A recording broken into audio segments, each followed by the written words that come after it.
Going live. Hey, what's up, everybody? Welcome to the Shake Up. Kiki, I hate doing intros. They're the worst. All right, let's see how we're doing.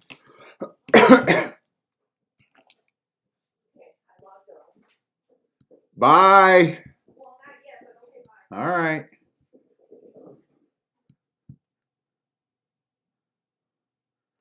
All right, hopefully we're on.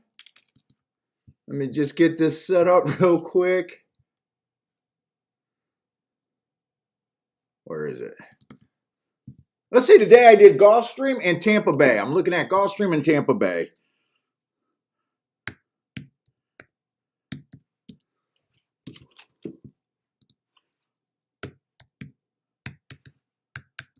I might have hit the wrong key. No, I got it. I got it.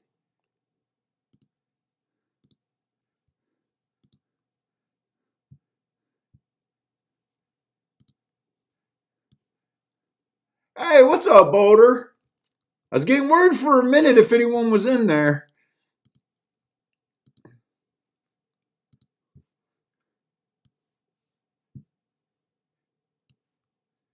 The biggest problem with Gulfstream and Tampa Bay, I ended up handicapping all the races at Tampa Bay. I don't know how much we're going to be able to look at everything because Gulfstream and Tampa Bay tends to run pretty close together. And something happened to Tyler. I noticed Tyler was off all his mounts today. Hey, what's up, Joe?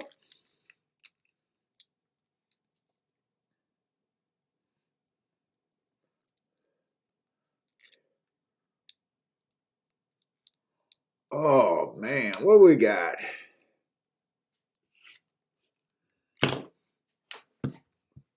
Let's see what some of these races look like to start out the day. When I was kind of handicapping or doing my marks, I thought there was some questionable races today. Let me get a quick glance at this card. We got a few poly sprints. Few dirt sprints. That one got a lot of first-time starters in it, though. Poly route. Turf sprints, I think right now they're on the... but that one got a lot of first-time. I knew there was some, like, questionable races today at Gulfstream if they were even playable. Kind of a lot of poly sprints. A lot of poly sprints today. Do they only got one turf sprint today? They only got one turf race today. Is that right?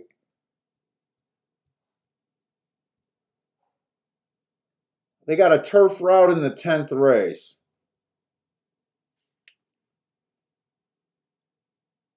Man, it really does seem like Gulfstream just want to be full Tapeta. I don't get their thinking. I think it's strange. I think it's strange. What's up, JW? Michael Lester. Oh, Michael Lester got 7 inches of snow in Tennessee. What's up, Thad? Rent is due.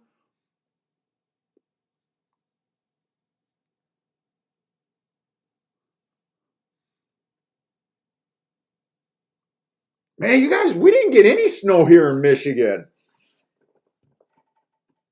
We don't cry about well, some of us cry about 7 inches of snow.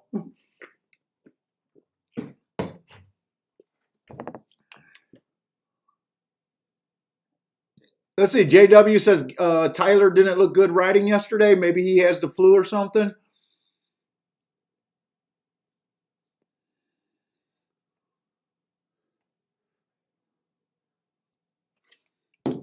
Let's see. And I ended up not being able to sleep last night.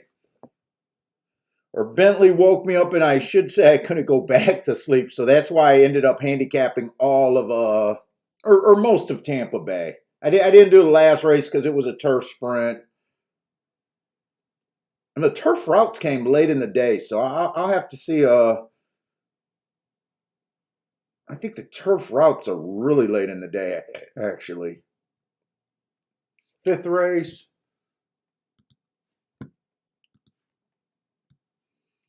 Let me just circle that. Do they only got one or two? Fifth race, seventh race.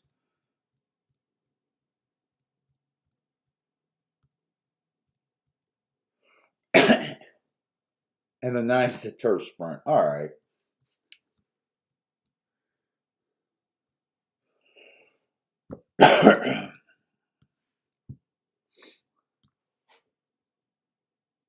And the two tracks in Florida, I mean, well, they are spaced 12 minutes apart right now.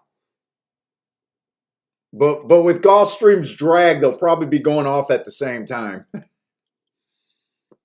You would think they would really space them out. Players would play both tracks, and I don't think they hurt each other handle. Most horse players I know don't have any self-control. I don't see why spacing them out is a big deal and not competing directly with each other. I don't get them. Oh, fuck, I'm out of lighter fluid and I barely got a light. God damn it.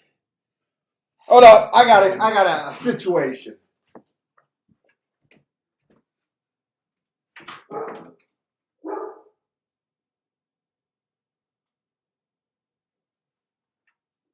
Oh, the chip is broken.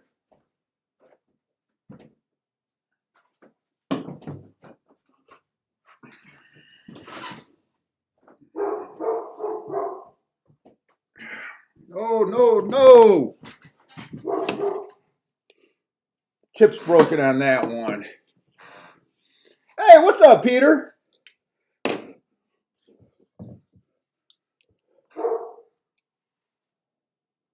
Man, I don't have a...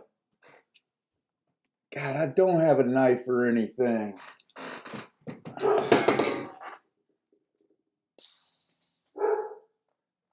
All right, we got to get fired up.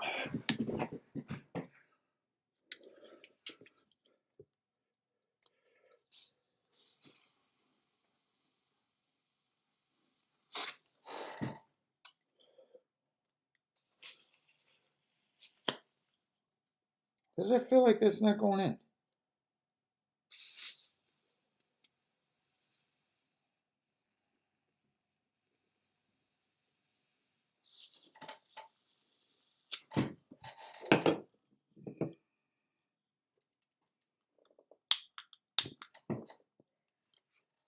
Ow! Ow! You're supposed to let it rest so you don't do that.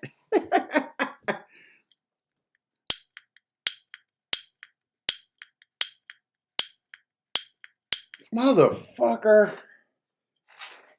All right, sorry about this, but... Dude, it went in. What the fuck?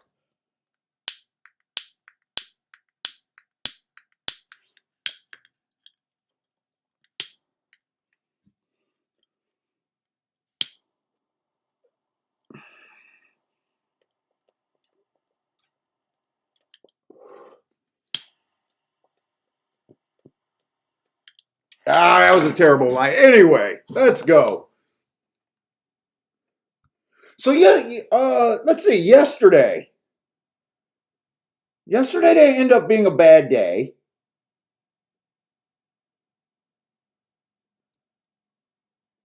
Turf. Well, let's see. On the dirt. Let's see. On the dirt, it wasn't inside. I can't say the inside was bad, but inside wasn't what was winning the races, if I remember right, on the dirt yesterday. I'm just trying to get my head around what yesterday was doing. I think we had some outside winners yesterday, if I remember right.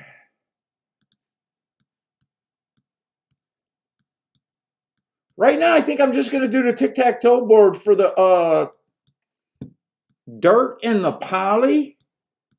Because if I did my math right, there's only one sprint turf race and only one route turf race. So it's not, and they're late in the day, and it's not doing a tic-tac-toe board with one race is an exercise in nothing. So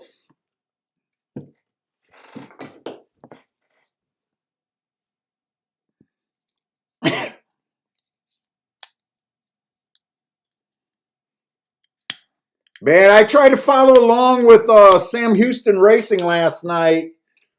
I mean, low takeout on the pick 5 and pick 4 and all that stuff. The racing, the fields weren't that competitive. That I want to say the pick 5 or pick 6 paid like 200 for 50 cents. They had basically like three winners that were 20 cents on the dollar. If that second leg, that 18-1 didn't win, that would have you would have owed them money if you had that ticket. It was so bad. Low takeout doesn't matter if the racing's not competitive. Now I know the racing's probably going to end up being competitive, but that was not a good card yesterday. Just looking at the results and just not to me.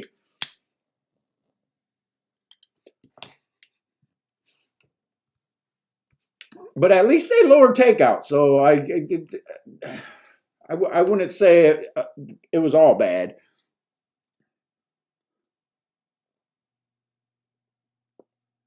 Let's see. I got to get started. What? I'm like thrown off. Let's go. I got to get my eyes line shit going, and let's just go.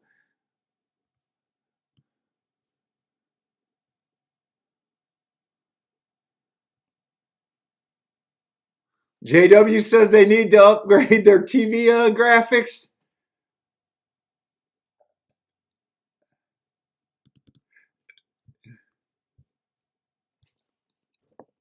Yeah, I'm not saying it's a bad product. I'm just saying yesterday was not a competitive card. That's all I'm saying. Don't get it wrong that I'm like making an argument to stay away from Sam Houston. In fact, if you want everyone to lower takeout, you should be trying to build up. They did release that. They did a record handle, I guess. So maybe some of these other tracks would get on board and try that 12%. Now, I wish they would instead of just doing it on the big horizontal bets, I'd rather them lower takeout on the other bets.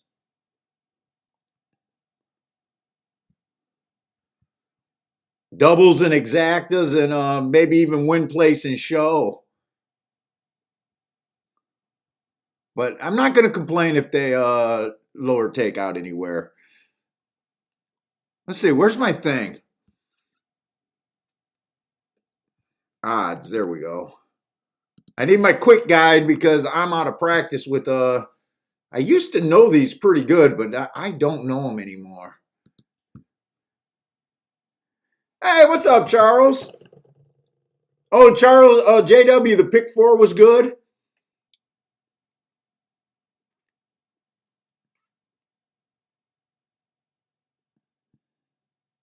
I seen the one guy posted his ticket. He ended up hitting the pick 5. I think it was a pick 5. I think it was Razor put up a ticket. He hit the pick 5. He was alive to a couple nice ticket, but he singled the first leg, and he went 5 deep in the second leg. He hit that 18-1.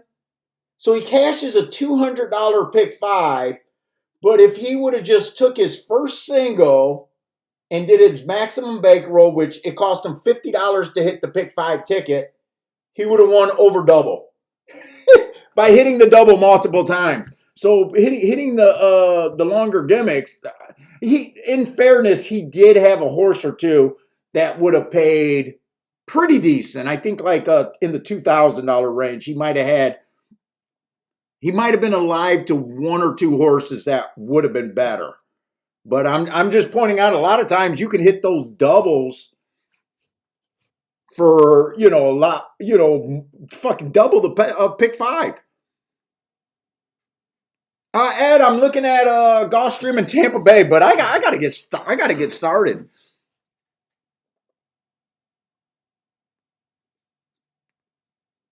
JW says every track should have 10 or 12 some wagers with 10 or 12 takeout.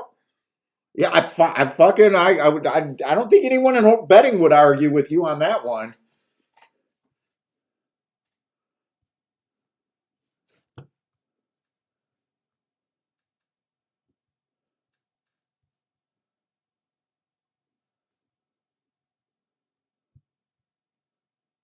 I just don't like to go down the rabbit hole that much because there are some people that it will turn them profitable or turn them into break even players, but a lot of players, even reducing the takeout by 5 or 6% isn't helping them that much. It's just keeping them in the game a little bit longer.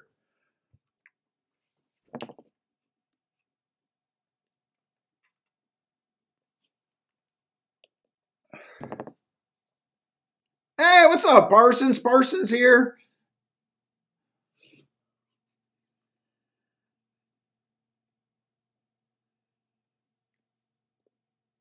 Let's see. So we got the first race. It is going to be on the dirt. Like I said yesterday, I didn't think the inside was all encompassing. The number one factor at Gulfstream. Today's a new day, and we know how well it can heat up there. The inside. I'm just going to look at this race because this is one of those. Eh, they're lightly raced, but I don't know. I might still be able to play this race. Let's see. The one horse is coming from Chicago, Hawthorne. First race out was a speed favoring track. The horse hit the gate, had no speed. I like the excuse there. Came out average, slow, running against the bias. I didn't do the class drops. Oh, is making the biggest class drop in racing. Made it special weight here. Last race did improve speed figure. Came out match strides with the fastest winner, but still gave it up pretty quick. Now, I do think Hawthorne to Gulfstream is a step up, especially during the championship meet, but that's not one of those step ups that I say shouldn't be a thing.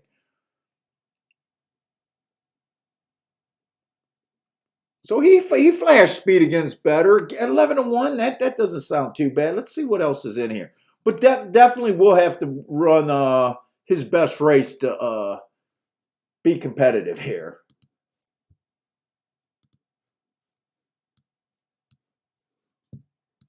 All right, I got my little marker. Let's see the two horse, those Meadowland tracks. I don't keep track of that. Last race at Gulfstream. It was an early pressing day. This horse has absolutely no speed. Was off slow. I might want to watch that replay because this horse had decent speed in his. He had speed at a route. I still might want to look at that replay. Three's a first-time starter. You guys know that I ignore them. The four, I just don't like his running style. After 3 races,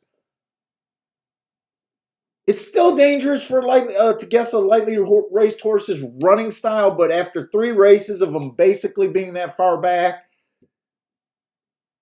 I'm guessing at the best he's a closer, and at the worst he's not interested in racing all that much. Not really getting in position at the top of the stretch, just being slow without. Not interested in him.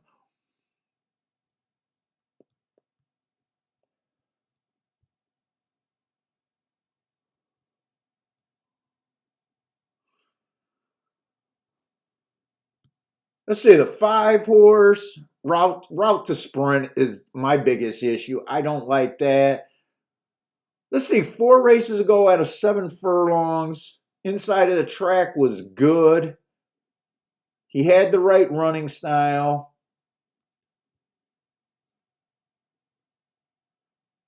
I'm not a big believer in him. This does look like a really weak field though.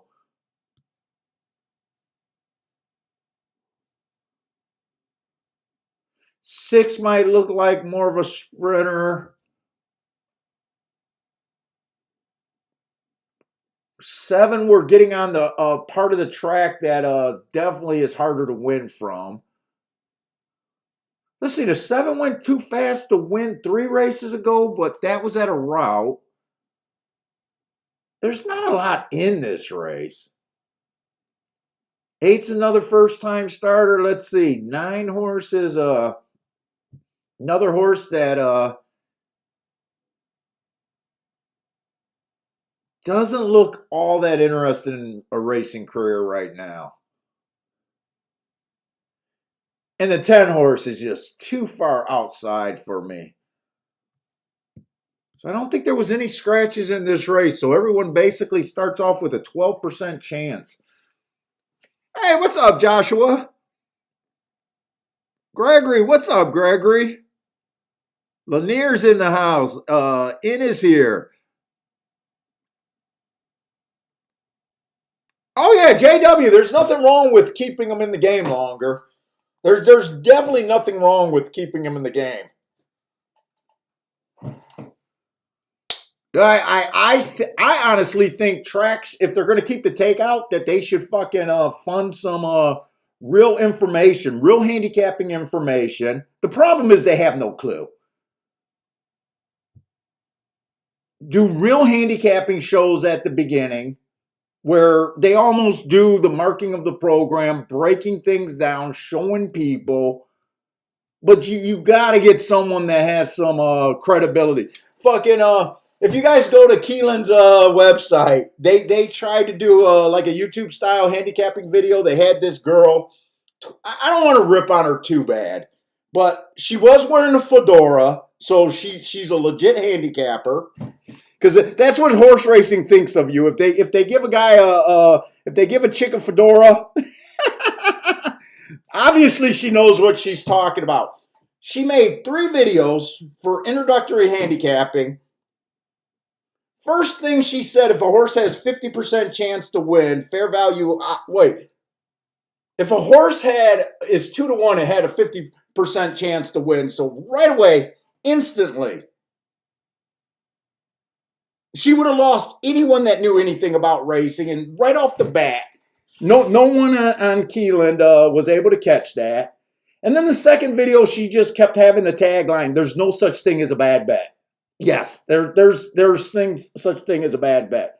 Like, Keelan got power to actually reach people, and they can't put together a good video, but they got a young chick in a fedora, so way to go, Keelan.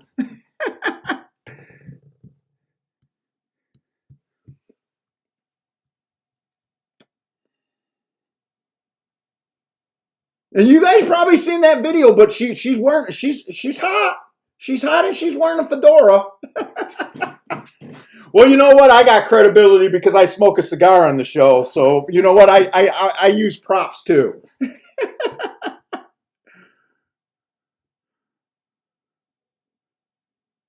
But and then my wife goes, because I was raving about it, she goes, maybe she misspoke.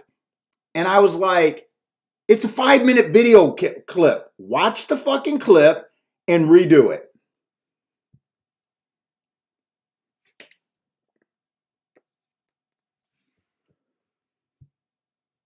Let's see, it'd be kind of hard. So so obviously the bigger the field are, spreading that 120 points is a lot harder to do. Try to do it on a 20-horse derby field. I never made it through a derby with a 120-point morning line. So the horses that you dislike, you got to be way harder on.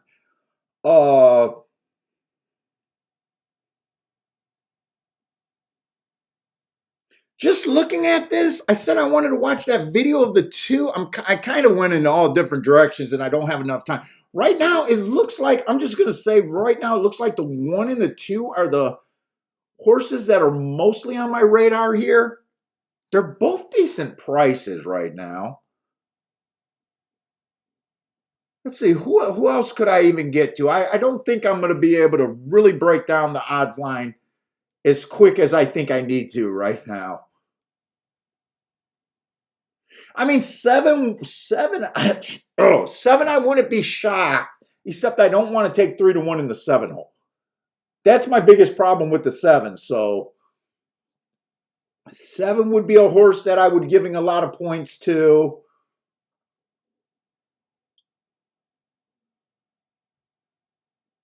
Maybe the 5 would be up there, but he would be more like a lower tier horse that I'm giving points to. And the other thing that makes it hard is when you got multiple first time starters and you got a base of 12 points each. It's really hard to give them the first time starters, especially when you want to ignore them. Like, it's not really fair to give them the whole 12 points because they can be way worse than the other horses. But you never know. So that does make it a lot harder when you're trying to do this. Hey, what's up, Disco? Oh, you're another one that said the late pick 4 paid pretty good. I guess I was looking at the 5 and 6 and just assumed the pick 4 was shit. But that's right. I think that 8 was like another horse that finished the pick 5 was another horse that was probably like 20 cents on the dollar. Hey, Q Savage, what's up? You know what? I'm just going to start the day off. I'm going to be a little freewheeling right now because I know that the 1 and the 2 are on my radar, and at 6-1 at least sounds right to me. Without completing the odds board, I can't tell you how right it feels to me, but it does feel at least fair to. I'll probably just do $20 on each of them just to start out and get in the game.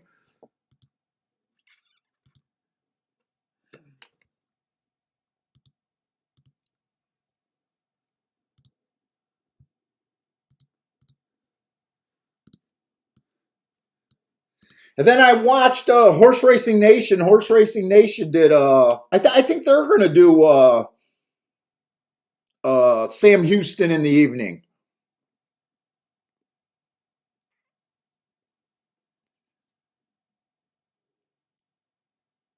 Let's see. Michael Lester is going with the 6-7 over to 3-6-7-10 here. Joe likes the 4. Oh, let's see if I can look at the 4. Let me just get my head in gear where I'm at.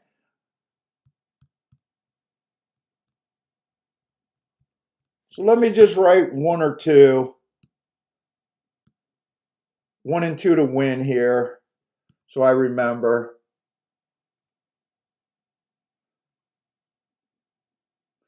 So in this case, I would probably, even though I think the 10 has a shot here, I would probably have to give him like a 5% chance just because of the 10 hole. I'd probably have the 9, the 8, just because they're on the far outside also, probably at about 1%, knowing that I would never bet either of them. 7 horse, like I said, 7 horse, I would have as my kind of my third choice, or maybe tied with my top 2, but not willing to take 5-2 from the 7 hole. I got a feeling the points would not be enough for me to bet a horse at 5-2. I'd have to give him at least 40% of the points, and I'm not willing to do that from the 7 hole, even though he wouldn't surprise me at all if he won. It is a weak field.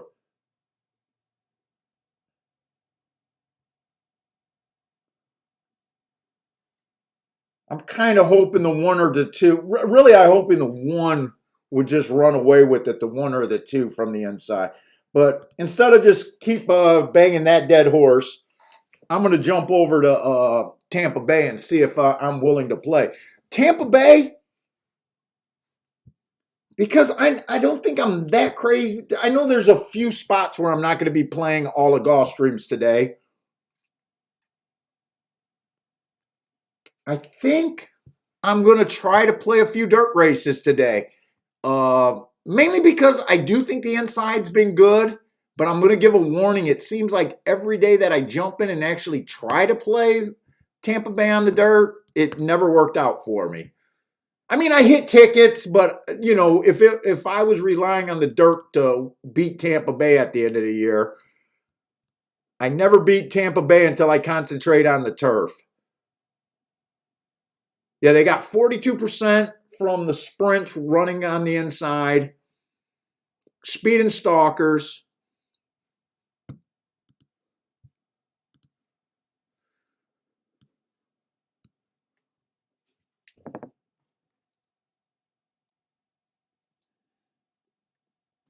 And by the way, I found it interesting. So Horse Racing Nation, they obviously got a pretty big reach, and I noticed they got the licensing agreement for video, but even with all of that, they're only able to show up until the race, and even them. So there's no way Horse Racing or not Horse Racing Nation, RTN or RNT will ever give a need permission because Horse Racing Nation would have connections, way better connections. I don't have any. Disco Partner is my only freaking connection. He's the closest industry. He's the closest to the industry. He knows more big players than anyone I know. So to me, if Horse Racing Nation can't show a race, they're not going to give it to any YouTuber.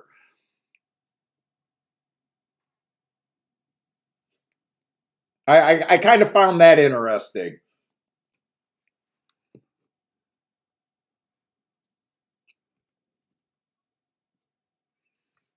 And maybe if I asked them, but I honestly don't know if I don't see where the benefit would be for me to even be able to show the odds and them walking around in the post parade. I really don't. In fact, I think it'd be more of a pain in the ass that I would have to close it out. If you guys remember when I used to be able to show my form, I would have the form like this small with them just in the corner. So it's not like anyone could really see that all that much. It just looks a little bit cooler, and I just don't think that it would be worth it. Let's see. Inside horse. Who is that? The 3-horse outbroke everyone.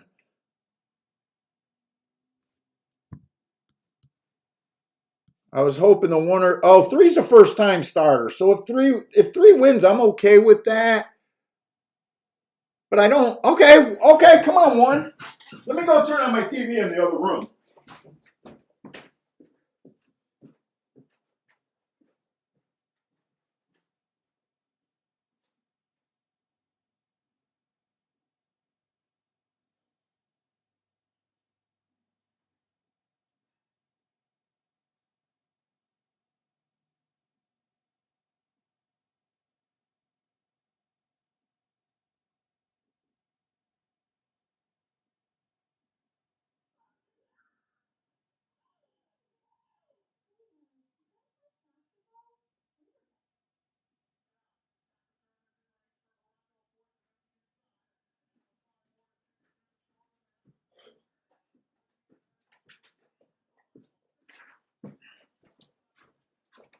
Oh. Okay, it came all outside.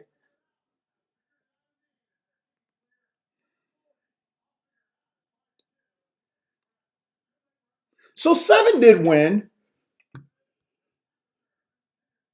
Like we said, that inside wasn't super strong yesterday. 7 was definitely on the radar. I just wasn't interested in 5-2. Not sure who got second and third.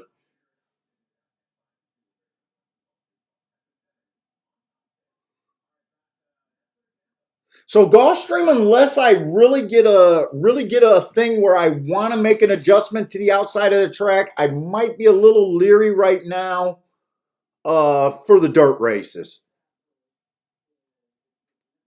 That was a weak field, so I'm not going to go either way. Like getting too worried right now.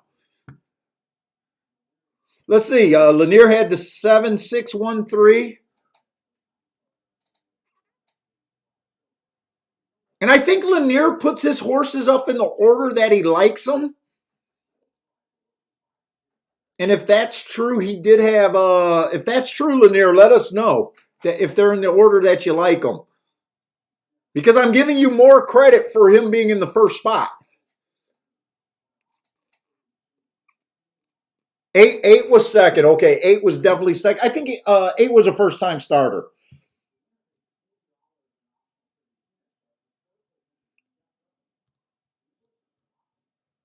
So the only thing I really need to do is just find out where that 7 came from. Definitely came off the pace, but did he close or stalk is the real question. And 10 got third. So it was outside, but I'm not gonna panic thinking that it's necessarily inside or outside right now. And ten was the horse that I said I would give a 5% chance, and he would have been a contender for me. But with him being that far out, just doing the odds line kind of thinking. 2 managed to get fourth, so Charles. Oh yeah, Charles says there was quite a few horses getting first time Lasix. 7 was one of them. 10 was another one. 6 was getting first time Lasix. 5, 4. Wow, a lot of horses were getting first time Lasix, but yes.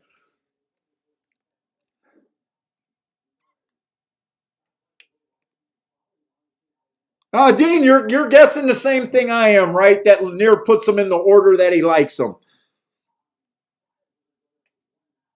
I think that's a pretty safe guess. If Grandma might be able to help us out, or every once in a while, Lanier will type something and let us know. 7 was by far the class. You know what? I kind of missed that class drop, didn't I? That's why I've been liking marking that. By far the class.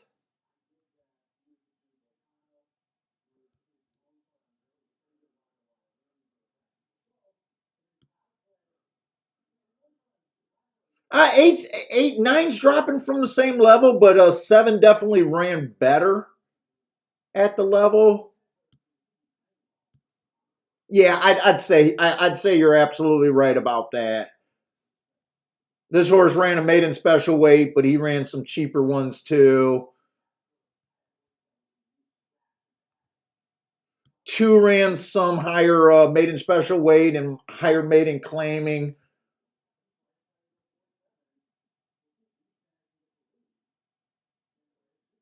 You could make an argument because you could have said, like right now, I'd probably look at it like 1 was part of the higher class, 2 was part of the higher class, 7 and 9. But I'll tell you what I do. When I see a horse runs maiden special weight, I don't look at the number. Once you're maiden special weight at a respected track, there's some handicappers that look at the number, so they would say, "Ooh, 100,000 maiden special weight is definitely better than, say, a maiden special weight 45,000." I don't look at that. Once I see maiden special weight, I'm just like, yeah, maiden special weight is called the biggest class drop. So if you look at it like a lot of handicappers would, that a maiden special weight at Saratoga at 100,000 is better than a maiden special weight at Hawthorne for 22,000. That's a bad example because just saying Saratoga next to Hawthorne is a bit of better horses, right? But I really don't look at the prices. But if you do that, yeah, I would say definitely yes.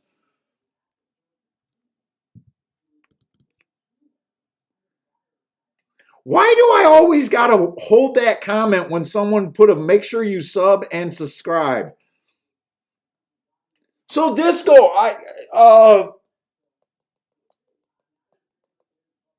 I think I heard on Horse Racing Nation show that your next interview next week is going to be. I didn't catch her name.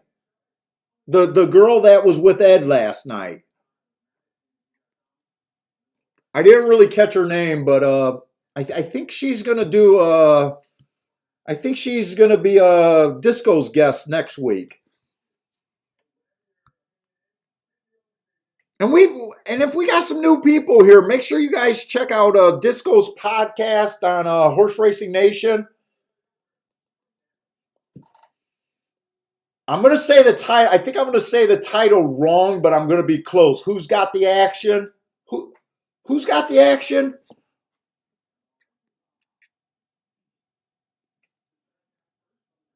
Let's see, Tampa Bay. I'm just right now just letting races catch up to me. I'm rooting for the inside at Tampa Bay.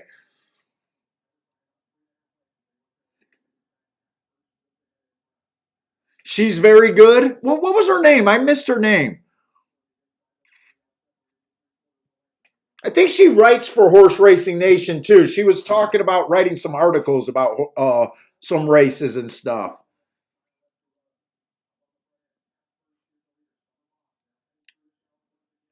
Hey, what's up, Frank? Sarah. Oh, Sarah. No, she's not the Triple Crowns. She might have been on the Triple Clowns, but the Triple Clowns chick is a dark-haired girl. But they have a lot of guests on, so she could have been on their show. 435, kind of on the inside tip there. Comes 453. I knew I was going to be I knew I was going to be close to your name show name. Yeah, who's got the action? Hey, what's up, Billy Bell, man? Bill, I have not seen you in a little while.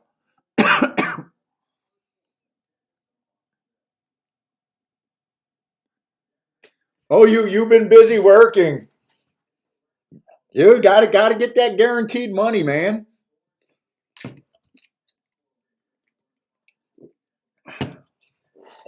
Horse racing, I don't think is gonna die before you're done playing it. So you focus on your work and then you get to horse racing. It's not. I don't think it's going anywhere. In fact, they've been saying they've been calling for the death of horse racing longer than I've been a horse player.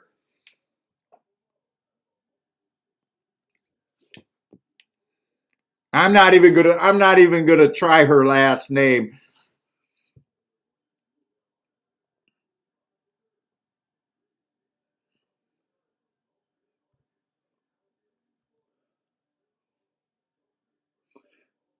Let's see. I'm just looking at the winner at Tampa Bay, and I can't. I, with all honesty, would not have. I don't think I would have been on this horse. I'm not that crazy about that running line. The marks were average on a stalking closing day. Another first time Lasix horse though. Might have been interesting to watch the replay on that horse because I think this horse was a lot closer this race than in its first race. But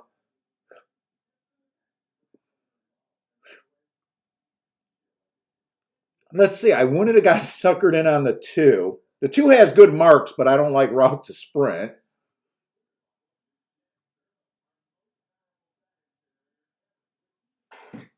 Maybe if the one was 20 to 1 or higher, 10 to 1 or higher, I might have got suckered in on him. But that looks like a race that yeah, that looks like a race that I probably would have passed. Three probably would have been on my radar, but I think he was 2 to 1, so I wouldn't have been that tempted there. So that doesn't look like a race that I would have been really tempted to do anything. Unless, like I said, the one was like 10 to 1 or higher. That might have been the only thing that suckered a play out of me there. Let me see. What was he at? He was at 7 to 1, maybe on a free willing day today, but or a free willing day. Bill Bell says he's a degenerate gambler. When you go to freehold racing, that is the bottom of the barrel. Dude, you're not that bad of a degenerate. You can't be that bad if you're still working, buddy. You're a working man. Come on, Bill Bell. You're a working man. I don't believe you're blowing your money that bad at the track.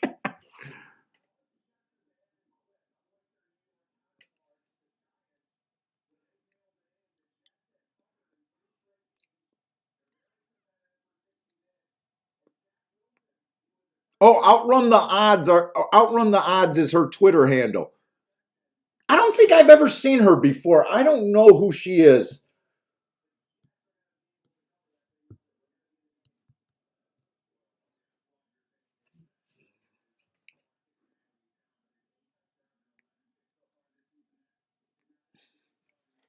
All right, let's get started because I definitely want to play today. So last race, I kind of did give myself enough time. Let's say we got the Tapeta, 20,000 winners of 2 lifetime going. 5.5 furlongs on the dirt. Or on the Tapeta. 5.5 furlongs on the Tapeta. And it's weird because I am liking the route races way more than I'm liking the sprints on the Tapeta. In fact, I'm even grabbing my bias report just to look at it one more damn time.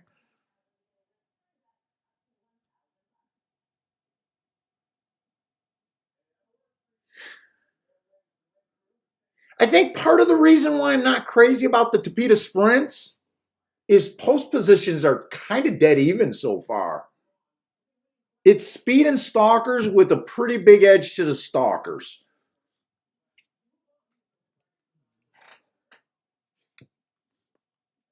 All right, what's up, Grandma? Grandma snuck in here.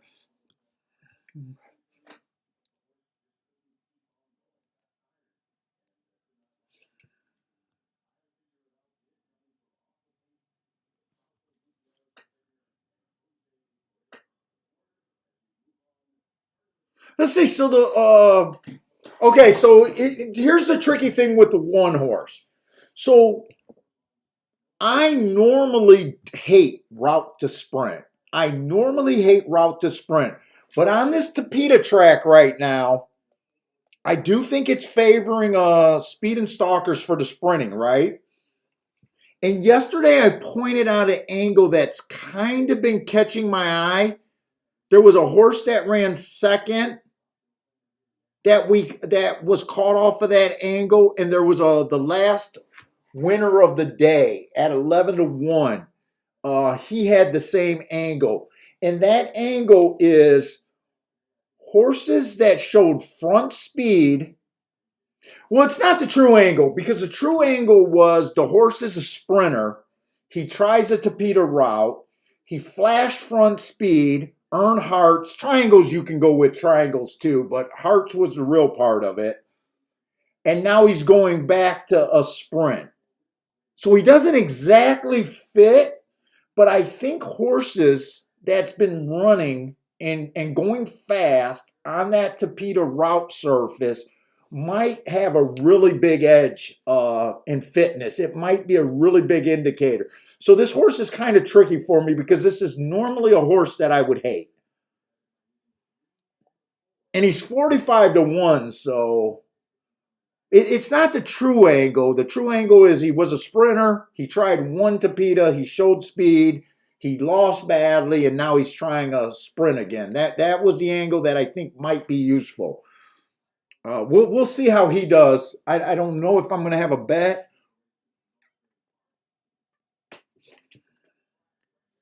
Let's see. Two's also a little tricky here. Let's see. One is stepping up in class. I got in a habit of marking the class drops in yellow, and right now I feel like I'm missing it. Like it didn't take long for me to feel. For years I never marked class, and all of a sudden I'm missing it. Like class isn't the main angle for me, but I know class is a real angle. That's a giant drop from 60,000. Even though he never belonged in that race. I'm just going to go and try to mark the class real quick. I notice a lot of these horses are going to be on the tricky side of class because they've been running at this level and they went one race up higher. It is going to be a little tricky.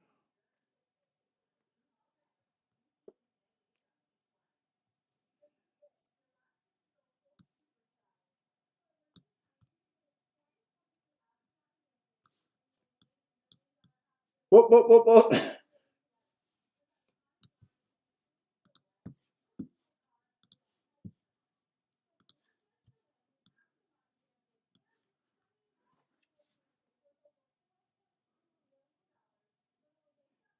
Boy, this seems like another big field right here.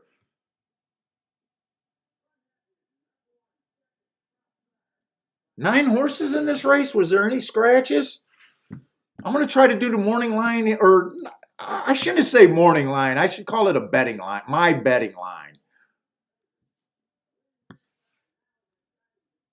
So everyone starts off with 13%. The more horses it is, the less points you get your starting point.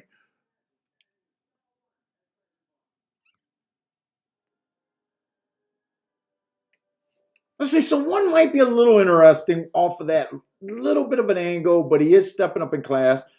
Two's tricky, coming off a whole bunch of one race samples. He is dropping in class.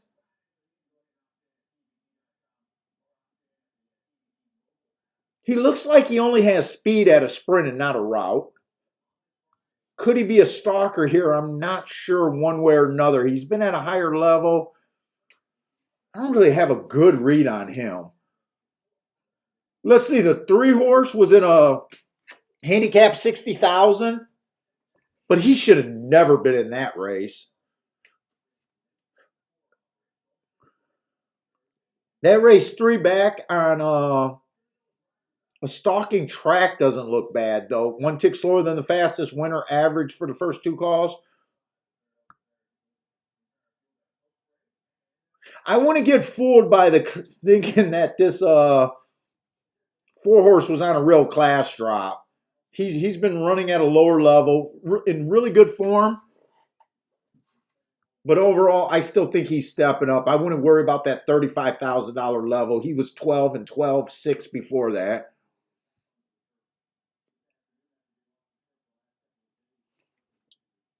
Ooh, 5 got a good mark. He ran on a stalking closing day, ran against the bias, and went too fast to win.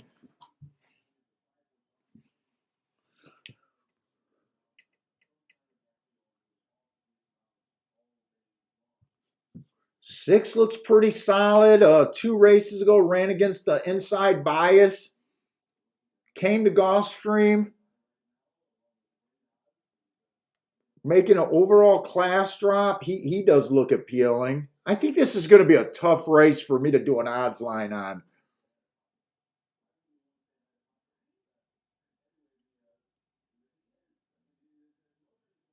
8-horse ran on a bad rail last race. I think there's some upside on him.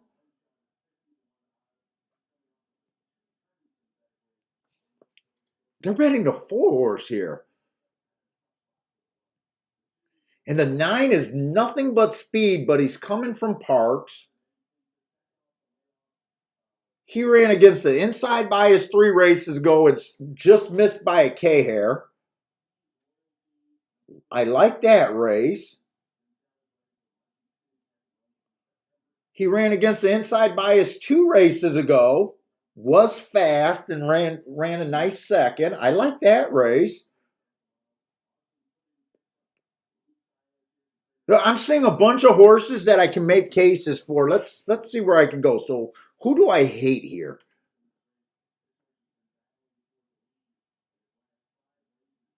Who do I hate?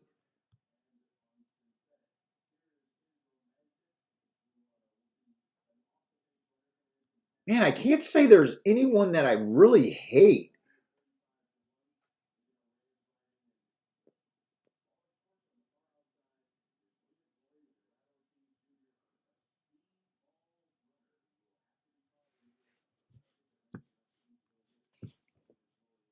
I don't even hate him, but I could put him at 17-1 because he would be a long shot. I'd have to get 60-1. Some races you know look good. Let's see. The chalk is 2-1, and that's the 4-horse. Let me just look at the chalk and just see. To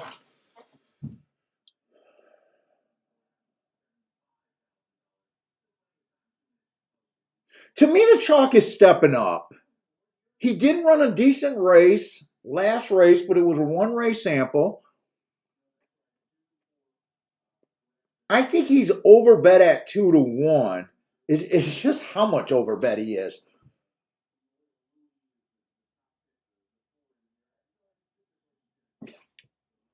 let's see, 5 I'd have about at 10-1, even though I'm interested in the 5. I think I'm having a really hard time with an odds line here. It's so much easier when you have a few horses right off the back that you know you just hate, that you couldn't bet under any circumstance. Right now, I got a full field of a bunch of horses given the right odds. I can bet most of these.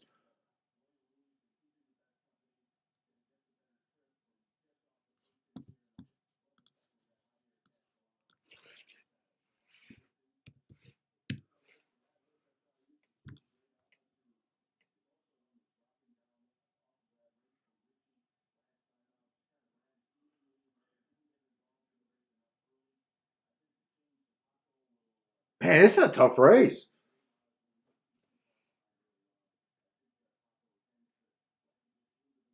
Now 9's the favorite at 2-1. 9's definitely a contender to me.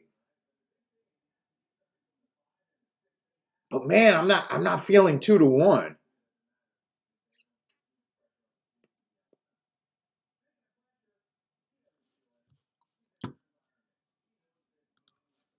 I got a feeling right now. It just looks like I'm not going to have that big of a playable opinion here. Let's see. I used 10 points, 20 points, 30 points, 35 points. Let's just even see if I can continue making an odds line.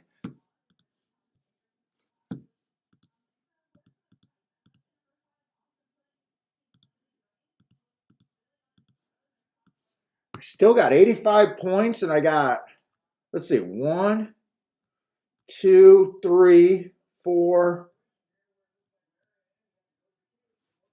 5 horses still. That puts everyone else at about 17%. 17% is basically 5-1.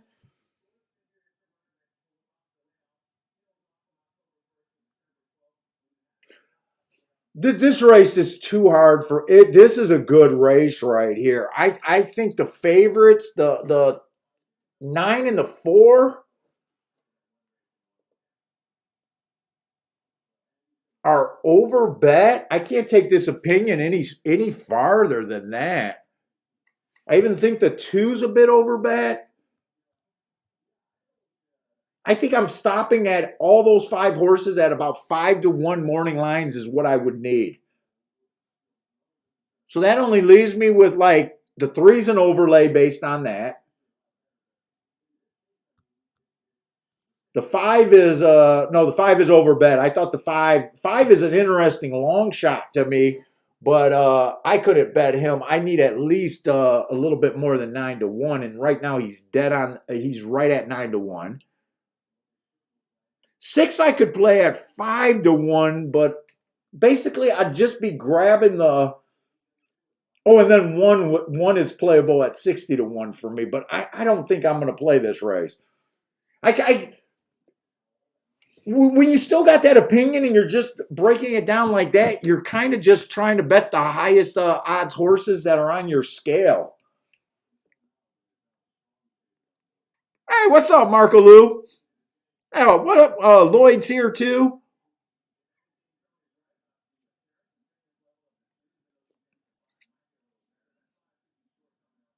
Marco Lou says the 2 looks interesting at 9-1, or at what about 7-2?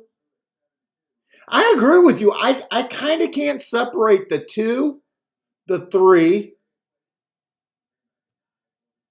What was it? The 2 to 3, the 4,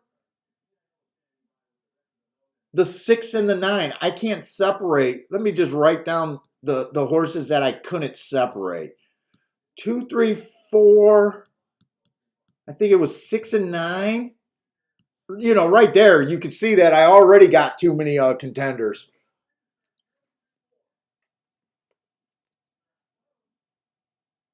9 got a nice break in the lead here. I thought 5's best chance is if he could get the lead. I'm a little worried about the 5 now that the 9 outbroke him. I thought the 5's best chance was if he could be alone on the lead. Two got nice position because that horse I thought was capable of coming off the pace. But right now, it kind of looks like the nine's going to be pretty tough.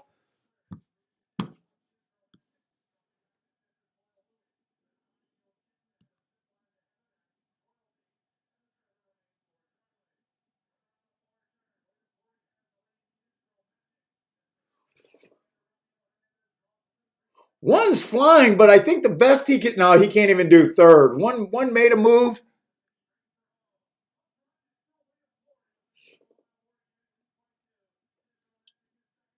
I didn't care for the seven that much. Who was a seven?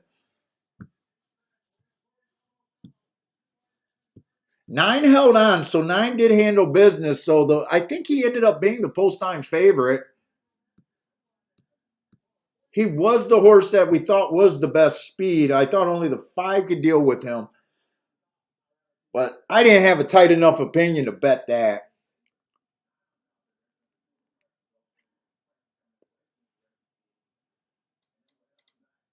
Yeah, nine ended up being the favorite at 5-2. He floated up a little bit. Did it come in? I think it came in 9-7-6. Six might have got second, but I don't think so. It's close for second. And seven, I still had at 9-1, meaning I still left him with a 10% chance. Remember, all things being even without handicapping, everyone started off with 13%. So you would still call that a little bit. That was a tough race. Disco needs a 6 for second.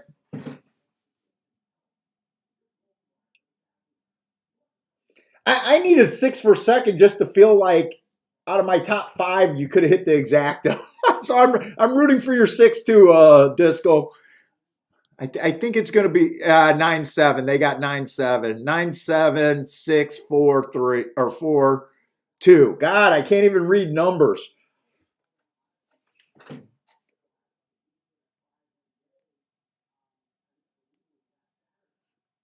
I don't even know if many of you guys. Discos did say he loved the 6 there.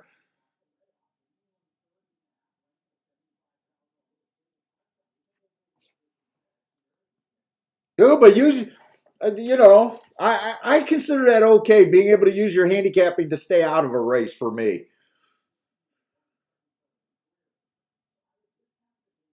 Let's say we got a route race over there on the dirt at Tampa Bay. Kind of high level claiming race. Optional claiming 75,000. I think the inside is winning like 54% of the races right there right now. Wow, this 4 is 2-5.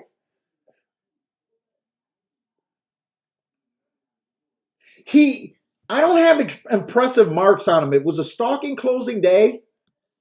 This is a race you really want to watch the replay because right here, his running line doesn't look that impressive. I mean, I got him as just being match strides with the slowest winner, which he was, average on a stalking closing day. But just reading this, it might be worth looking at the replay if you wanted to see if you want to beat this horse or play this. I don't know why you'd want to play this horse, but it might be a way more impressive thing with that lost path. In fact, I'm probably not going to jump in this race, and I'm going to watch that replay.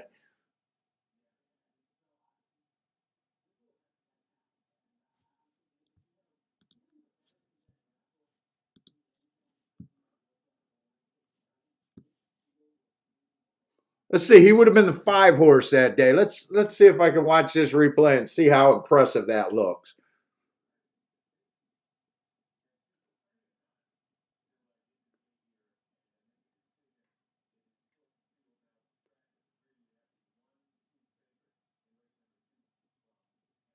It looked like it happened right out of the gate. He was closed out. He pulled up. It didn't look like he was breaking that fast.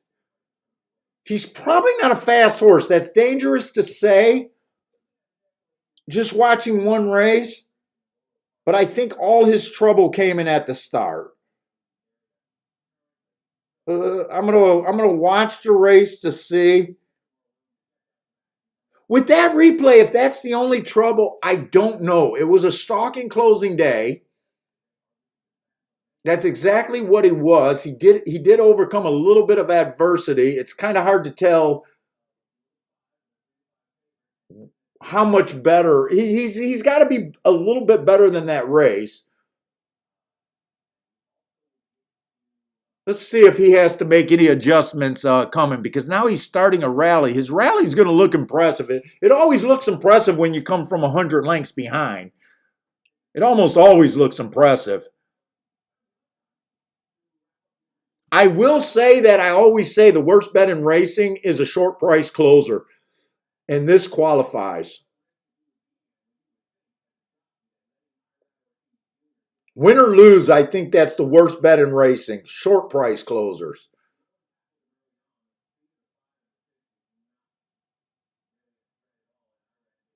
It really didn't look like he had any other trouble after that. It really didn't look like it. Kind of all opened up for him. His pass. I'm not sure what to take from that race.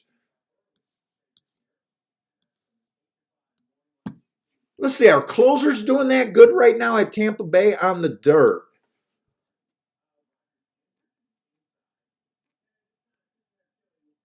Closers are winning 22%. So for a closer profile, that's not impossible. In fact, they're wiring at 26% and they're closing at 22%. There's almost no difference on running style if you want to be a closer or a speed horse.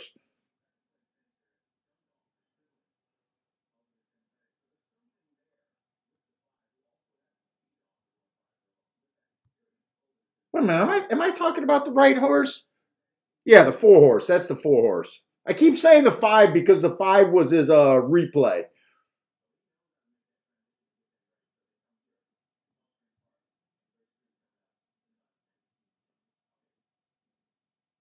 Let's see, the horse is on the inside. Maybe the two could get a nice lead here.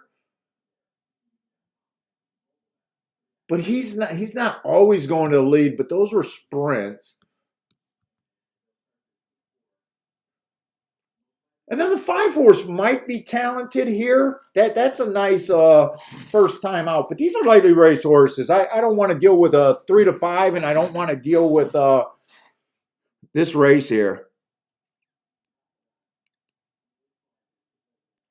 Rennes Dew says, "How do you stop second guessing yourself?" Dude, you just got to believe in your theories, and sometimes you got to say it's okay to second guess yourself. The lower the odds are, second guess yourself all day long. I always say you want to hit the bigger hits. So to me, it's like to me, it's price related. Don't ever guess yourself if you have a special thing. It's almost like when I was watching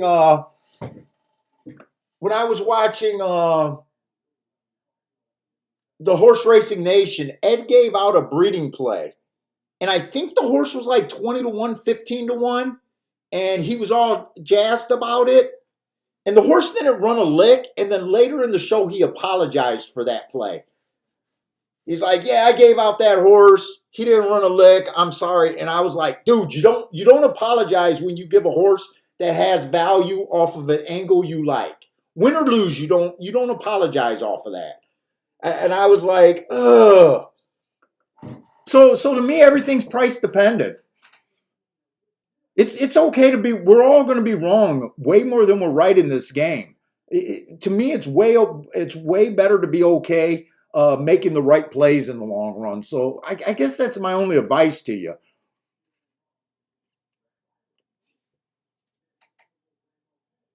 But yeah, when you start guessing yourself, you're between a 5 to 2, a 3 to 1, and an 8 to 5.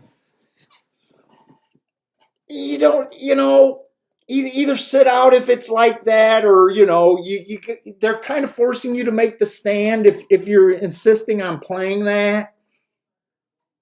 you see what I tend to try to do. It's not really going to move the bankroll where I want the bankroll.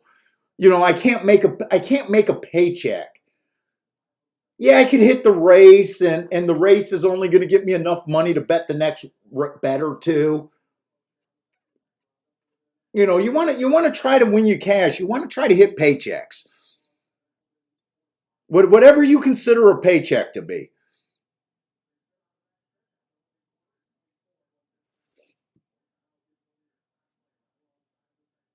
Let's say Michael Lester likes the 256 exacta box, so Michael Lester is taking a big stand against that 4. I'd like to see you I'd like to see you get rewarded on that opinion. Hey, what's up, William?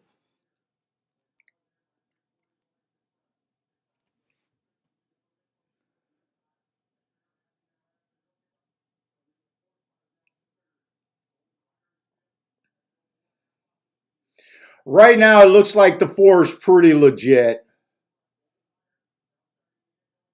2 ran good, 5's running good. I think those were the 2 like honorable mentions there. 2's still trying, but once you get past, it's hard. But 2's still fighting on. 4-2-6 it came in.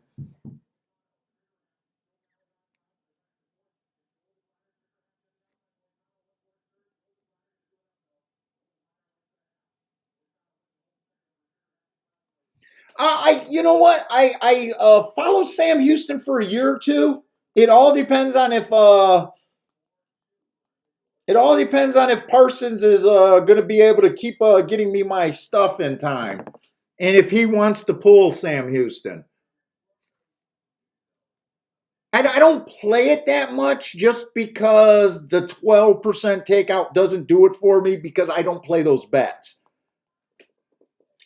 Uh, and I don't like playing at night. Dude, I got to take breaks. I can't keep it going. But I played Sam Houston a little bit in the past.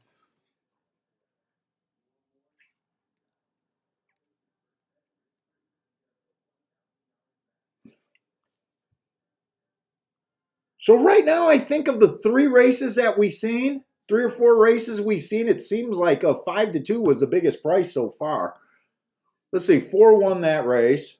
4 was on the 3 holes, so that was kind of an inside result, but I don't see where 4-5 over 5-2 over 7-2 is going to be much of a mover here.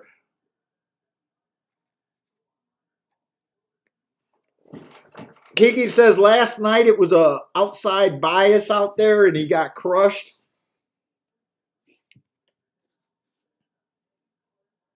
Yeah, I know. I know. Last night, I was just following along while watching the Horse Racing Nations thing, and I just know there was a lot of chalks, especially in the pick 5 or pick 6 sequence. I mean, big chalks.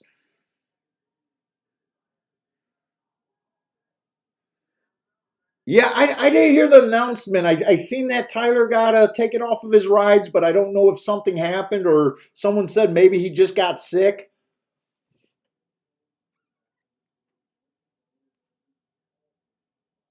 So far, Kinky, yes. So far, I have not downloaded a single form for Turfway Park. I know when the track's not favoring what I used to feast on. Uh, if I go on the wrong lead and invited me to do a Thursday night stream sometime, that might be the first time I play Turfway this year. I have not even downloaded a form yet. Right now, the inside's winning 40% at the sprints. That's not Turfway. 46% on the routes.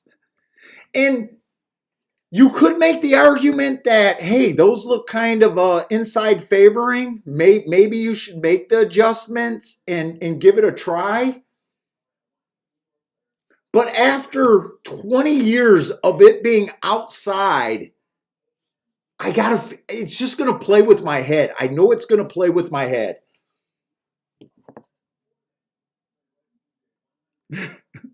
Maybe he got Irad.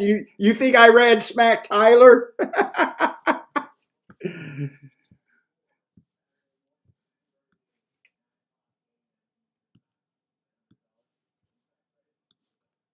I mean, that inside's been tough at Gulf Street or at Turfway Park.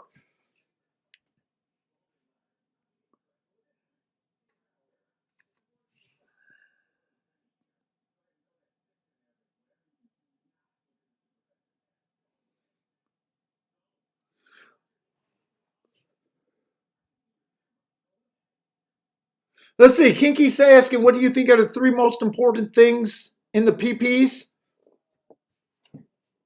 Well, I guess I would. I guess I would say, obviously, I think the running lines. You're asking me which running lines is more important, the first or the second call? I'd probably say both of those are probably equally as important. Maybe I lean on the first call a little bit more because I like front runners. But I would say the first and second call is basically what the race is. It dictates what the race is. So I don't know if I would really say one is more important than the other.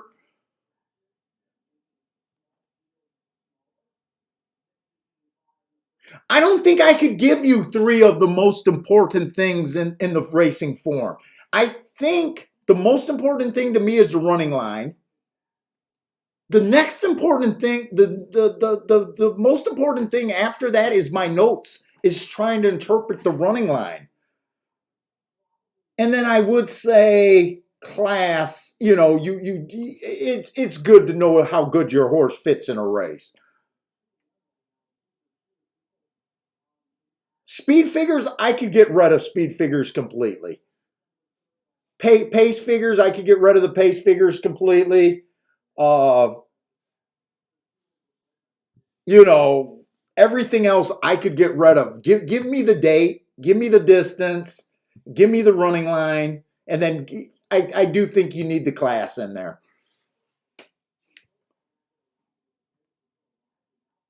And I think everything else to me is just garbage after that. I don't know if I want to say garbage. That might be too rough.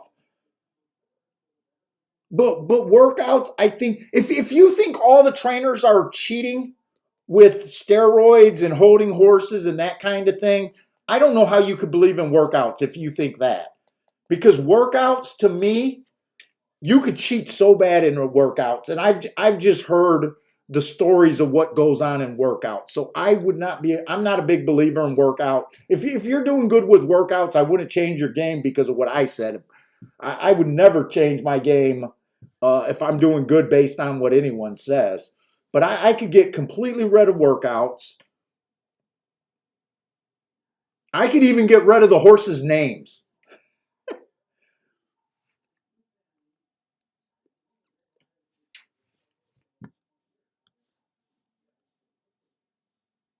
So to me, running line and class is all you need. And that should be the same in every form. That's why I always say no matter what form you use, that information should be the same. To me you're just paying for the extra. You're just paying for the class ratings, maybe these pace ratings that I've never even looked at, or the speed ratings. And you're paying for the layout. And the layout's not that different from form to form.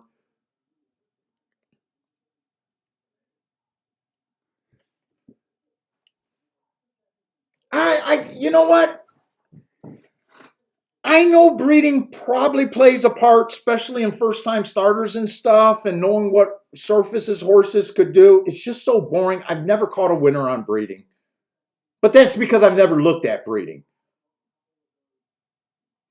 To me, I couldn't make a maximum bet based on sex, based on who banged. I couldn't make a maximum bet.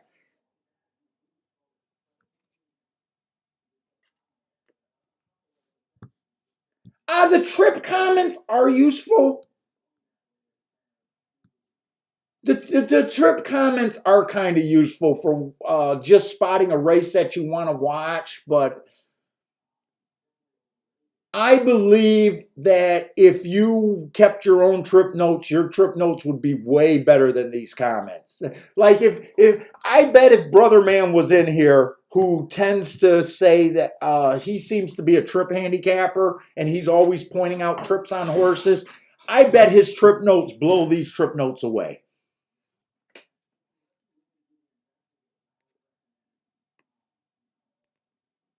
Dean says jockey's favorite colors is his favorite angle.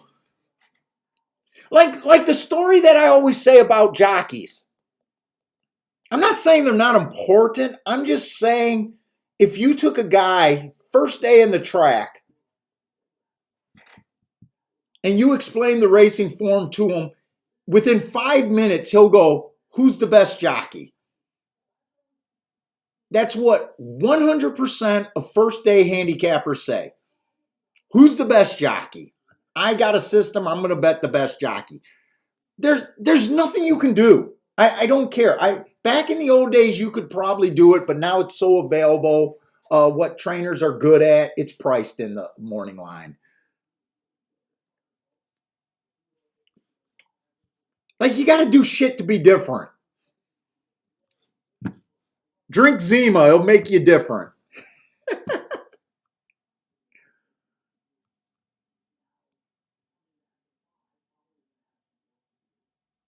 Let's see, and I feel like I'm lacking handicapping right now. Holy shit. We got 4 minutes here. I kind of thought it was going to be kind of a day where I wasn't going to like of quite a few races over at Gulfstream. Let's see. I'll start with the 8 horse. Speed favoring track 4 races ago. I like that asterisk there. Comes back on a stalking day, but he was trying the poly. He earned a heart there.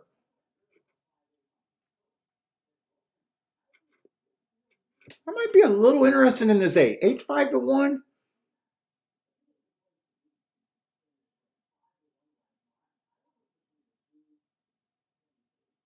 I don't really have an opinion on this 7 horse.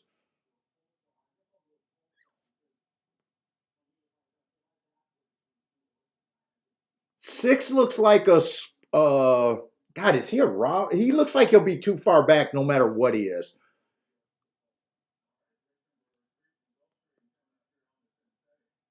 5 earned a heart while sprinting.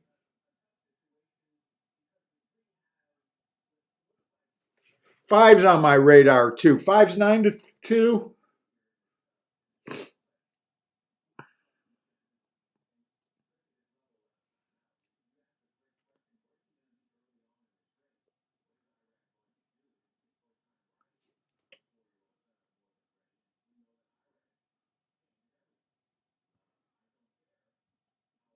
Man, this is a maiden claiming 40,000. I don't have a real strong opinion here.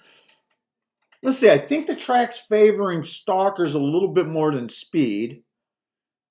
So I really can't get rid of the 1 and the 2. 2's a nice price. 3's the favorite. 3 can tend to be too far back sometimes.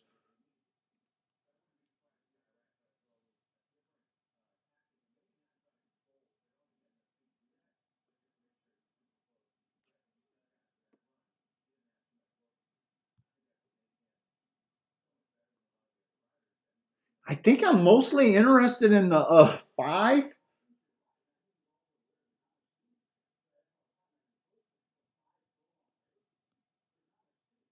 I think I'm mostly interested in the 5 and the 8. God, I got another race where I'm not going to have time to do a morning line. It doesn't look like I got a double play next race. There's a lot of first-time starters in the next race.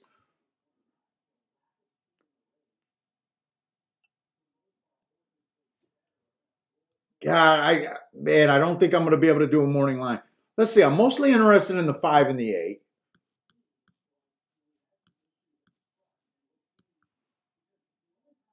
9-2, 4-1, and 5-1 doesn't sound bad on those. Doesn't sound like a bad place to start.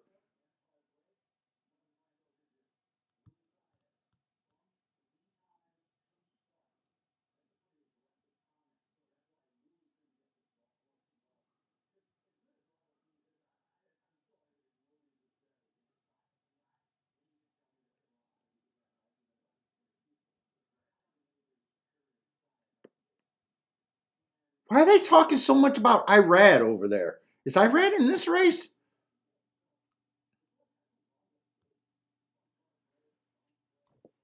Let's see. I'm definitely going to do a 5 and 8 to win. Their odds are going down a bit.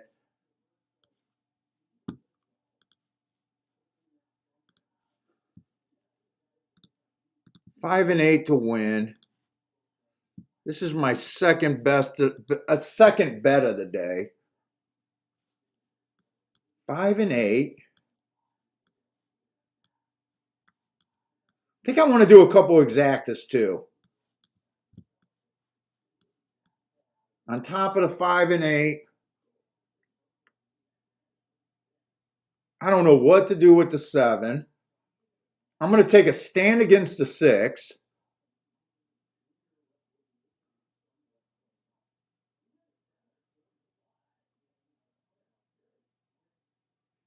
Boy, the 1 through 4 all look about the same to me.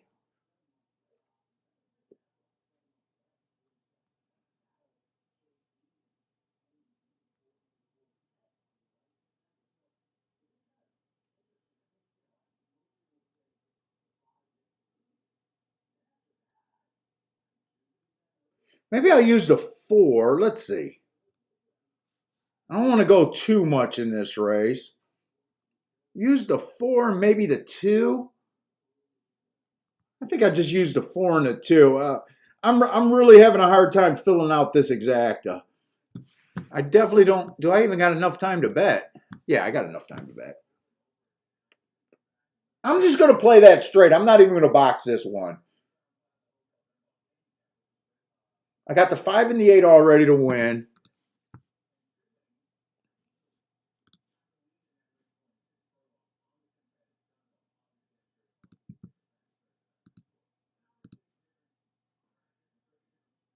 Two and the 4 in sec. Oh, 4's 20 to 1.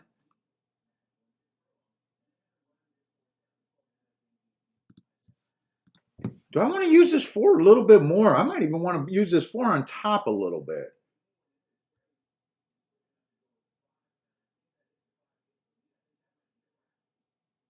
You know what? I want to use this 4 on top a little bit. I'm going to do a smaller bet on the 4 to win. And then 4 on top of the 5 and 8.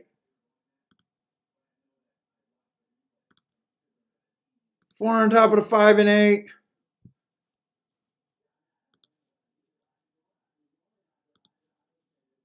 And a bit on the 4 to win.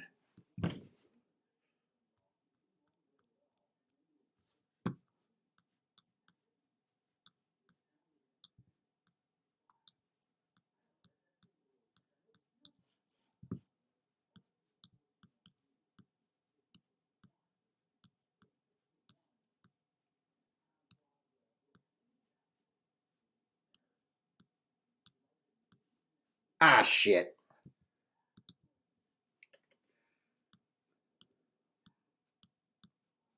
I gotta make it look pretty. There.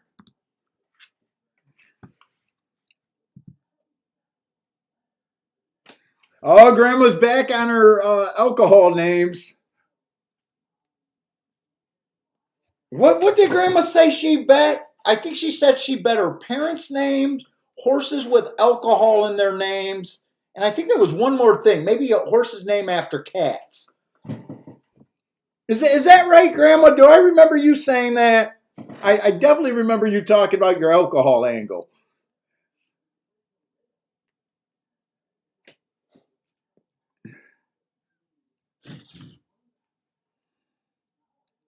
Lanier says, do not leave the 4 out of your combinations. All right, I got good standing if Lanier likes the 4 too.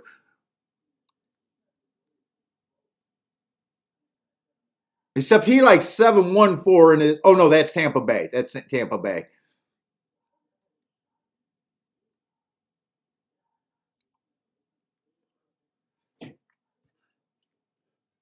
I think 5 or 8 gets the lead here.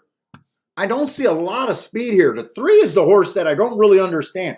3, I think, could be 5 lengths off or farther, and I think the 3 would have a hard time because of that. If 3's within 3 lengths, I think I'm going to be in trouble, but If I can get a nice lead over this 3.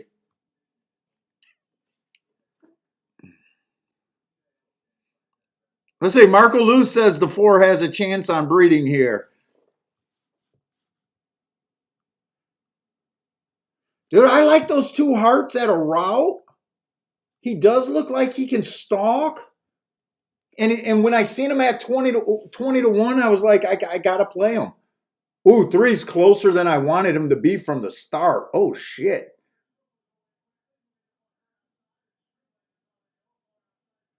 But 5 did get the lead here. Okay. Get rid of this 3. Bring my 8 or 4.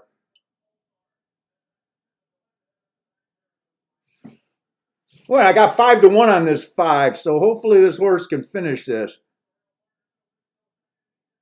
Ah, three's way closer to pace. Okay. I said if 3 was closer to pace, I just thought this horse would be farther off the pace.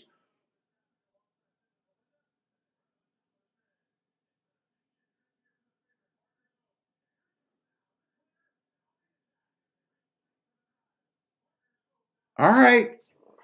Ugh. I guess my opinion was not that good there. Wow, 3 to 5 on that horse.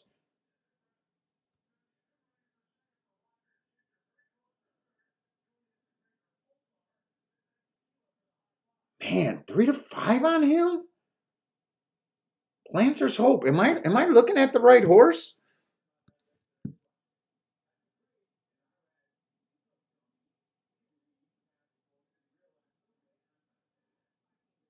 Boy, that horse would beat me 100% of the time. I'm just wrong there. I'm just wrong there.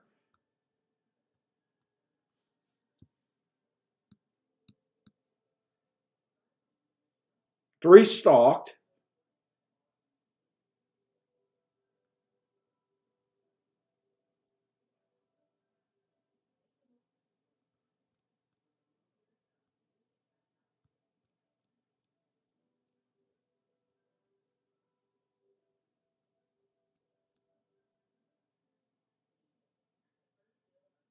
Man, I don't even remember who won the second race. Who won the second race at Gulfstream?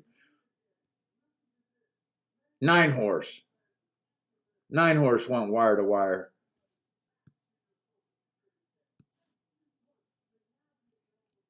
And the 7 horse won the first race. I'm not sure how the 7 horse won. Why that 3 would beat me 100% of the races. I did not think that horse could be that close to the pace.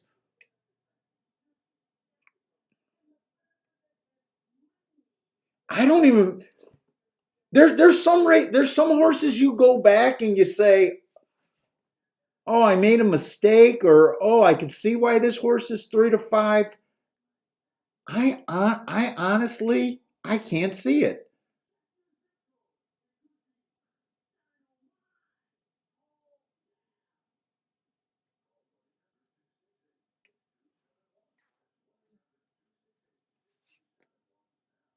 That came in 3-1-2 all inside.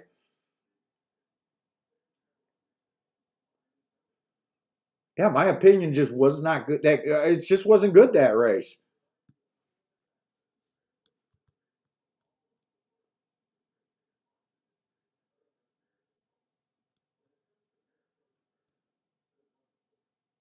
You let me bet that race again, and I swear to God, I would have the same opinion. I would have the same opinion.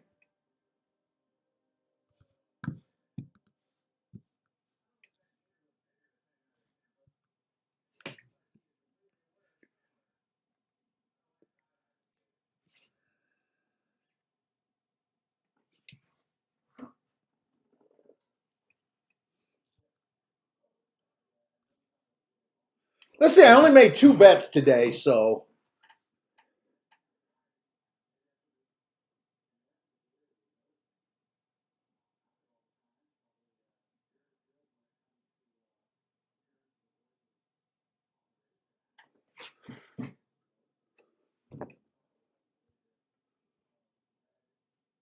I was going to say 4 looks really attractive to me over there at Tampa Bay, but not at 2-1.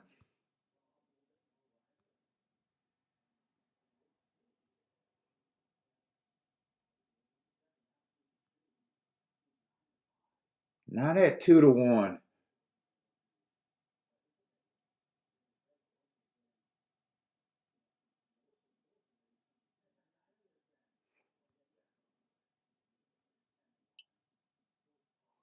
I'd mostly be looking at 4-1. Yeah, Tampa Bay. Tampa Bay. Not with those odds.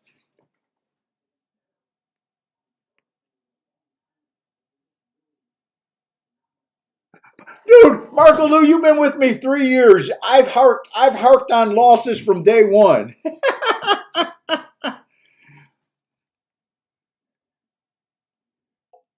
Hey, what's up, Steamboat Willie? Man, that's something. I honestly believe that makes you better. If you guys are new to the show, I honestly believe you want to go over your handicapping after races. Marco Lou gives me shit. I believe you want to see the results and go back over your opinion. It might sound like I'm belly aching. I hope I don't come across as belly aching. It's all about trying to get in touch with what the track's doing today, where your opinion's at, and getting better and getting yourself on a score.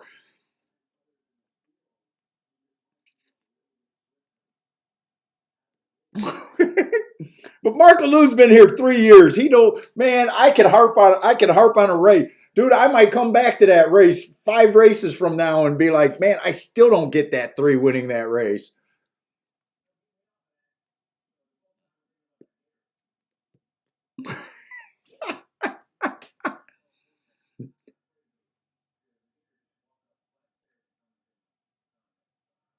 Let's see. Lloyd says the 3 took heavy money.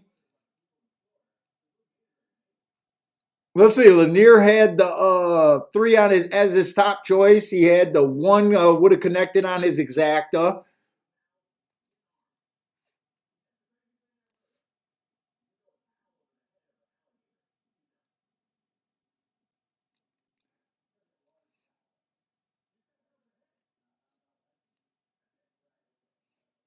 Bill Bell might be giving me a little bit of crap. Turn the page.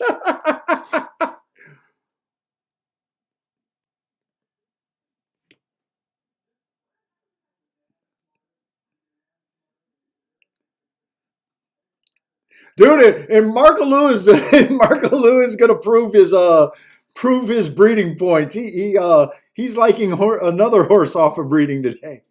Oaklawn, the 3 or 8 horse.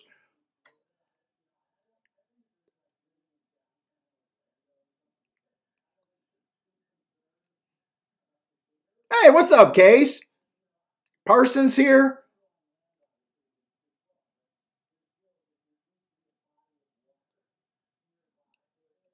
Oh, Jay, what's up, Jay? Oh, Mac and Company snuck in here. Always bet against it. Yeah, especially if you don't like the 3-5. If you don't like the 3-5, fuck yeah. Because when you're right, you more times than not you would have a positive expectation. You almost can't be wrong with whatever you bet after that. Positive expectation wise.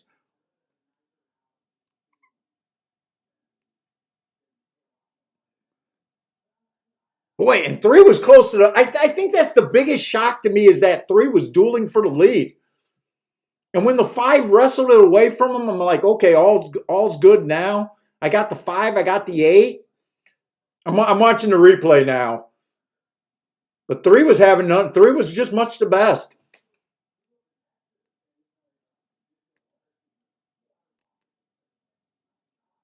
You do like when you have an off the pace horse break well. He broke extremely well too. One just kind of sucked up and got 7. Second kind of just beating the horses that kind of were stuck up in the pace. One, I think, got the benefit of getting second just based on the 5 and the 8 were trying to duel with the 3 and they weren't good enough.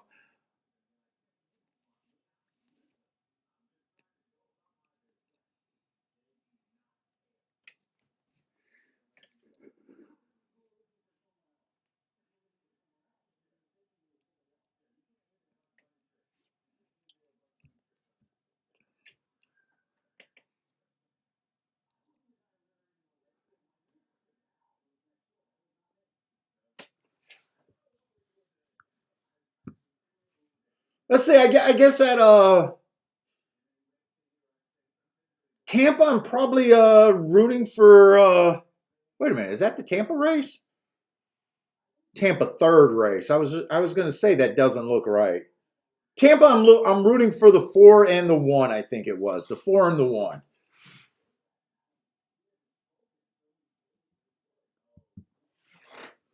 Those are who I'm rooting for. Oh, seven's a top choice. Wow, this race, there's no meat on this bone. They got the 7 at 4-5, the 4 at 2-1, and the 1 at 2-1. There's no meat. There's no meat unless you can get outside of that.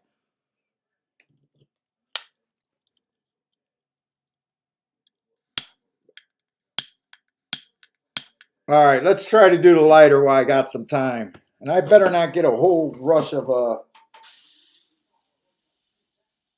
Really?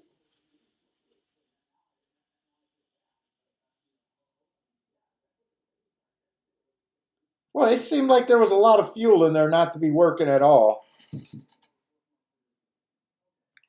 I empty it. I set it on low.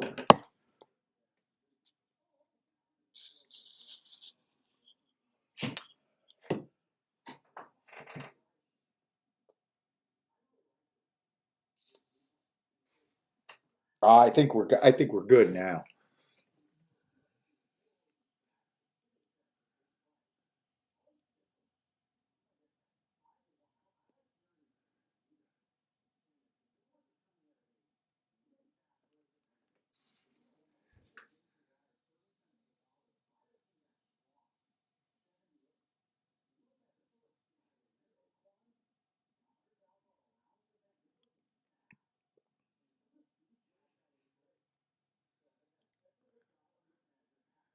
Tampa Bay's doing a slow shuffle too. They're just on a different time over there at Florida.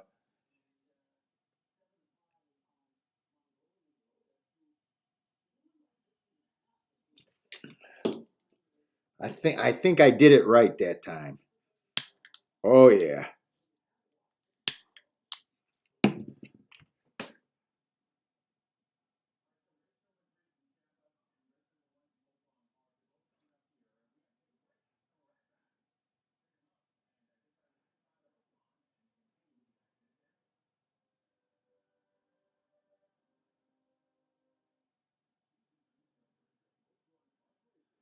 Let's see. No judging here.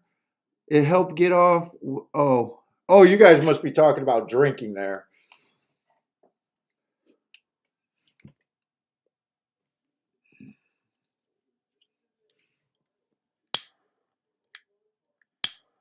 What the fuck is going on? Do I got another?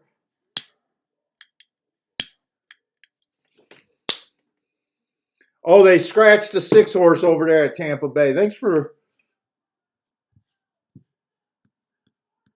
That doesn't change anything in the race. There's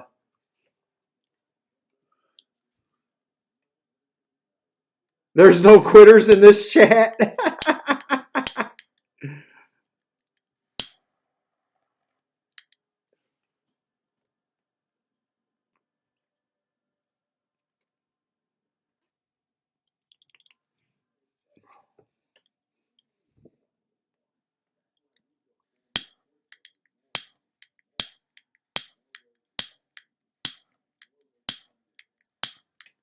Jesus, what's going on with my lighters?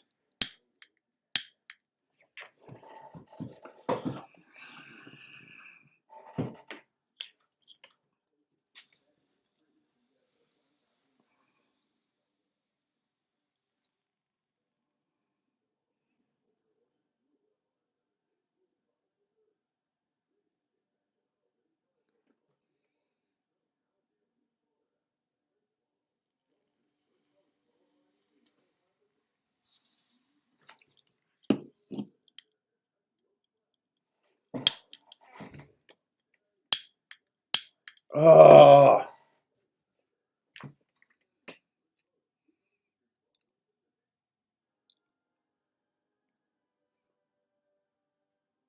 All right, I got to look at Gulfstream. This drag is they scratched a horse and they're ridiculous. Let's see.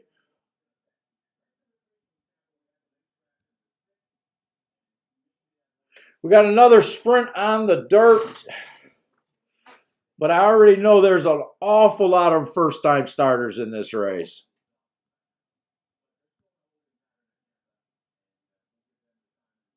And most of the horses that ran got something good to say about them, really.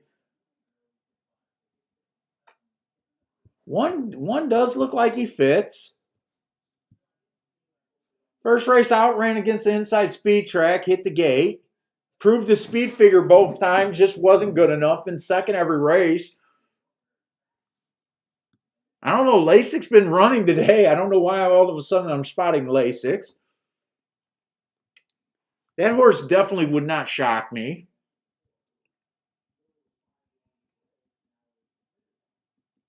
Three Horse wouldn't shock me. His first time out at Finger Lakes was okay.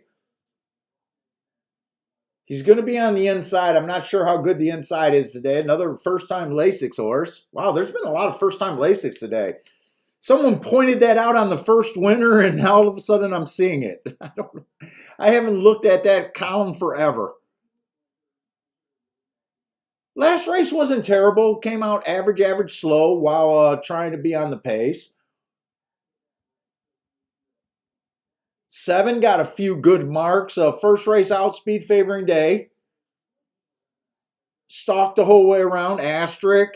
The next race, he hit a stalking track, went too fast to win. On my radar, we did see outside horses already win on the dirt today. So, and yesterday the inside wasn't extremely great. So I tend to go to the inside, but it might not be right right now. 8 Horse ran against the bias first time out. Could improve, but I couldn't just bet him off of that. But wouldn't be shocked.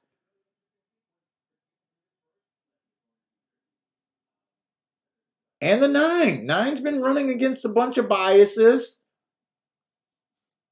Running second and third. None of these horses would shock me that ran before. 9, they're probably making the biggest mistake on at 15 to 1.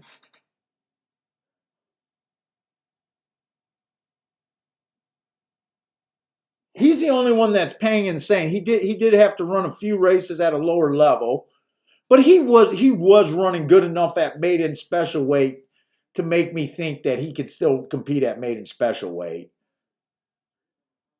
Last race at 35,000, he just missed that by a head. The 2 races at a cheaper level, both of them he ran against a bias. Nine would not shock me, and 9 might be the only horse that would tempt me right now. Let's see, 7. 7's tempting at 6 to 1.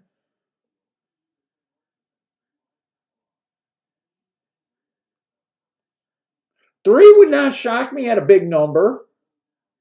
But he's probably the horse that I would probably say would have the least chances of the horses that ran before.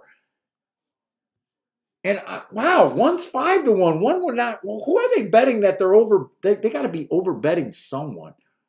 Who are they over betting here? They're over betting the 8 horse. A Joseph Staffy. Oh yeah. And he would not shock me. He ran against a bias, but he is over bet to me. Oh my God, I'm getting frustrated with this lighter. Getting frustrated. Okay, Tampa finally ran.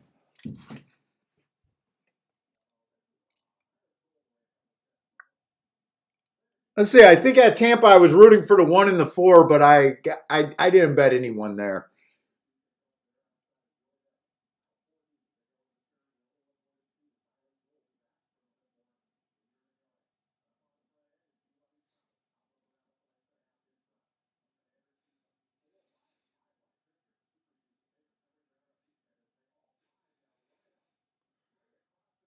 Boy, the big favorite, the 7 horse. You know what? You can't beat these favorites today.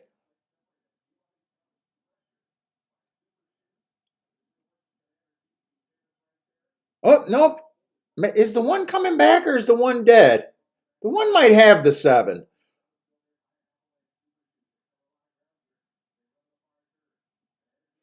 Two's lumbering. Two might have a shot at this race. Two got a shot at this race. He's lumbering.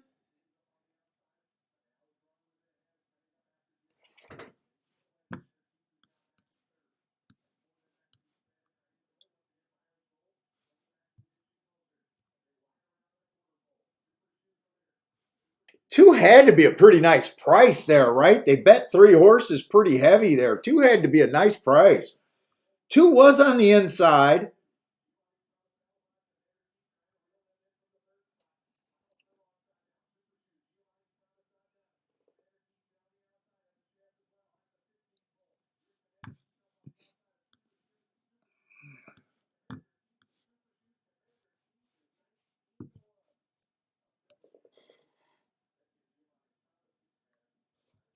What was that two at? Two had to be a nice price, right? They're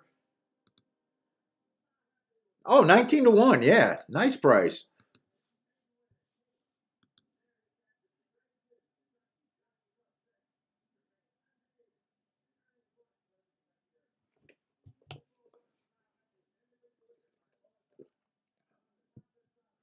Well, I started the day saying that I thought the inside was a bias. So I have no problem with that 2 horse winning. I just wish I liked them.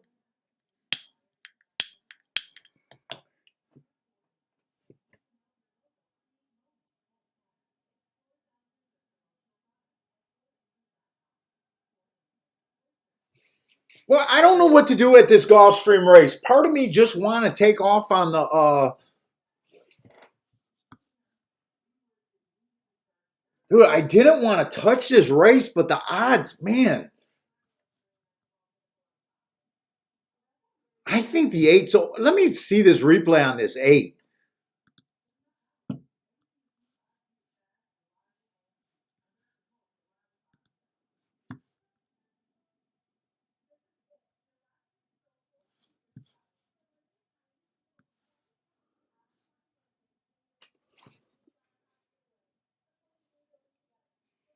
Why is this horse overbet?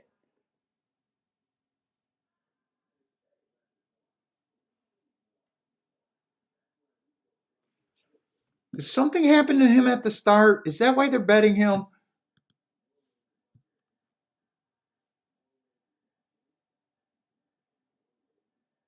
I don't know.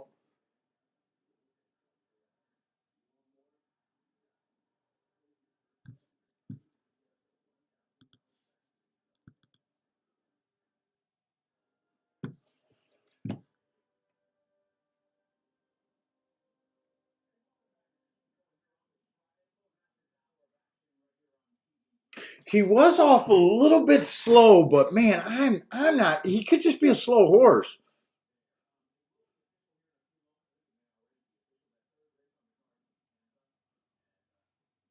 Dude, I want to not touch this race at all. But when I'm looking at the 9 at 20 to 1, my 7 at 8 to 1, even the 3 at like 30 to 1, it's like, and the 1 at 4 to 1, it's almost like, fuck.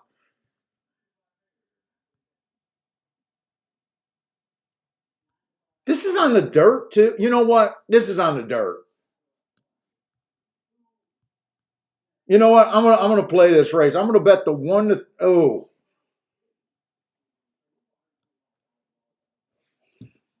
They're forcing me to play this race.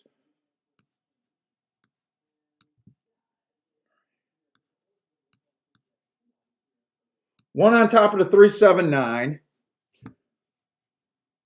3 to win. 9 to win. 7 to win. I put them like that because I'm going to bet them in all different. So if the 1 win, I got to hit the exacta. I just think they're making. I just think this 8 is so overplayed here. This is a race that I want to sit out, but the odds are telling me I almost got to play this bet.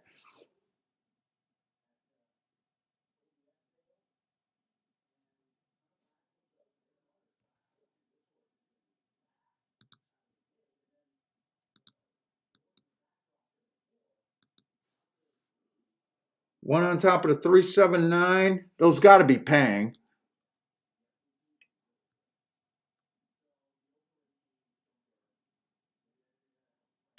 They're paying okay. Let's see, 9 to win.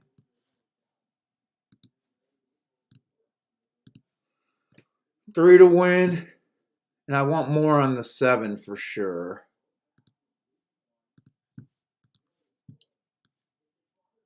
We'll see. This will be my third bet of the day right now.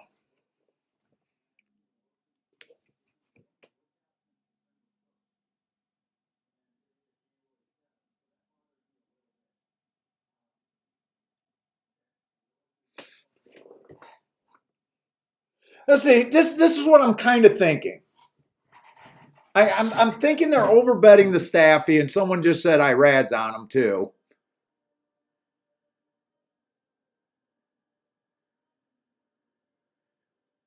We just know from the last few years that you really don't want to be in the 8 hole. I'm willing to play the 9 because he's 20 to 1.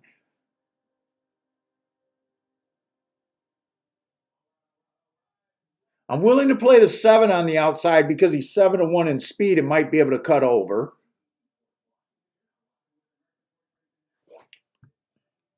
Two's taking a lot of money here, so 2 would not shock me. He's on the inside, but man, I just got to play against this horse.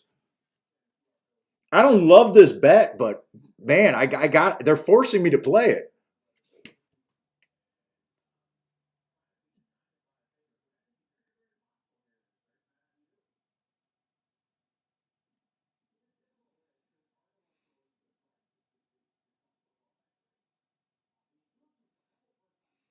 Let's see. Dean says he's trying to stay off the dirt races at Gulfstream.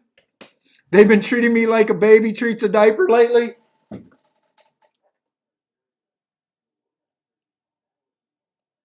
I'm trying to think if I've been hitting the dirt races lately, even. I know I hit a poly the other day. I'm not sure what I hit yesterday. I hit that bet down horse. And then I hit that race with that 6 that held on for second for me, backdoor that exacta. I'm not sure if those were on the dirt. They haven't been running that many dirt, really.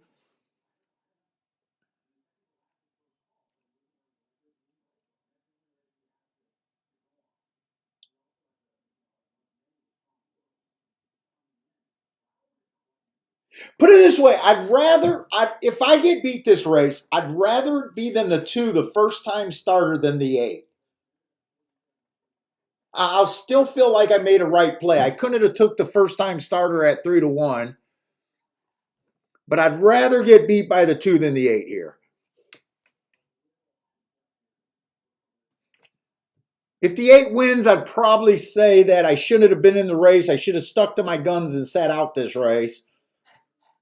But I just seen value in betting a race that I really don't care for.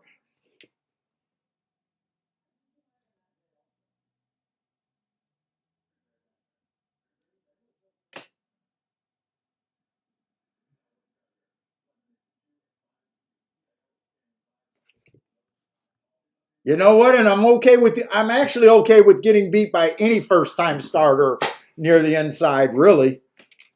So 4 getting a big lead is not bothering me at all.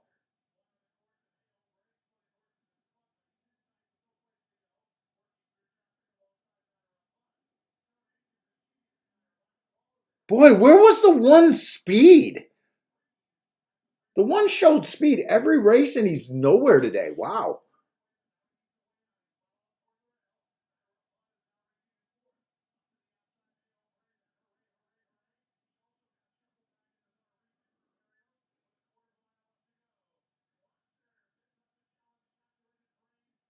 This is going to be all first time starters. I had no chance in this race.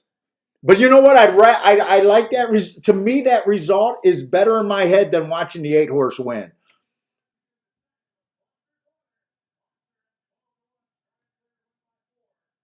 12-1. I'm not sure how good the inside is right now at all at Gulfstream.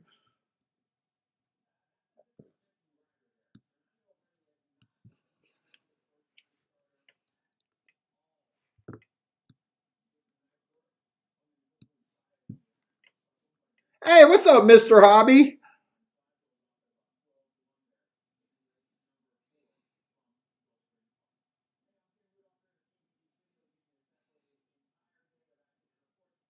Lanier had the 5 in on his ticket there.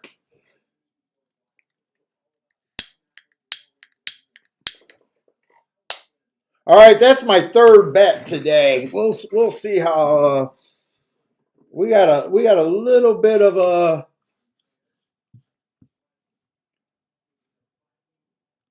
Now I do notice that I played 3 races and I haven't made a betting line in any of the races yet today.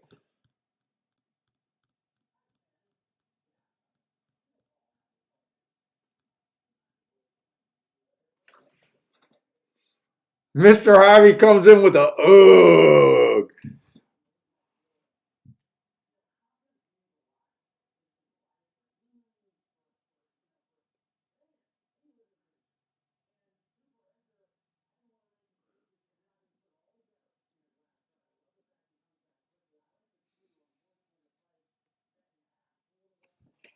Shit, I might have to wait for the turf routes over there at Tampa Bay.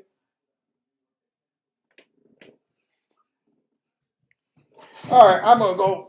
I'll be right back.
All right, I had to get some gummy vitamins.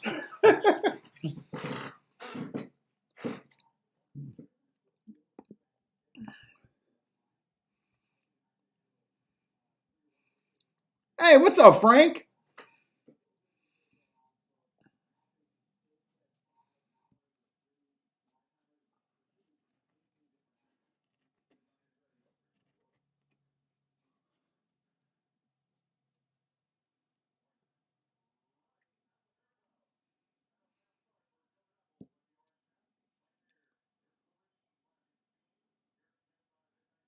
Hey, what's up, Elliot? Elliot says Saez is going to be the new Irad.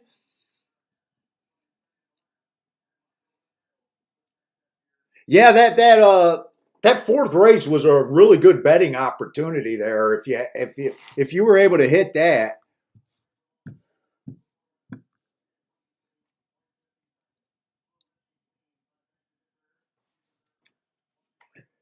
So I think that. Well, no, wait a minute. No, we've just seen the last 2 races kind of heated up. The last race at Tampa Bay, a 19-1 winner, and then a what 14, 15-1 winner here at Gulfstream.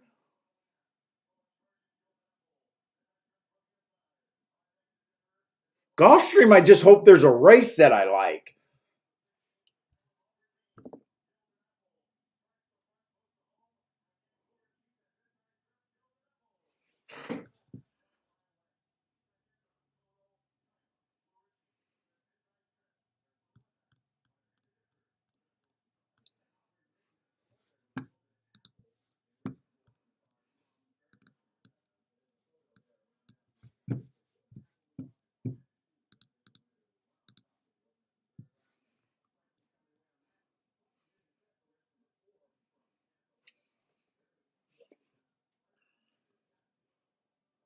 Let's see, we got another mile race at Tampa Bay. I might try the inside. We'll see. I am liking what I'm seeing at Tampa Bay, especially after that race where that 19-1 just won from the 2-hole.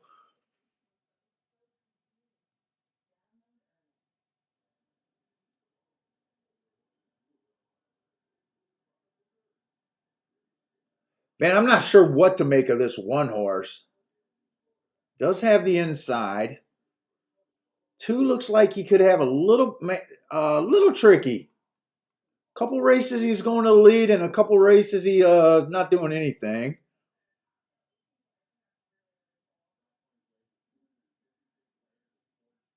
3 horse, I love that race 2 races ago where he stalking closing. He went too fast to win, running against the bias. He did have the inside, and the inside's been winning like 54% of the races there. The next race he gets the 7-hole. I didn't have that. It was a bad rail that day. I didn't have anything about that, but that's registering in my head that maybe that outside cost him. Let's see. Do I really want to do anything here?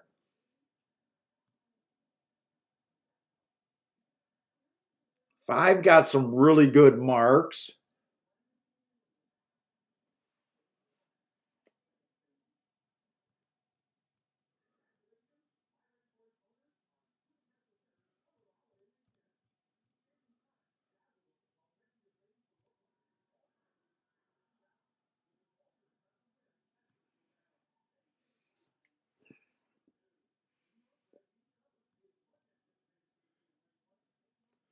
Next race is going to be a turf.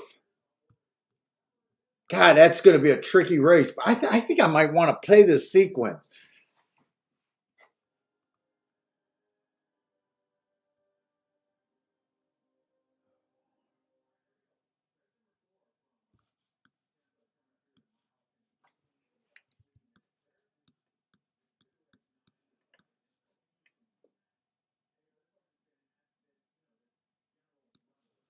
Fuck, it's only January 7th, and right now I have failed to make a morning line. I've been betting races, and this looks like another race that I'm going to try to bet without making a morning line.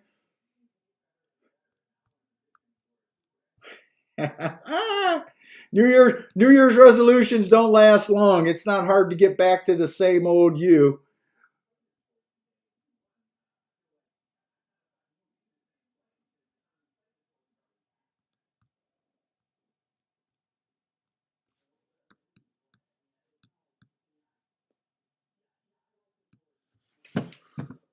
It's I think it's just because I'm trying to look at 2 tracks that are running way too close together for me.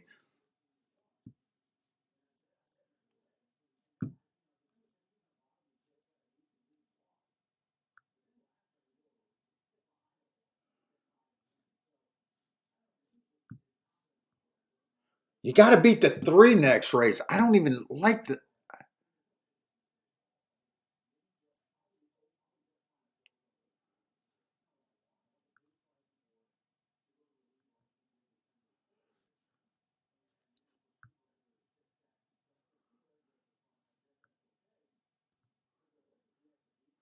Dude, those doubles are all paying pretty good. Except I got to beat a Chad Brown first time starter on the turf next race. I was wondering why the 3 wasn't on my radar and all his doubles were so low. I'm going to try to weigh these doubles.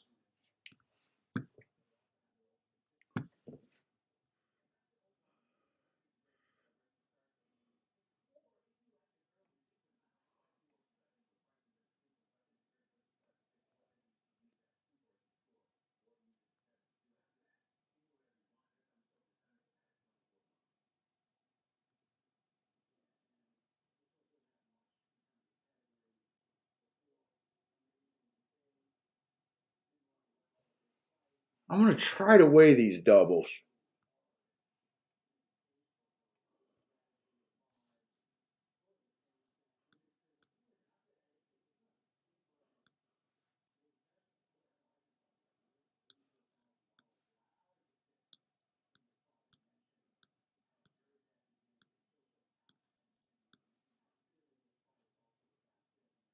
I want to play the 2 and the 3 the most, the 1 and the 5. So let's see. That's a $12 base ticket. I did 120 right here, so $10 base.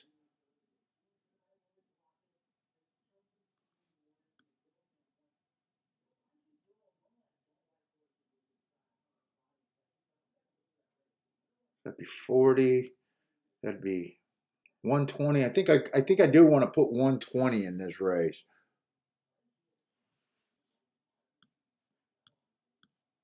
3 and the 5 to win. So actually, I don't want this to cost more than 80 bucks. Let me get the win ticket in first. 3 and the 5 to win. I only want to put 120 total. So if I did 80, I need a freaking calculator.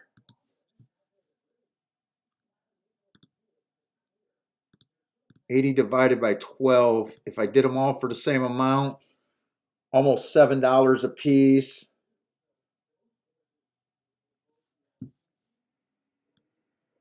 So if I do those for 8 and those for 5, top 2 for 8, I think that's how I'm going to do it. I don't have time to break it down. I might be putting in a little bit more. 2 and 3 the most.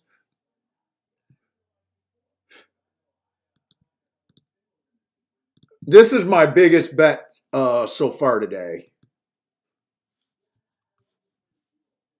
And then 1 and 5 to those same horses. So 120 total.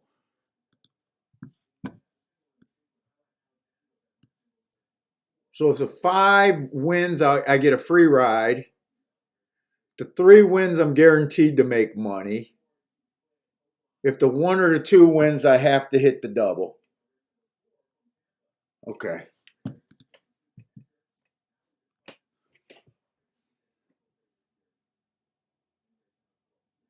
We'll see where we are. And I think I want to slow down.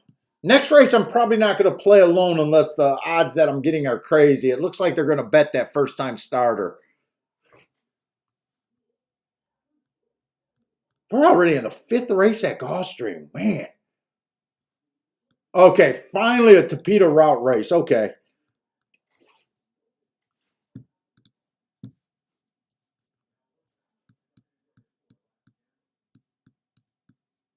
Finally a Tapeta route race. I think this might be the race that I have to hit today if I don't hit this double. Tell me there's some speed in this race. 4 looks like the speed. 5 looks like he could be speed. Stretching out.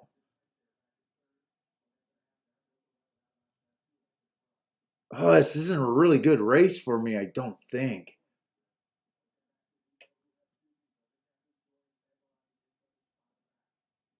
$23 and 4. Can this 3 hold on from here?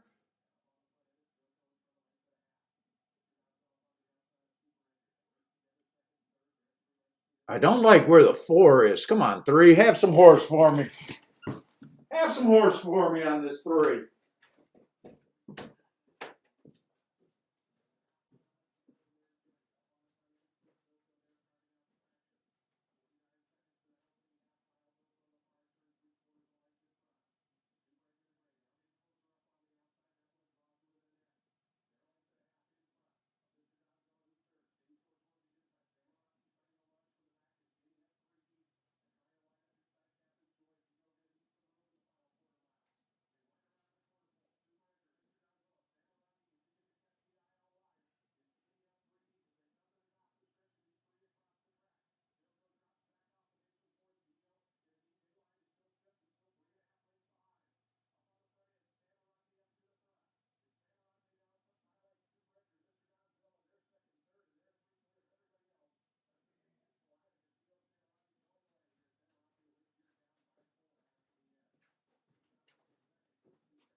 God, I am just bad on the dirt at Tampa Bay. I don't understand why I'm so bad on the dirt at Tampa Bay, but I am bad at Tampa Bay on the dirt.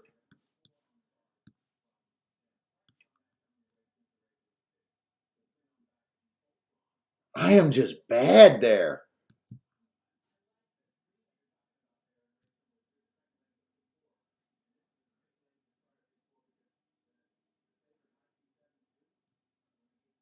I am just bad. I think I'm done with the dirt at Tampa Bay right now.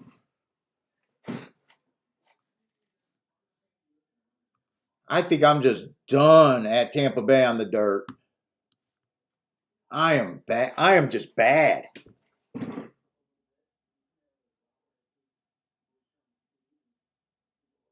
I used 4 horses and I can't even get a horse in the top 2. Woo, I'm bad. Bad. Let's see. Frankie 888 likes the what is that? The 3 over there at Gulfstream? Okay. I'm 0 for 4.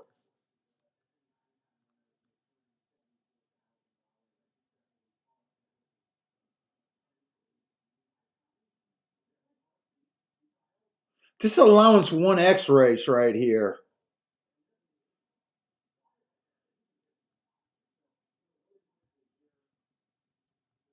Frankie likes the 3 horse.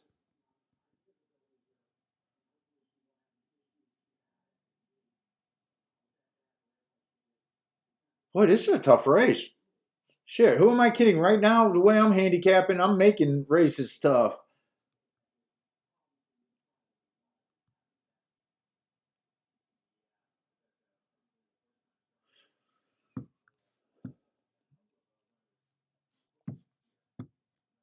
Let's see. I got to slow down. I got to go to basics.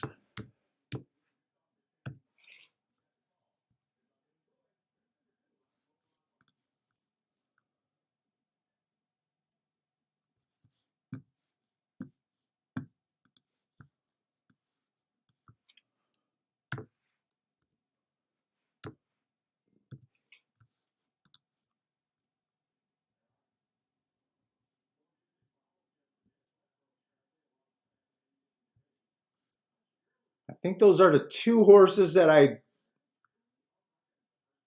don't like. Those are the 2 horses that I don't like. Let's see, there's 7 horses in the race.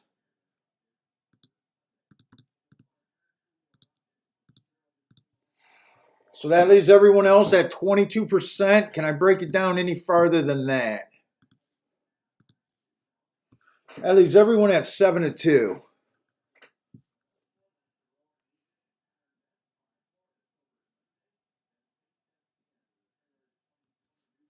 This horse is stepping up quite a bit. I think he fits, but I do believe he has some really class problems.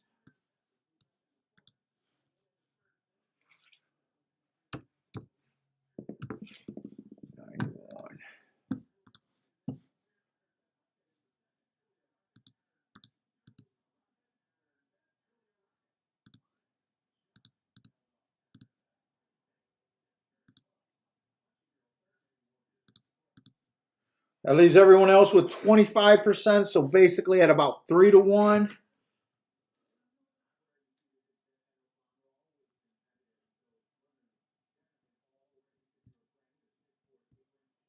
What is this 3 horse? He broke his first race at a long sprint while running against the bias and closing. He then goes back and hits a closing track. I gave him an asterisk. He went too fast to win. Then he tries a stakes race here. Man, I can't throw him out.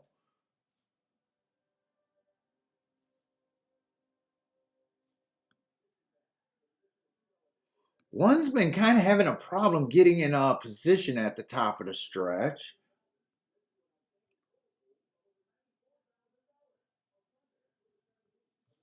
6 just as I like the 6's running style. He is stretching out.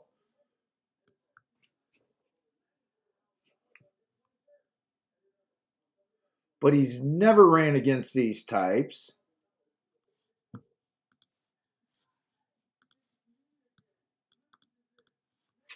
I'm going to have him at about 9-1 still.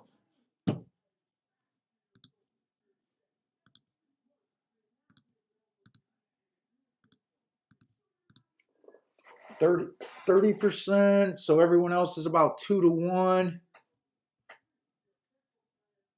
Have been liking to the outside.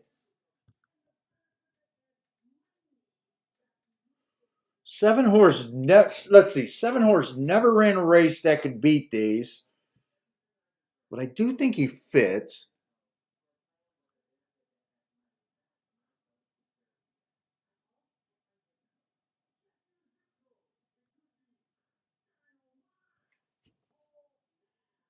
I got to believe the 1 has a better chance than the 7.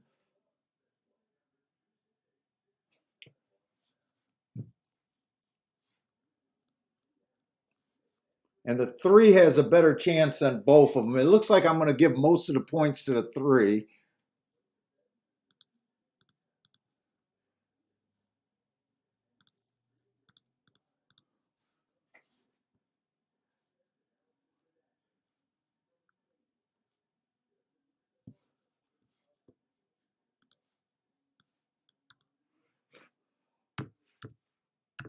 About 4-1 on him.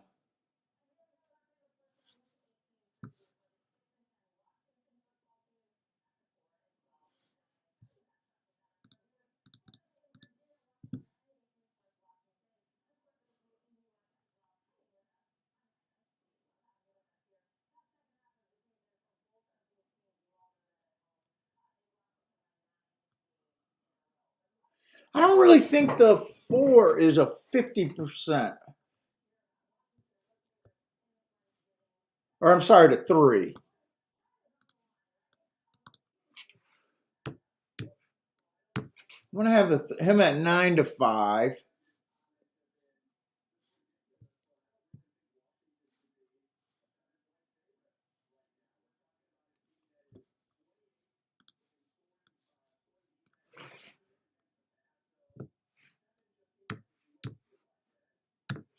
Whoop.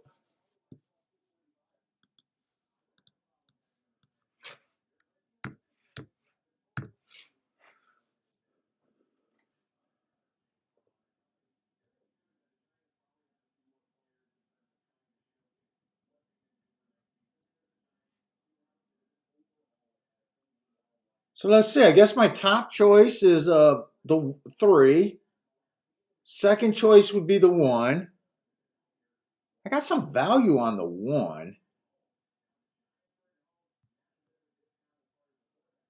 Third choice I would have is the 7-horse.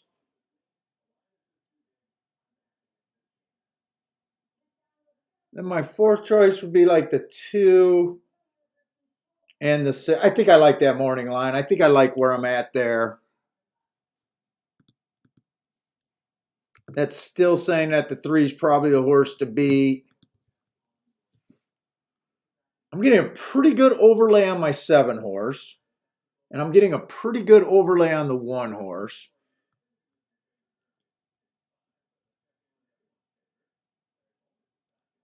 Damn, next race is that turf sprint where, fuck, doubles aren't in play.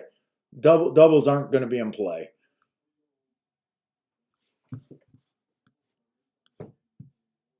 Let's see, could I box my first 3 choices? I don't know if I can even box my first 3 choices here.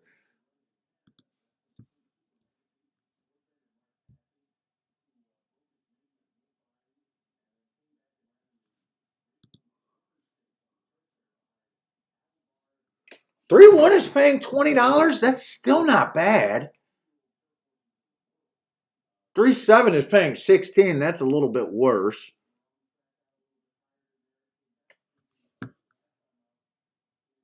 3-6 is the highest double or exacta.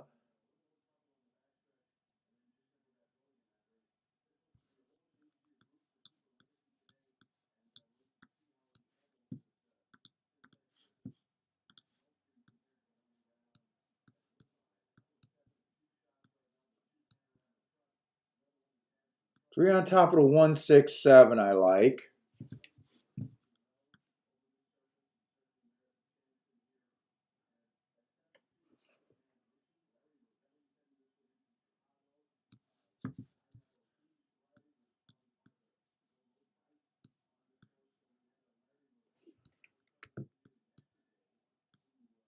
317 in a box. So I can hit it there. I can hit it there. If it comes in 1-7, that will be a big ticket.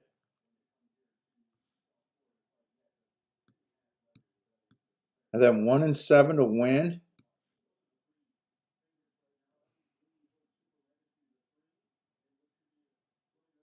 Is there any chance that this 3 running 2 sprints could be closer to lead and get beat here?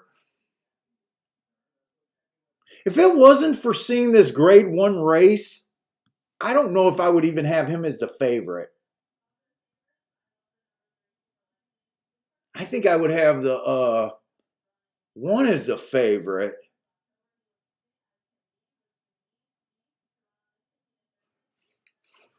I think I'm going to go after this race. I think I'm going after 2 back-to-back races. I bet 3 races already.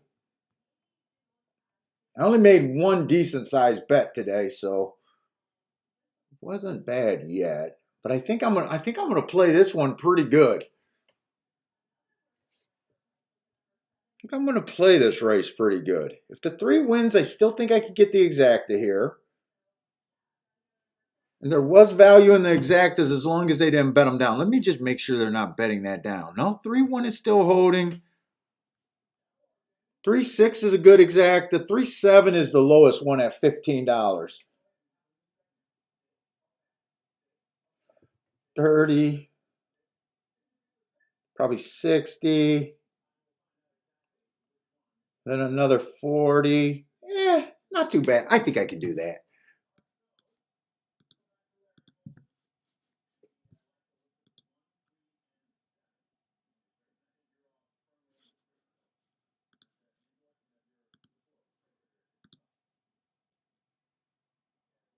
Well, not doubles, exactas. I'm glad there wasn't a 1 because I would have played a double ticket by accident.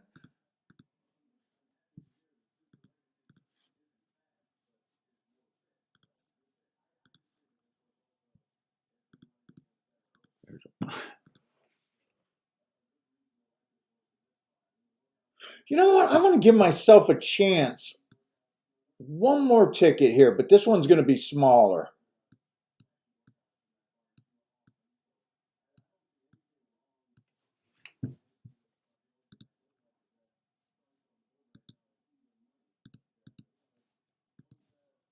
TVG's all over this 3 horse. Come on, let's get the curse of TVG to beat this one.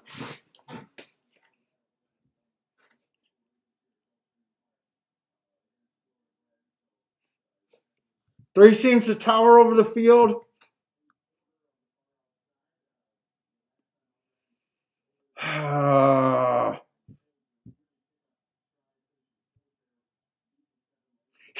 He only does on that grade 1 race. His speed figures don't tower over him. His speed figures don't. I mean, his connections are really good, but I don't look at connections. His speed figures don't. It's only that grade 1 race. This horse ran better speed figures. 2 ran similar speed figures. The 4 ran a better speed figure. The 6 is similar. I feel like I'm reaching the most for the 7 horse, but 7's my 3rd choice here. Hey, what's up, Just Mark? All right. Does anyone see what I'm doing wrong filling this damn lighter? I emptied it. I got some juice.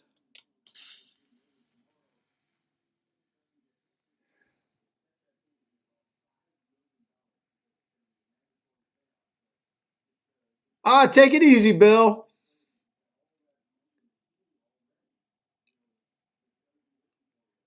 Hey, what's up, Joshua? You have to win today? Well, I feel like I got to win every day. You know what? And the wife went out of town. I sent the wife to Ohio.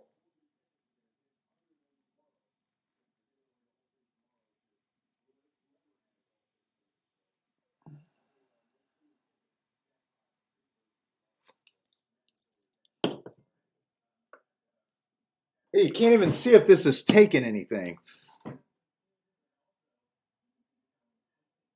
Dean says, tell Kiki if Chantel doesn't win this race on the 7, you're a Mike Smith fan. Yeah, Kiki's on her way to Ohio right now.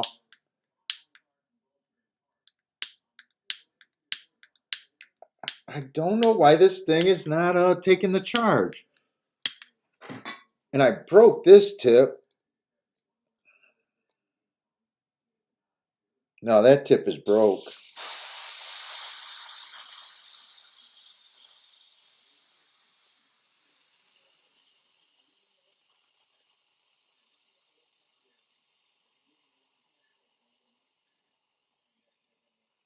Dude, I was thinking about doing a Saturday show, except I don't feel like marking up a form. I already don't feel like marking up a form. And if I get here's the thing, if I get my ass kicked, I might be pissed and do a show, or I might be too embarrassed to show my face. I could be too embarrassed to show my face again this week. I never know how that's going to go. I will say, on days that I get my ass kicked, a lot of times I'll go into rage handicapping that night. I won't plan on doing any marking of the form, and then I'll be so pissed that I'll just mark up the fucking form.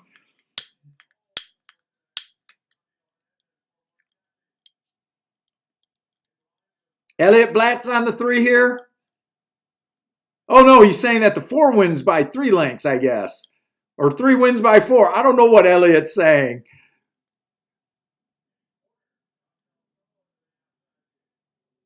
Is 3 going to the lead?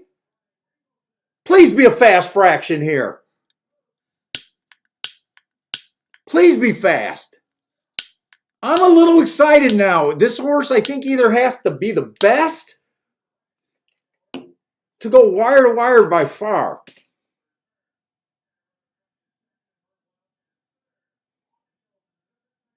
Show me the fractions.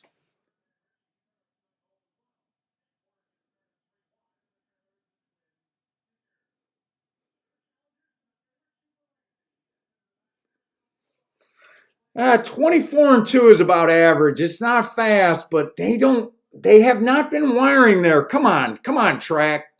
Be quicksand for this 3. Swallow them up for us.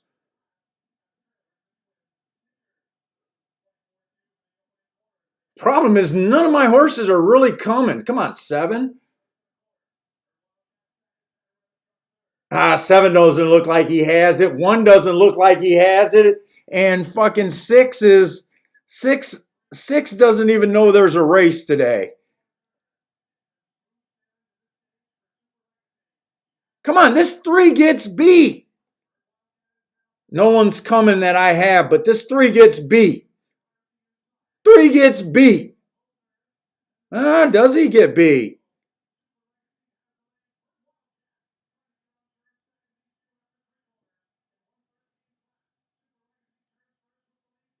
I don't know if he got beat, but man, my opinion is trash.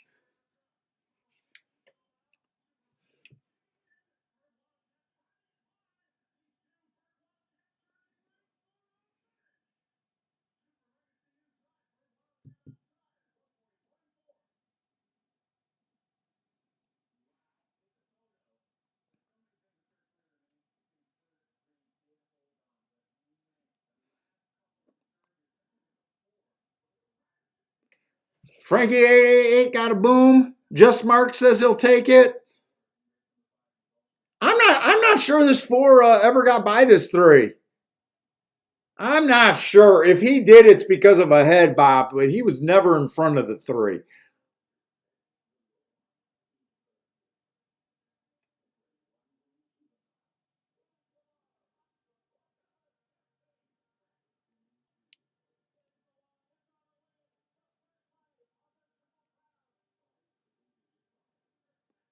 Let's see. 4 was second best by a mile.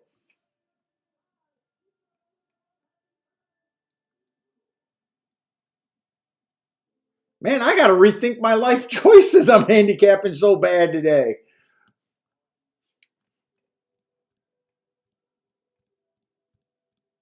Oh, and that bet's gonna hurt a little bit. That bet's gonna hurt a little bit. And I need a freaking smoke so bad right now. Hey, what's up, Vince? I need a smoke so bad right now. I think three. The only way the four won that is if he got the head bob of all head bob. And so I'm 95% sure this three wins this race. There may be an inquiry here. I didn't see anything. They do have an inquiry sign up.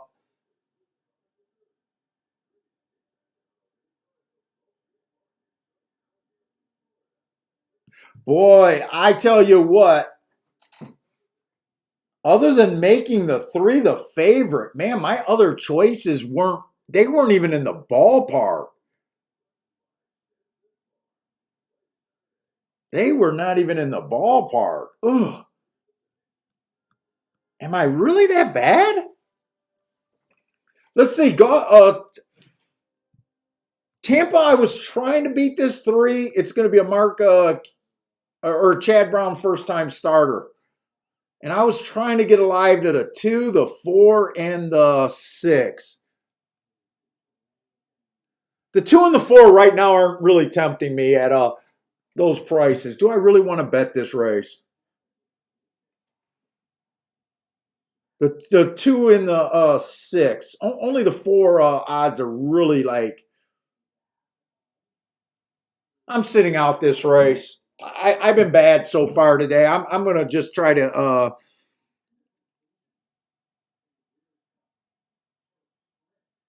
Dude, I got an electric stove.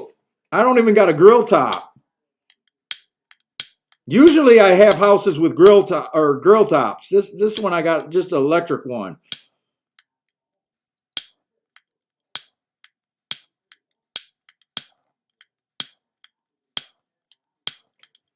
Dude, I don't know how my damn lighters go bad.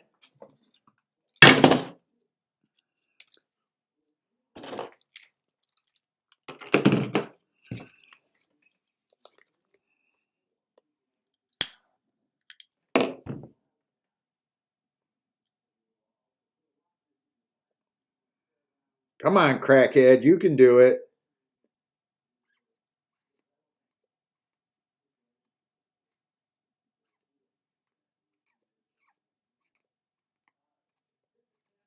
Your host is a crackhead.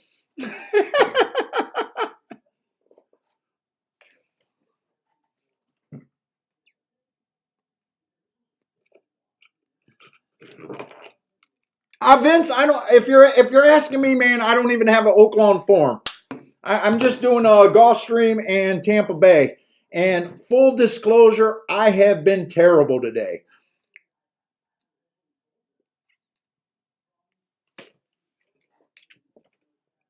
In fact, the only horse that I could have bet that was a winner was that 7 horse at 5-2 in the first race.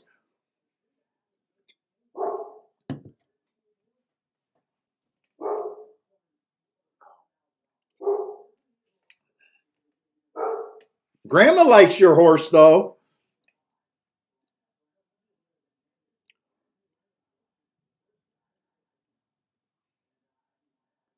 Let's see. You might want to check out Lanier. Is Lanier putting up picks for Oakland today?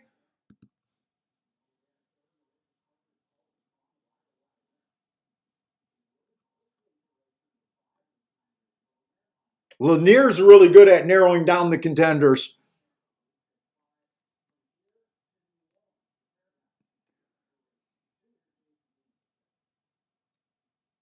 Ooh, 6 is going to lead here. You guys know at Tampa I want to play the turf routes just because I believe in that stalking closing bias there. They have a hard time wiring over there at Tampa Bay on the turf routes.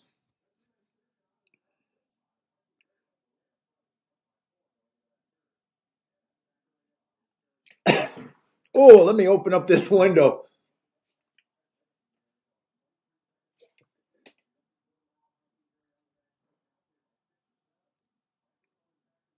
Boy, they're letting this 6 get a nice lead, but 23-47-1 is fast.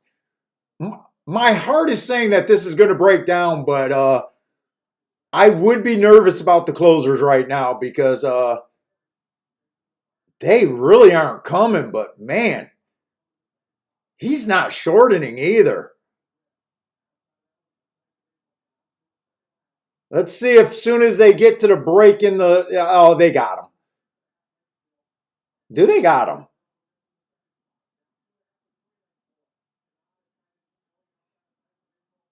Okay, I'm glad I didn't do anything. I would have only been able to do something with the 2, the 4, and the 6.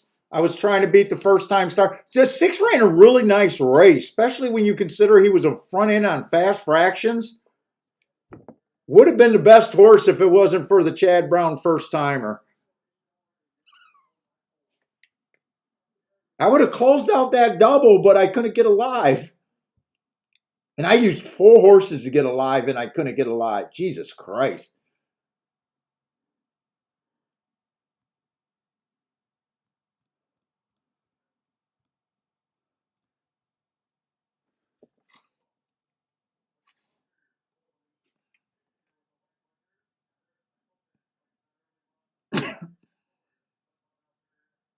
What are you talking about bad today, Lloyd? Lloyd, I've been good. Shit, Friday I went 2 for 2 profit.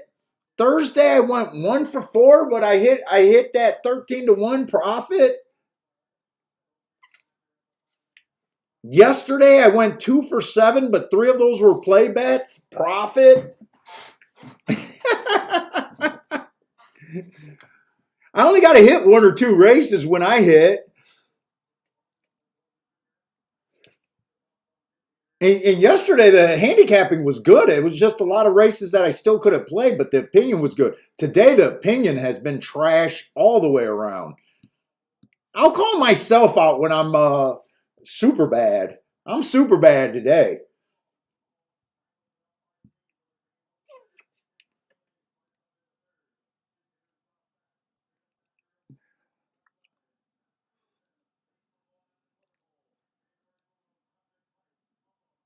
Shit, the chat room seems pretty quiet. You know, in all honesty, I other than those 2 races, the 2 winning at Tampa Bay at 19-1, and then that 4 winning at Gulfstream at 14-1. The prices have been on the weak side today. But it doesn't even seem like the chat room's doing all that great today.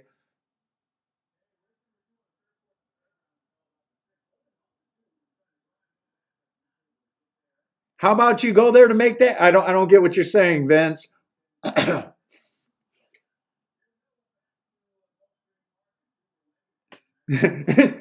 Dean says he's doing amazing. Me and Dean is in the same boat. We're doing an amazing job of handicapping today. All our horses suck. Stephen Marshall, all right. You guys in the chat room, help us out. If you guys are doing something somewhere else or on your own, let us know. Stephen Marshall just started out with a nice hit at Fairgrounds. In is on a tremendously bad day today, too. And remember, we're not touting here. All we're doing is promoting handicapping. I know most of the guys in this chat room's not here to hear my picks or even play my picks.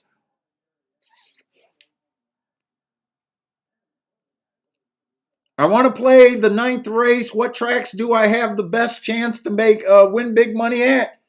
All of them, man. It depends on where your opinion at. Hey, Vince, help us out. Are you a new handicapper? Are you an experienced handicapper?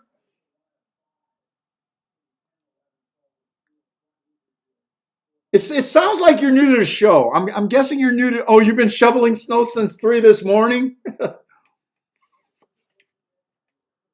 You should have called me up. I got a snowblower, man. Dean's sucking at a world class level today.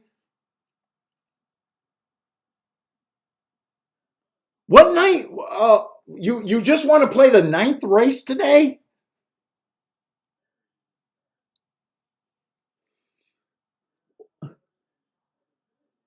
Well, we got a ways for the ninth race, so hopefully our opinion can change by the ninth race.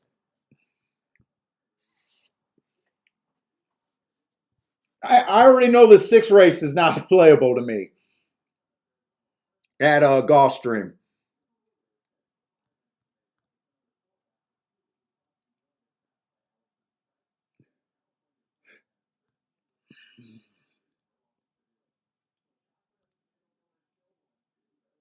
Ooh, ninth race at Gulfstream is a nice. It's going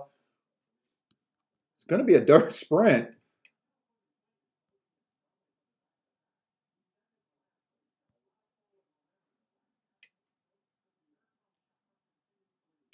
Hey, what's up, Shan?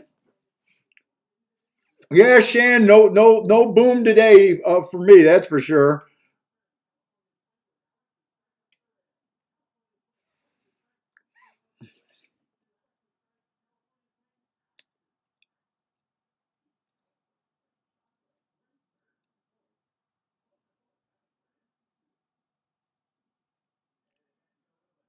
Let's see. Vince says he will play long shots.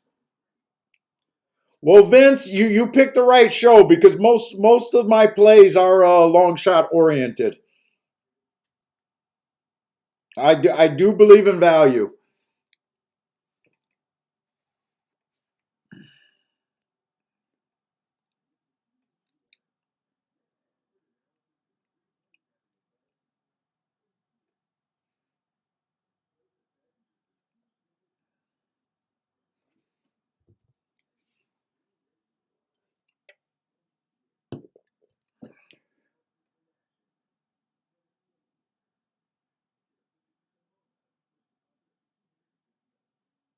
What is Shane giving me shit for?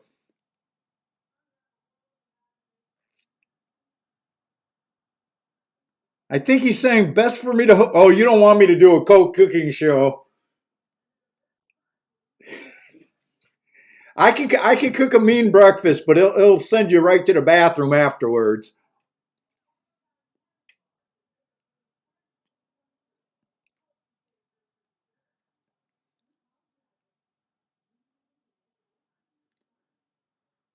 And let's look at the results. I got to look at the results at Tampa Bay on the dirt so far.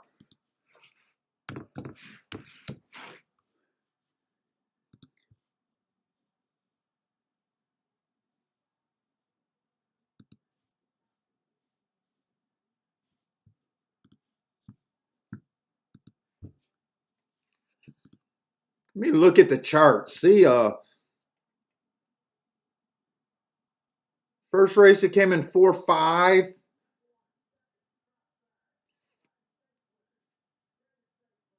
Second race it came in post 3-2.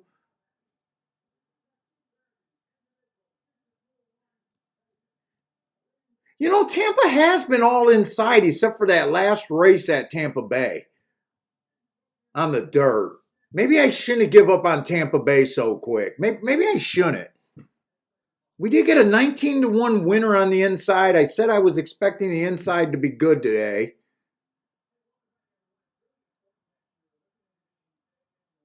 The other race was that 4 winning, but that was a we didn't play. I didn't play that race. It came in post 3-2. First race it came in. It has been kind of inside today.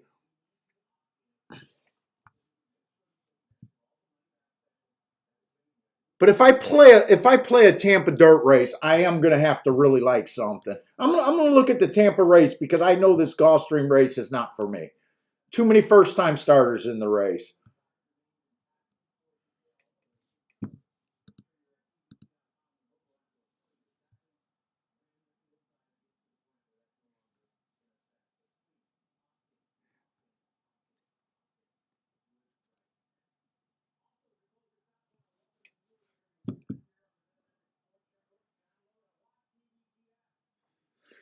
And we got a lot of time, so I might as well look at this race.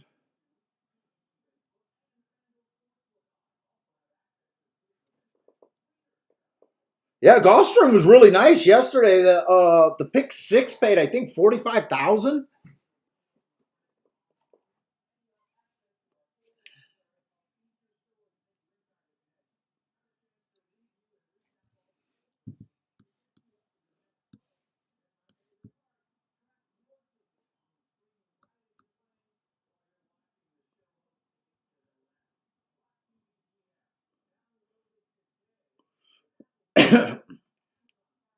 Let me just do this. Gulfstream six race turf sprint. We're looking for horses that will be within 1 to 3 lengths of the lead. You either got to be on the lead or within 3 lengths of the lead by the first call. And this is why I can't play the race. Pretty much everyone's a first time starter.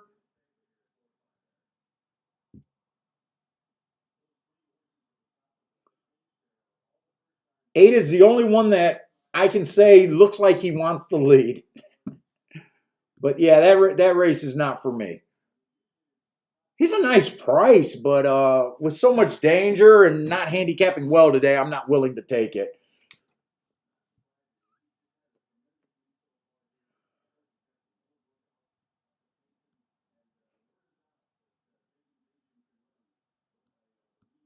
Let's see. I'm just going to spend some time on this Tampa Bay race. We got about 18 minutes still, so we got plenty of time. So I'll give this one an effort. Charles is asking, does anyone like the eight? I think eight's the only horse that I even got an opinion on. He looks like he's fits. That's all I can say.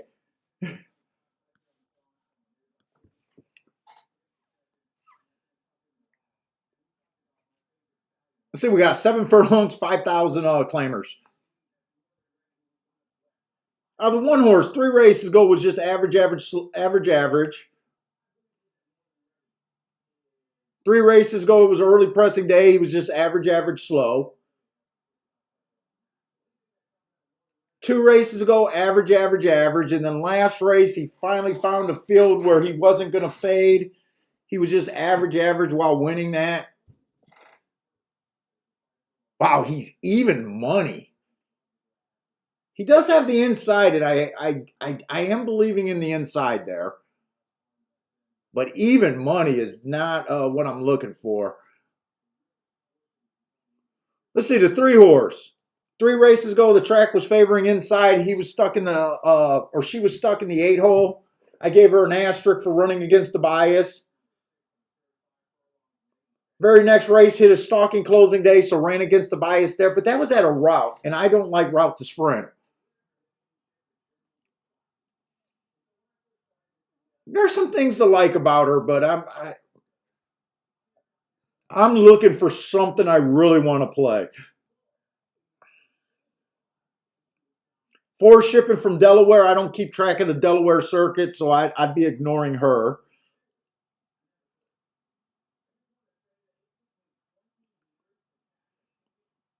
Let's say the 5 didn't run a terrible race last race. It was a stalking closing day. She was a stalker that day. Ran a third, average, average, slow.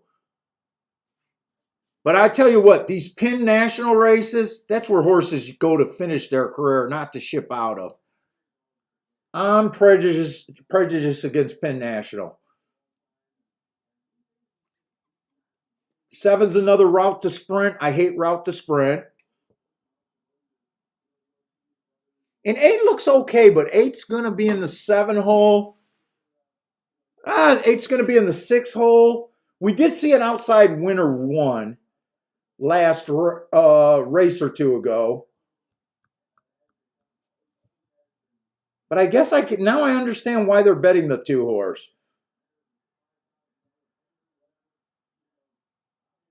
There's not any real speed in this race either. Two's been close to the lead, but he's not really a speed horse.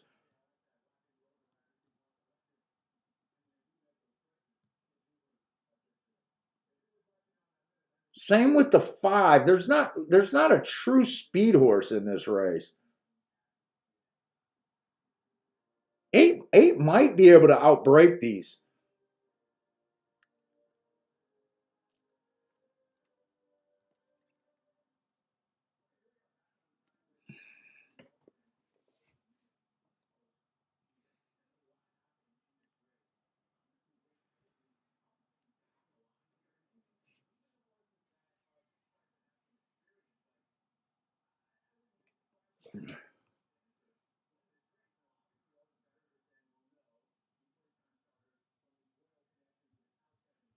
I do want to look and see how that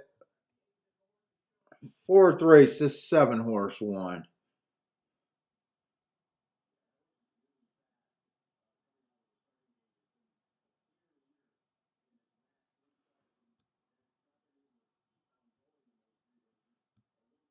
He did have the best speed figures by far. He did have the best speed figures. I think he was 5-2. He did have the best speed figure. He was running against the asterisk last race.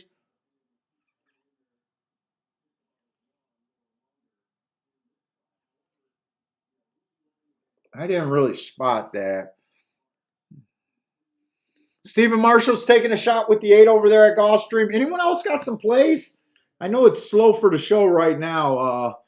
Not really liking these races right now. I think 11-1 on the only horse that you know wants to lead is not a bad bet there. Let's see. William likes the 5, 6, 8 over there at Gulfstream. 5 is scratched, William. Did that just happen? Or was he always scratched? That might have just happened. Oh, no, I'm marking up the Tampa Bay form. Yeah, 5 was always scratched.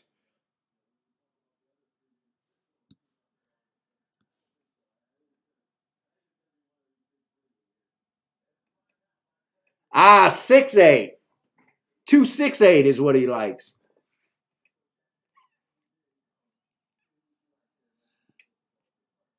Dean likes the 6 to win and the 8 to win place or show. All right, that cigar is about done.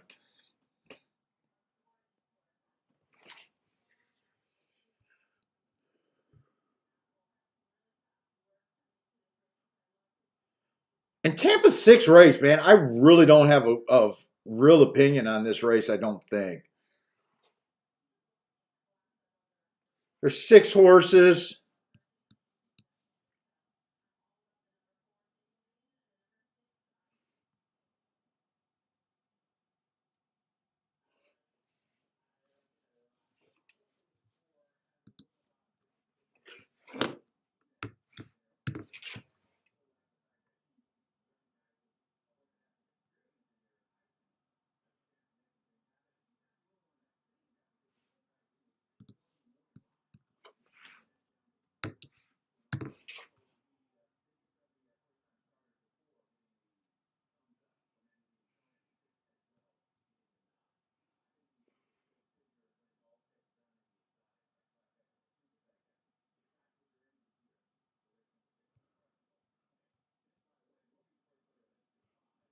Man, I really don't like these Penn National horses. Did any of these horses run in the same race?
That's kind of how I'm seeing this race.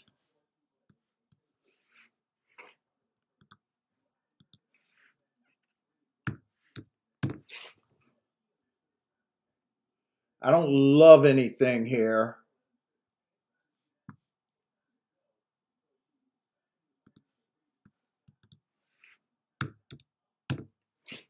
Three to one. So I guess my top three choices is a 2, 3, and 8. And I guess the Penn National horse would be my fourth choice there. 3 and 8 are actually overlays in my opinion. 2's just a little bit over bet, but he's borderlining on just about fair value.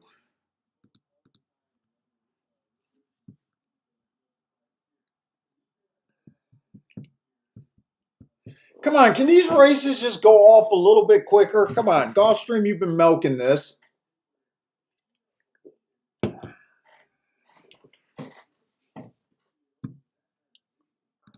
me see if I can bet this Tampa Bay race. They're boring me to where I might actually play a race. I technically can play the 8 and the 3 horse. I think I'm getting decent value on them.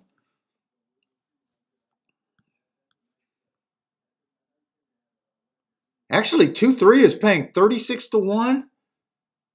And 2-8 is paying 34 to 1. I can actually play this race. 2-5, they're hammering. They're hammering the 2-5.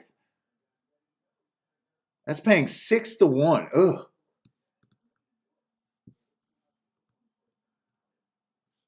You know, they might sucker a bet out of me over here. 2 on up. This is what I'm considering on doing.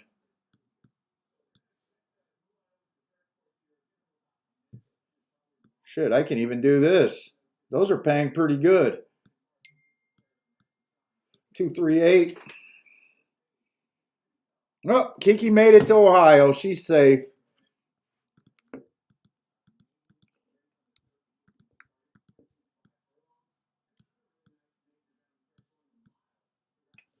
Not sure. Do I want to box that or just key that? I might do all of those.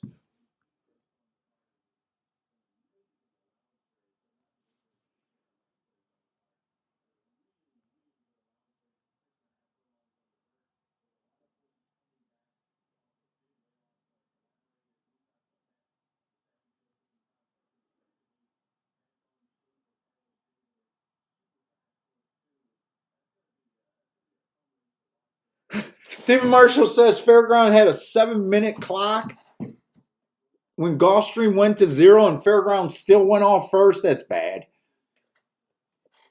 I usually don't complain about the lag because I don't really care that much. But man, when you're streaming and you got nothing going on. Boater said, "What time the dancing girls show up?" I did ask my wife before she left, did she buy me condoms? I said, "You're going for the weekend. Are you buying me condoms?" And then when she said no, I was like, "So Raw Dog's okay, I guess." I tried to tell her if you wear a condom, you're not really cheating. You're just on the inside of the condom, but she's not buying it. She's not very progressive.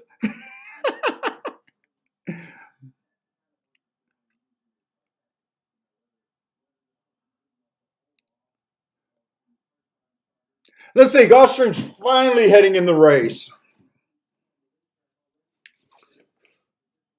Hey, what's up, Bender?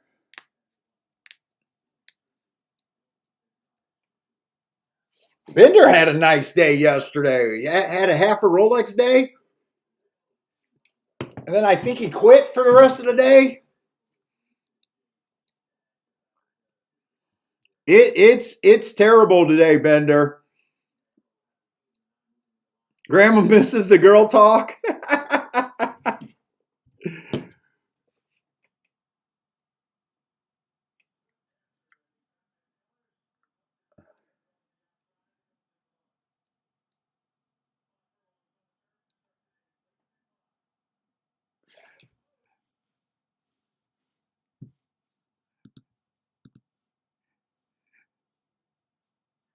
Let's see, Dean says, what if you wear a condom while you do your taxes? I don't think you can get audited then.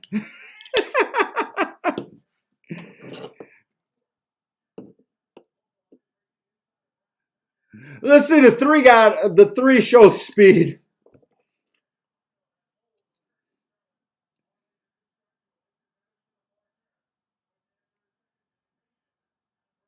I'm not sure the 8 can come off the pay. No, 8's dead. The bias is going to hold off. All the horses that had the lead in 3 lengths of the lead at the first call are there, but they're all first timers, so.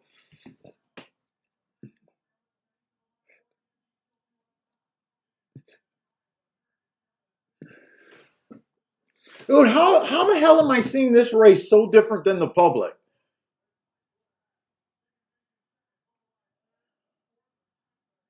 The public does not mind Pin National horses.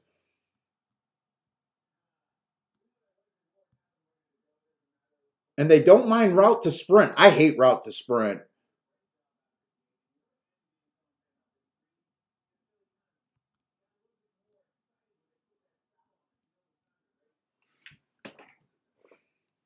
Joshua, you hit that race, huh? Boom.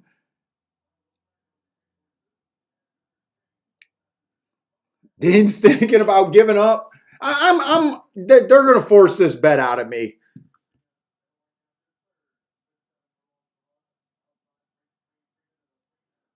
I am really seeing this race different than the public, and that's a good thing.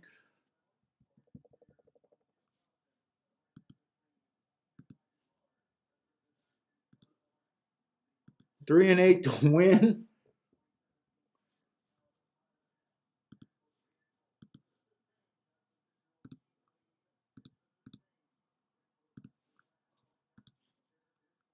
I think I'm going to do the key and the box.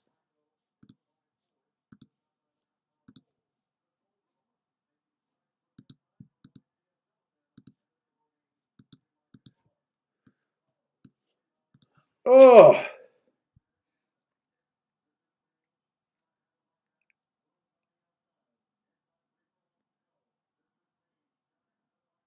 Bender's a smart man. No watches for him. His big winnings go in the savings account.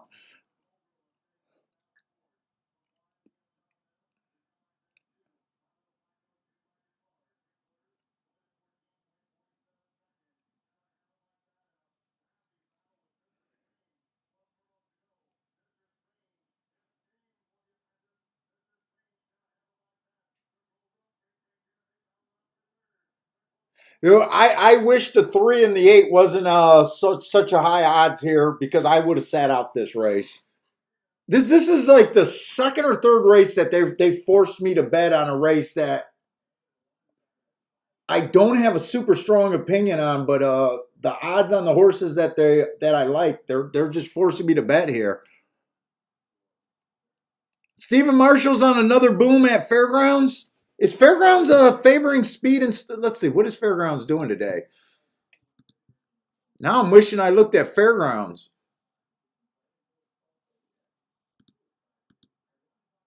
Let me just look at the results over there today. Fuck, first race it came in 1, 2, 3. Yeah, that's what I'm looking for. Except I don't know if that was on the dirt or not.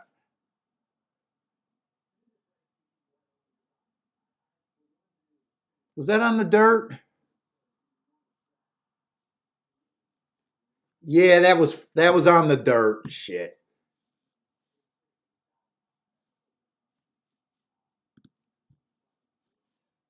Let's see. Second race came in 6-2. Was that on the dirt or not? I'm not sure if that was on the dirt. And then what was the third race?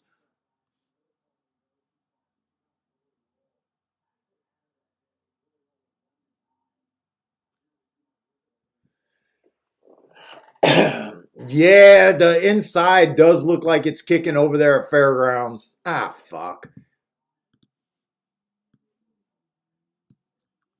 Probably should have played the Fairgrounds instead of Tampa Bay today.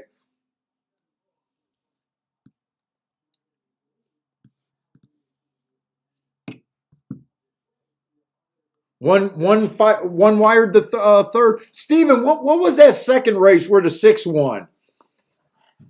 Was that on the dirt? Because we know on the dirt that I would have been looking on the inside. I think I could have caught the first race, possibly the third race, and who knows? Uh, Maybe not the second race. Who knows? Hey, what's up, C Money?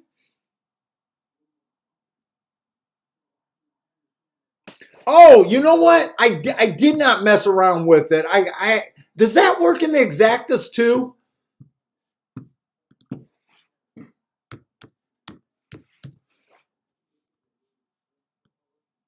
I wonder if the math's the same in the exactas.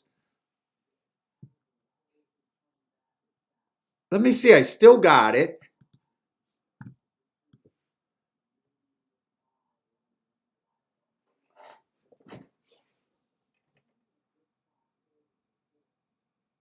Oh, and I had another question, C Money. Am I supposed to put my odds line in there or the I think I'm supposed to put my odds, right? And not the track odds. I haven't been able to play with it. I got to do that on my own time and not on the show. But I think I got to put my odds in there. But I did have a question. Is that supposed to work with the same math for probables and the exactas?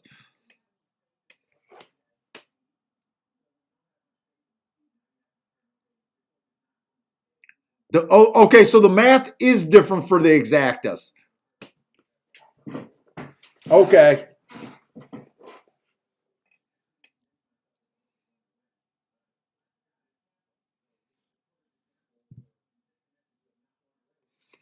Let me see. Could I mess with that? I wish you would have came on a couple seconds earlier when we had that big lag time.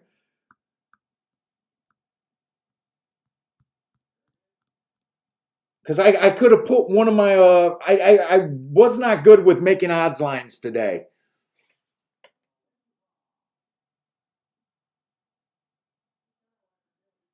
Come on, I just need to be really right about this Penn National horse not being able to run. And right now he's oh no, he's not running. Come on. That's the 8 that's on top, not the 5.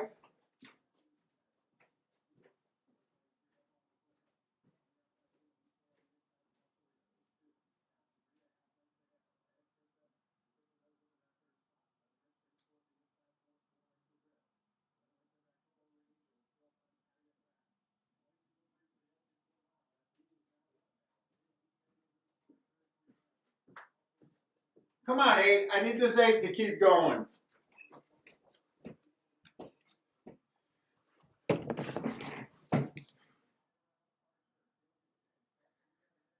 Man, I'm bad on the dirt at Tampa Bay. I'm just bad. I was right about the Penn National horse not being able to win this race. God, the 8 ran so good. But I do not have a 4.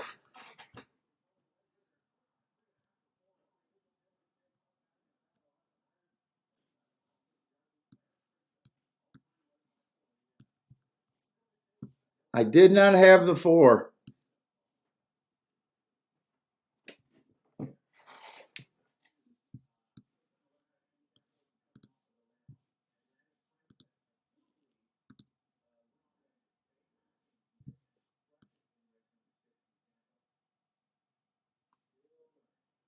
I would have been fine with just the 8 winning there, too. Who was the 4?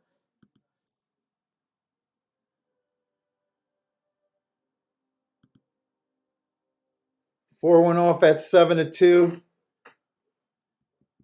It's going to be a nice exacta, but I did not have the 4.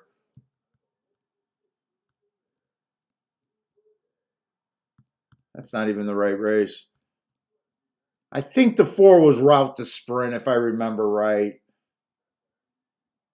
Delaware Park horse.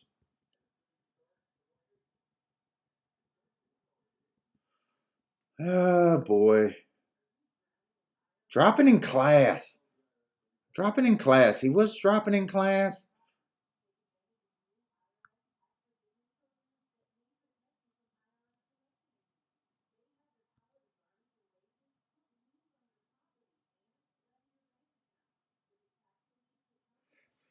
I'm not playing well on the. I'm not playing well at Tampa. That's for sure.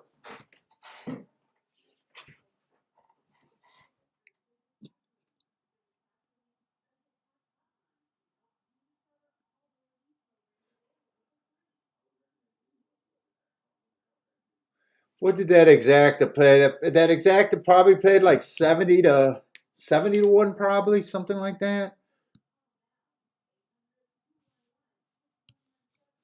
What did that pay?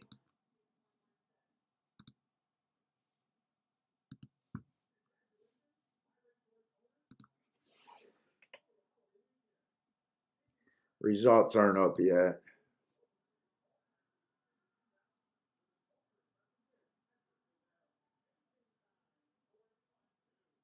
Exacta paid a little over 50 to 1, a little over 50 to 1.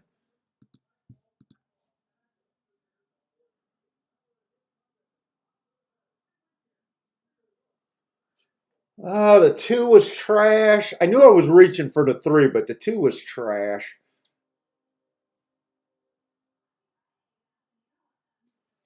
I hate route to sprint. Route to sprint beat me a couple races today too. I don't think that's the first race that route to sprint beat me today.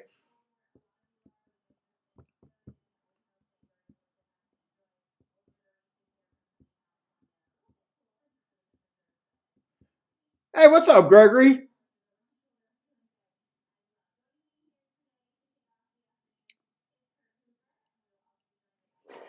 Woo, this is a rough start.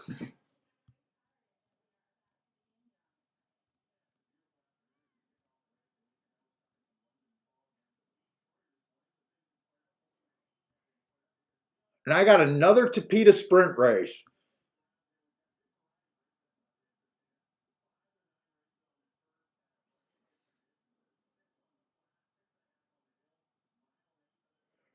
Boo, boo, boo. Where did this 4 come to beat me at?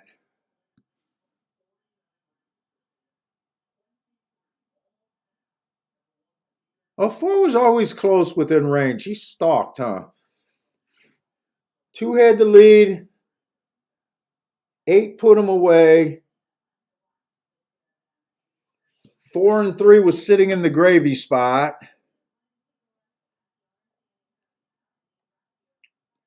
22 and 3, nothing wrong with that fraction.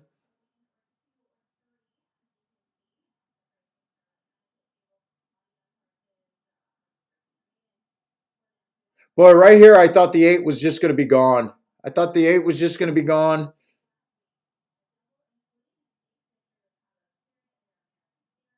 Four is the only horse that's really coming. The two's already put away. Boy, it looks like 8 has a firm hold, and he really didn't.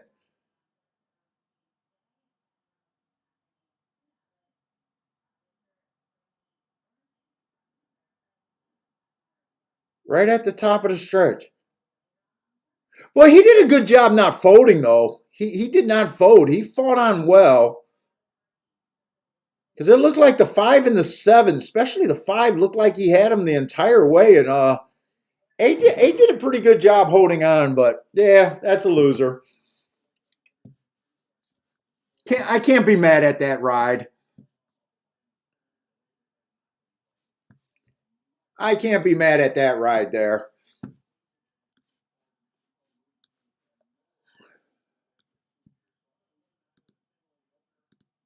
I need my Tampa Bay video. I just closed my Tampa Bay.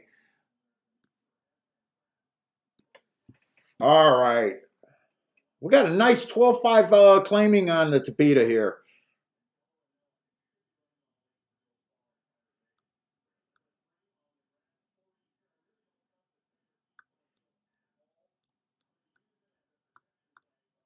Protection play.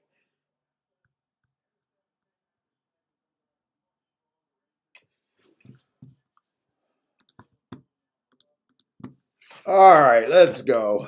EQ. I gotta dig at Gulfstream. I gotta just focus on Gulfstream here. Let me just make sure I got these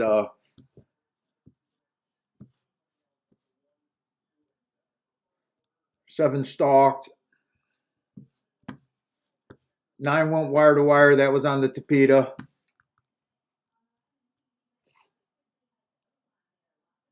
The third race was on the Tapeta. That was at 3 horse.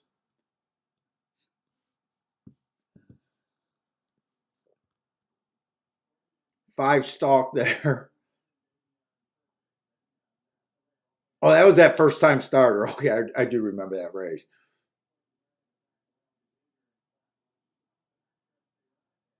Fifth race, that 3 did go wire to wire on the Tapeta. But that was that big favorite. Okay, that's all of Gulfstream so far. So we only had 2 Tapeta sprints so far today. 1 wired, 1 stalked.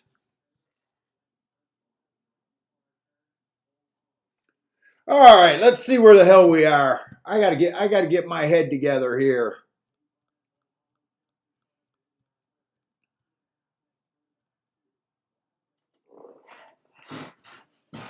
Let's see this one horse. 3 races ago, it was an early pressing day. This horse had no speed. I gave him an asterisk. He did improve after that asterisk. He then hit 2 races ago. Bad rail stalking day. Right running style, but wrong position on the track. That's actually a nice race. And then he comes back and improves off of that race again. But that was a 1 race sample, so it's kind of hard for me to really judge that. Just looking at the running lines like everyone else would, there's nothing wrong with that race, just missed. And that December 15th, that might be a key race right there. Rematch race. The 2's coming out of that same race, that same 1 race sample. In fact, the 1 and the 2 dueled the whole way around, and they both hit the wire pretty much together, not much separating them. Anyone else coming out of that race? Is that going to be a key race? The 3's coming out of that same race. Let's see. Or I mean the 4's coming out of that same race. Let's see. Anyone else? 7's coming out of that same race. Might want to watch the replay here.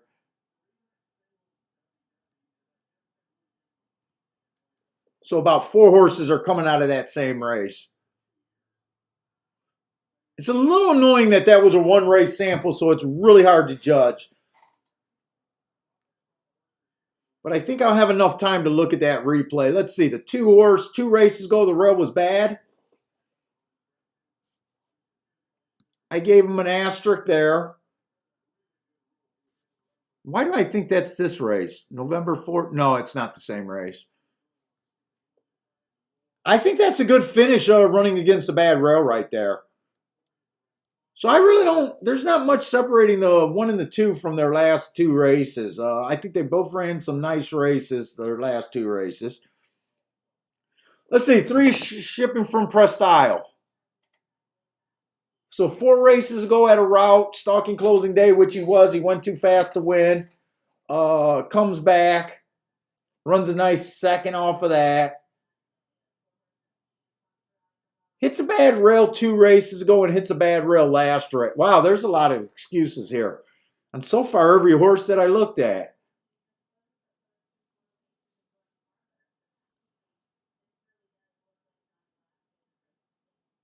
Lots of excuses here. Even the 4 has an excuse. He's coming out of that same race as the 1 and the 2. He was in position at the top of the stretch. I'm definitely going to want to look at that December 15th replay. Let's see, 1 stepping up. Broke his maiden in a 1 race sample. Let's see.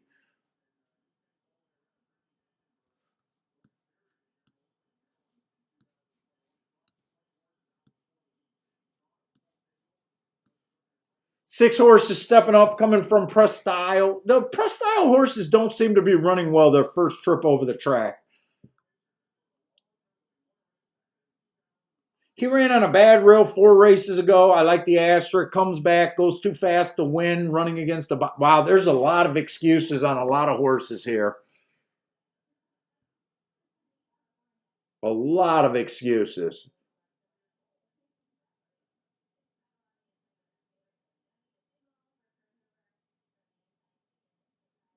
And a lot of horses coming from different tracks too. We got Prestal, we got Hawthorne. Let's see, 9 Godspeed. I think I'm going to want to go through this whole race and look at the class too. Let's see, 11. We got a horse coming from Monmouth who's been fast, but looks like he's stepping up.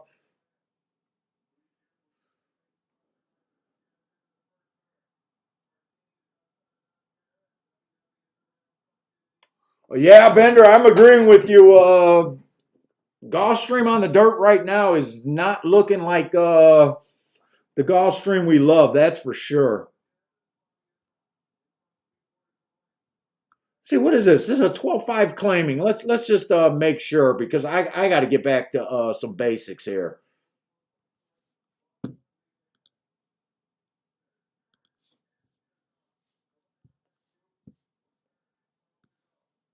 That's when he made the class drop. Let's see.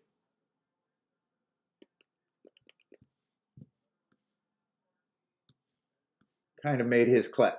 Come on. All right, never mind.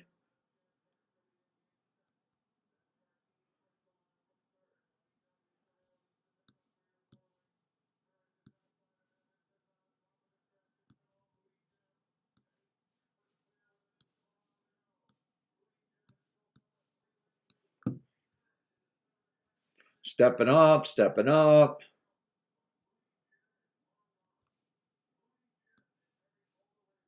He ran a $40,000 race, but didn't belong in that race. Let's see.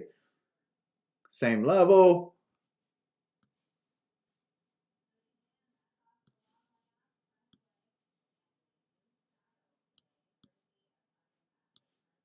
God. And stepping up.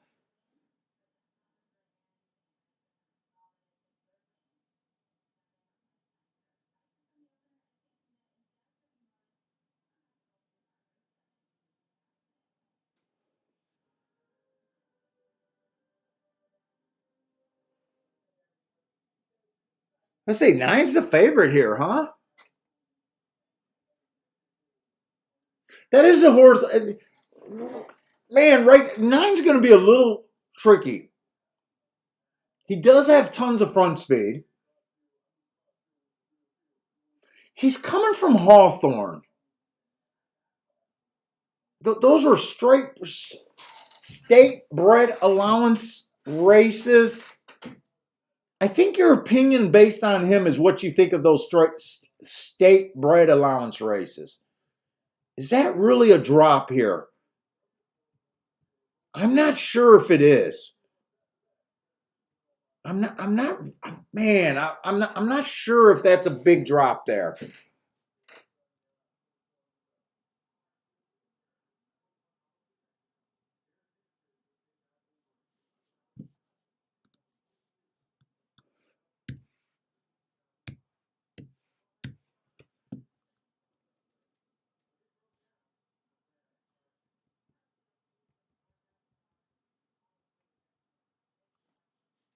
Gregory got the 11 to win. I'm not sure I like the 11 here. I think he's stepping up a little bit.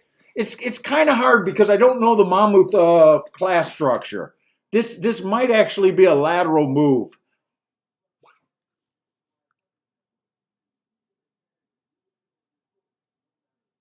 I think what's making this the big problem in this race for me is just looking at the shippers. I do think the press style horses, I'm downgrading them a bit.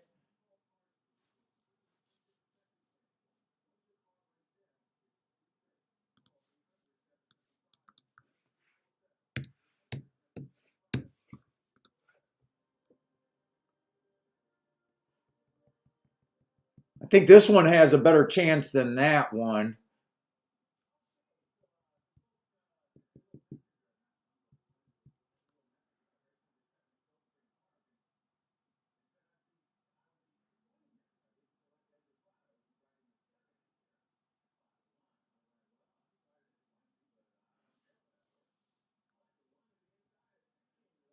This one horse, last race. I wanted to look at, man, I don't have enough time here for the replay, actually. I think the two's the safer bet, even though the one has a way better value. One ran that great race last race, or looks like a great race, but he was showing front speed. I'm not sure. I don't believe this is a front speed horse, really. Can I watch this Hopefully there's no scratch. Of course, there's a fucking scratch. There's always a scratch.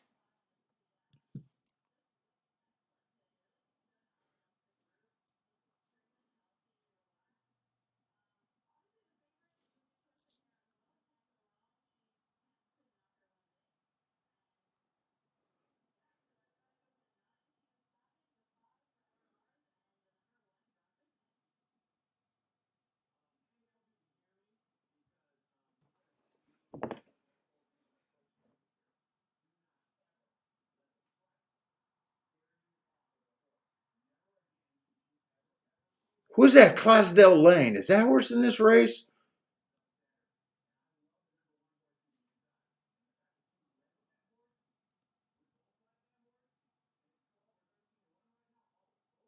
Oh, I wish that horse was in that race. That 7 got steadied in that replay like nobody's business.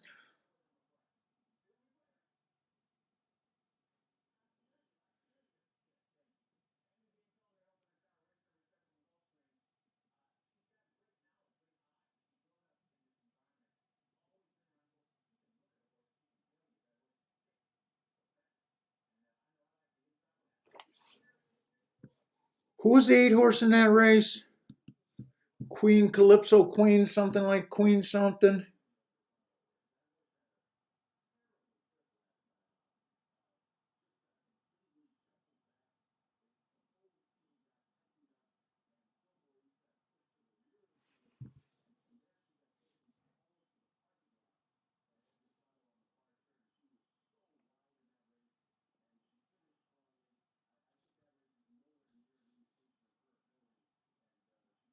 This horse was a 10 horse. Wait, no.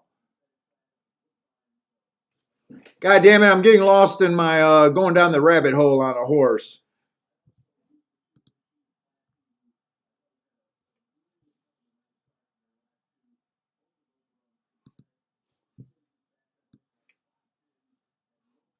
Who is this 4 horse?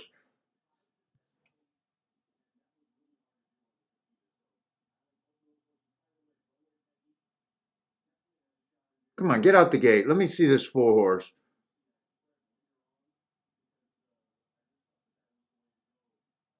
Four horse had no room there.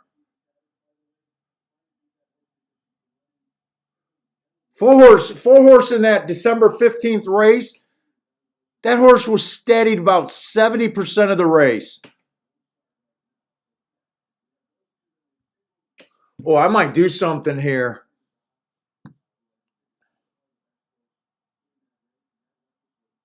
This 4 horse might be really interesting. This horse was hammered for about 70% of the race. What kind of odds is this 4 horse getting?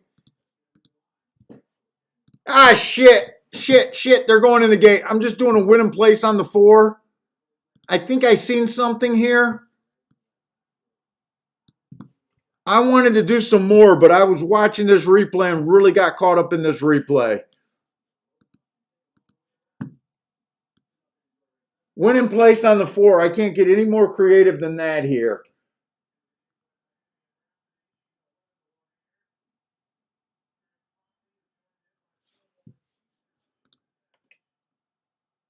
Hey, what's up, Disco? Disco likes the 11 over there. Big bet, win, place, and show on the 11.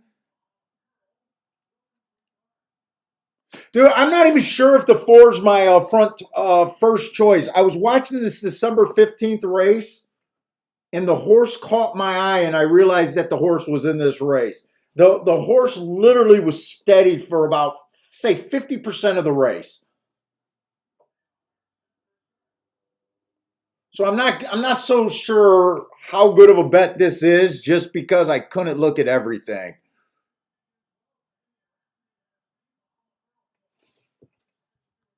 I would have liked to been able to concentrate a little bit more on that race. Boy, Disco and I think Gregory liked this 11 horse over there.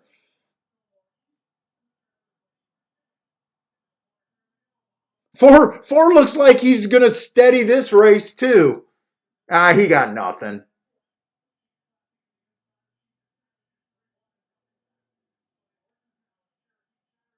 Come on, if you got something for, you got to let it go. No, he got nothing.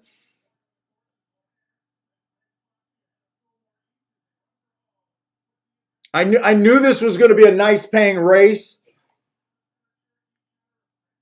8-6, bombs away.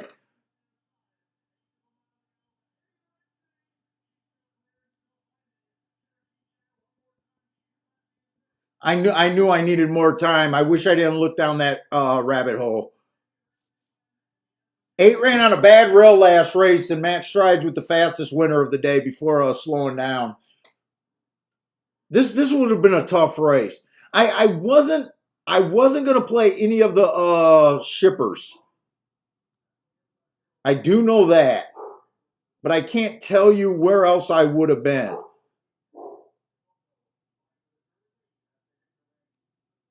Right now, I'm just red boarding and seeing if I thought I could have came to it. 6, I said the 6 had the better shot as the press style horse, but I wasn't looking for shippers to win. I didn't really believe in the 1 horse. I didn't really believe in the 2 horse. I wish I would have had a couple more minutes with that race, but I only got myself to blame there. Disco says catch us next week. I thought the 11 was stepping up. I was kind of against the 11 there. He did get the lead. Dude, I just knew that was a good race, and I felt panicked the whole time because I knew I did not have enough time there.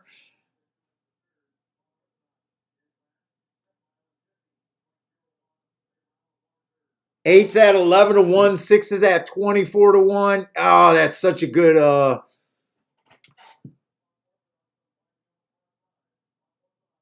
when I watched that replay, that December 15th, that 4 horse was the only horse that I wanted any part of, and that horse wasn't good enough.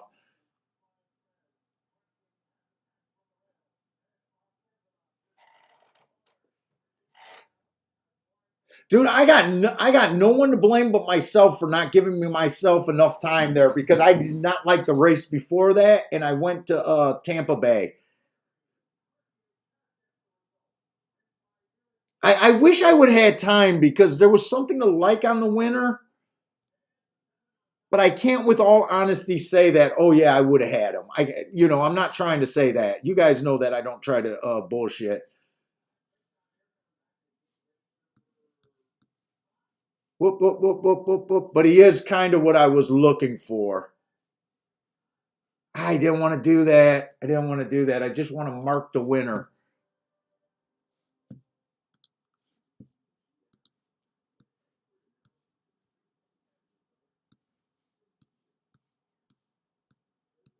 Ah, come on. I'm just trying to move that back over.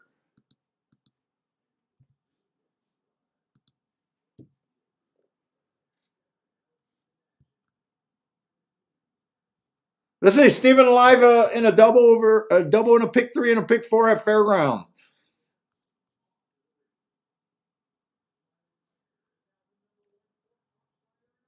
Well, I knew that was going to be a good race. God damn it. Yeah, good luck, Steven. Oh, this is a turf race over there. Ah, man. I should have used my time more wisely. I haven't got this race circled to look at.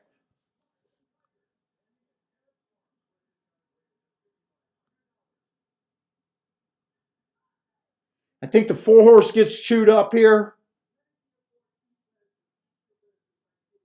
I think the 6 probably gets chewed up here. I love the marks on the 6. They're just not wiring over there. If 6 rates here, he might have first run and might be able to rate here. But I got a feeling he'd be on the lead. Let's see, 3-1. I don't want to take that bet at 3-1.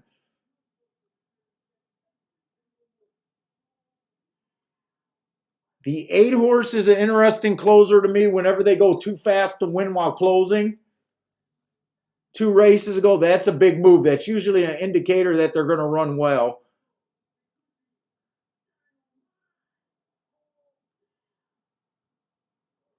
I think the 10 gets chewed up.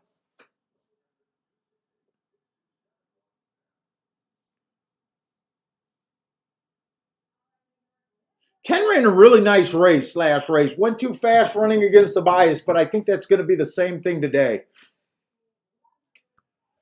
So I kind of think the 10 eliminates himself.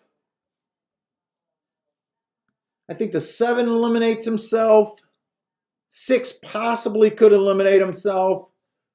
I think the 4 eliminates himself.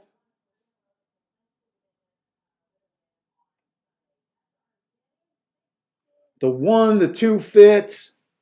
Ooh, wait a minute. They got some nice prices on some closers. I feel like this is bad form, me rushing up and trying to bet. I think the 5 fits this race.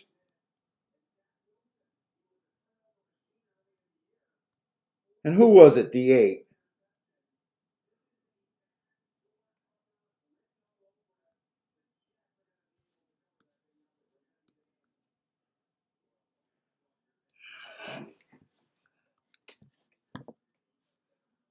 I think right now I'm not feeling right, and I feel like I'm rushing up and making bets right now, and I feel like I need to slow down. But the horses that I'm interested are at super odds here. The 1 and the 8 to win.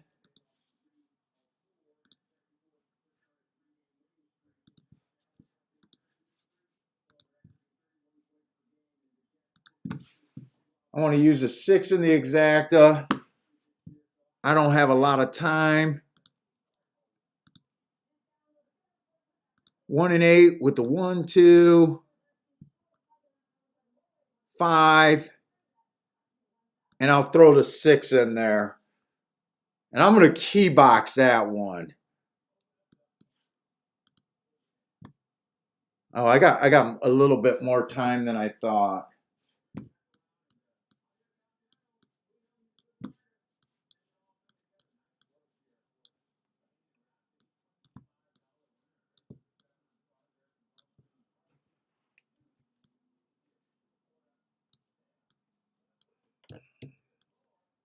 Come on, that's a 5 all fucking day long.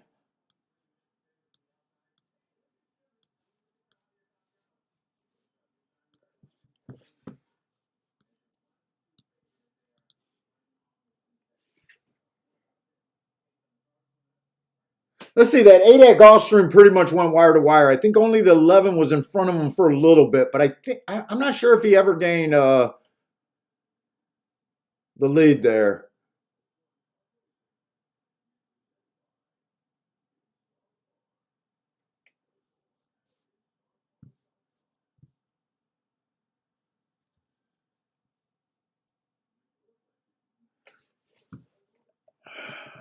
Dude, I feel like I'm throwing crap against the wall, honestly.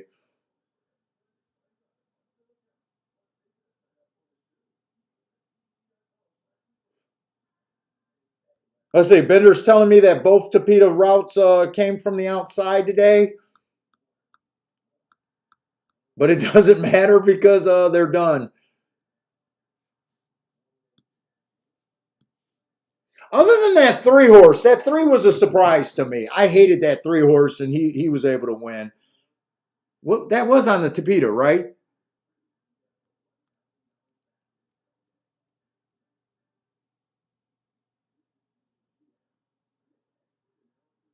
I think it was this horse.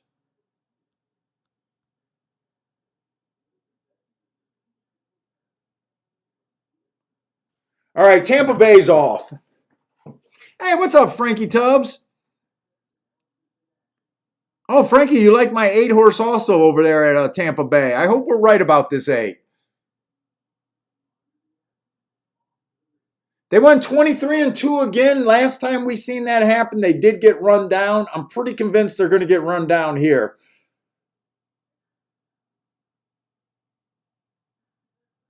6 is making I'm considering what the 6 is doing a really smart rating today. Come on with this 1. I think my 8 might, I can't tell. I think my 8's done, but my 1 is bringing me a lot of hope still.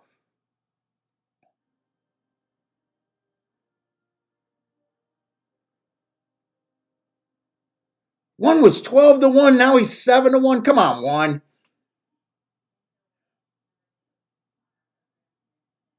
Come on, open up with this 1. Oh, he got boxed. He's getting squeezed.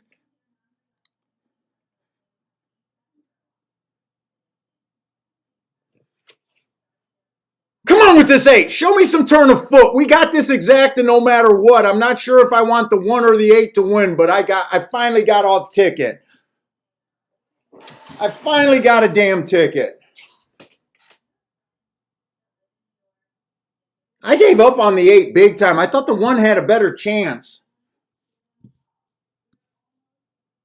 8 stayed at 9-1, so I'm going to do better with the exacta, probably with the 9. Let's see, 5 5-1's paying $35. 5-8 is paying 28-1. I needed it today though.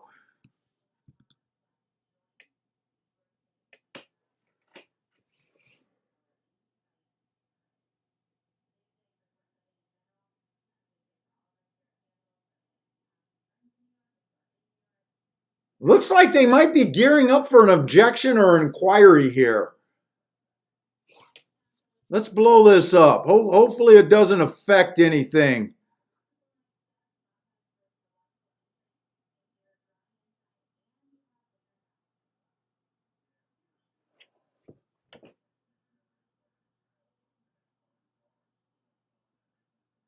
Dude, I shouldn't have messed with any dirt races today at at Tampa Bay.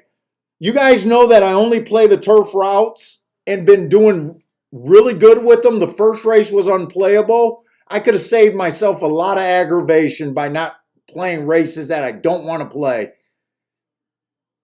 I degened out.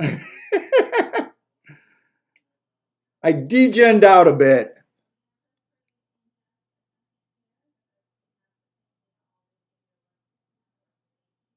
I hope this is not against the 8. There's a whole bunch of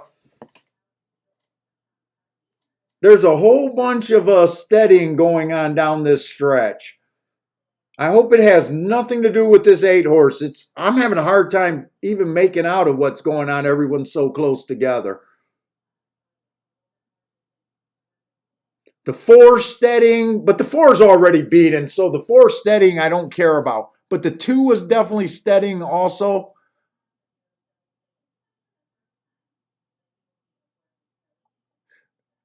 I kind of don't think that they can make a disqualification with the 2 because the horses were so tight to get. It looks like this is staying up.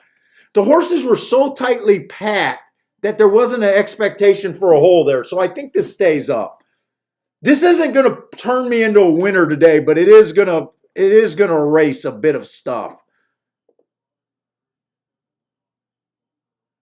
Ah. Yeah, that exact is paying about 28-1. All right, I'll take that. That helps today.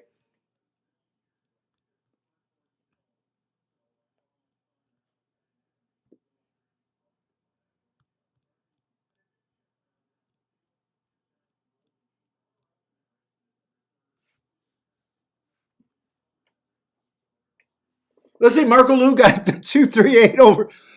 Sorry. The 238 over there at Oakland.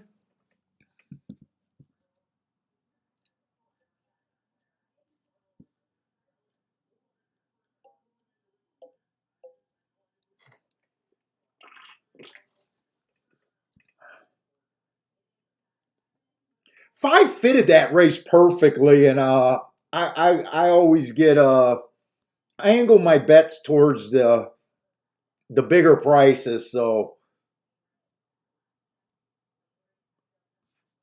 but I definitely feel better right now.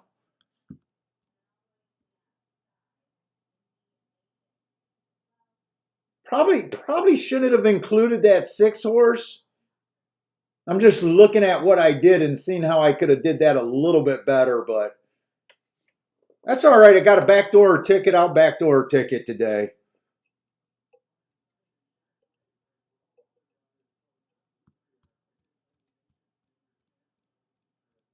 Is there another turf race at Tampa Bay or no, a turf sprint? So I might be done with Tampa Bay. Oh, Gregory, it does not feel good today. Fuck.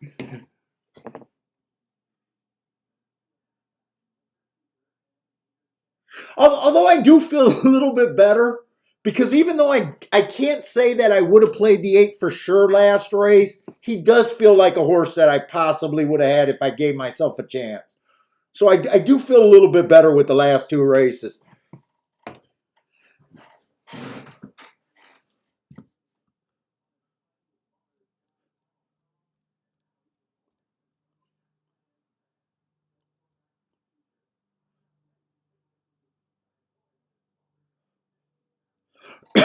Let's see, and the Gulfstream card kind of just been brutal for me today.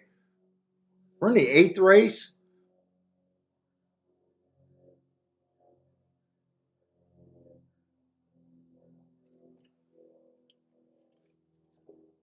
And part of it is I'm not sure what they're doing on this dirt right now.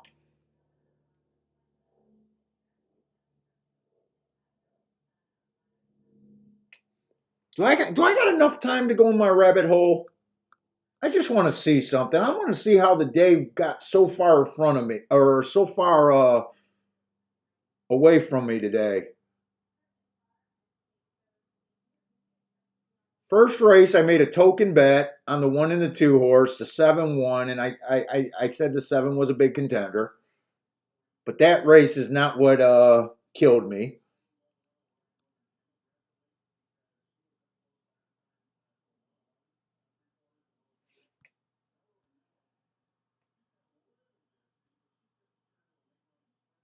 Second race, I didn't even play. I had too many contenders there. So far good.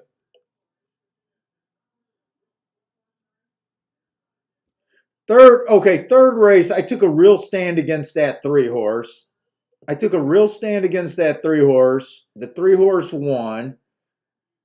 You know what? I don't hate that bet. Like I said, I wanted to like. I told you I was going to come back and harp on this race again. Marco, I told you I was going to come back and look at it. Okay, so that's when that was my first decent sized bet of the day.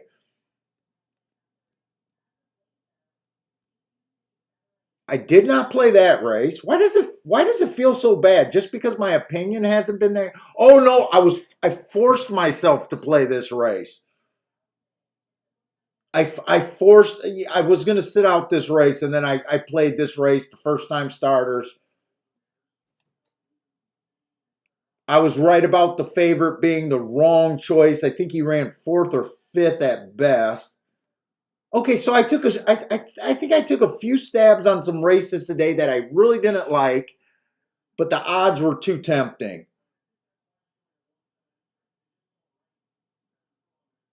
This race, I think I tried to get alive in a double. No, I tried to get alive in the exact of the 3-1, but my under horses didn't run.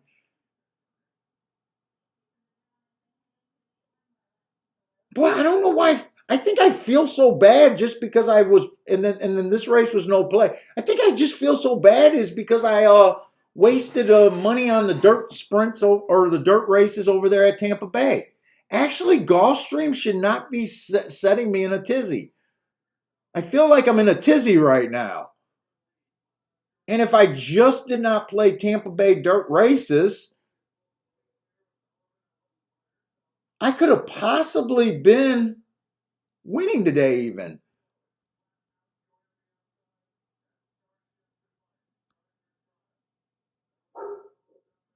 And then this race, I seen a replay. I was rushed at the last second.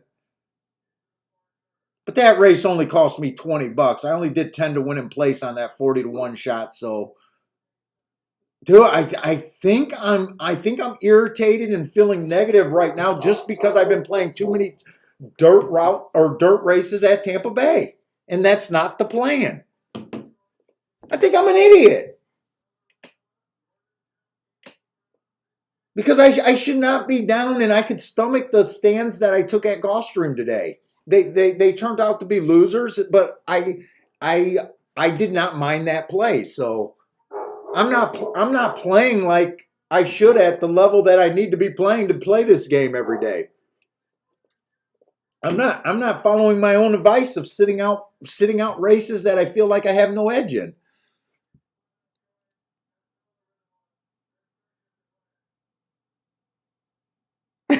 Marco says if he didn't gamble, well, I'm still saying I would still lose the same races that I was supposed to lose.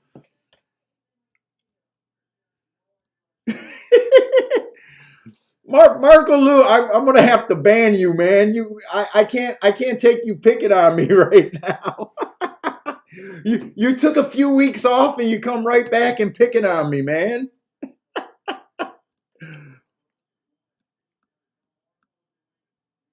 You guys know that I got to protect my headspace because I'm playing tomorrow. I'm playing Saturday. I'm probably playing Monday.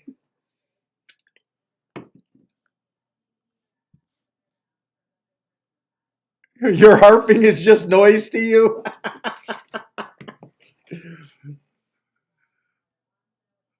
All right, well let's do some handicapping.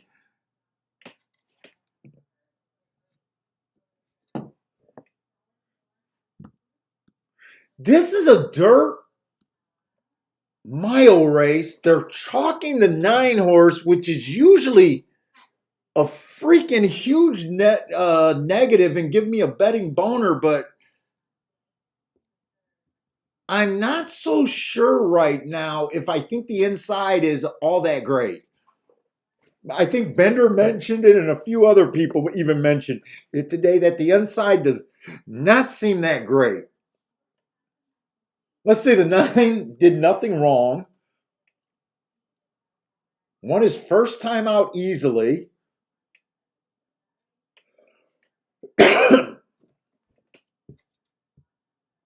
Really, I can't fault anything with this horse on paper. Oh, it's just me not liking the 9 hole. Dude, I might be good for a rage bet. I love it when I do a rage bet and I hit a monster ticket.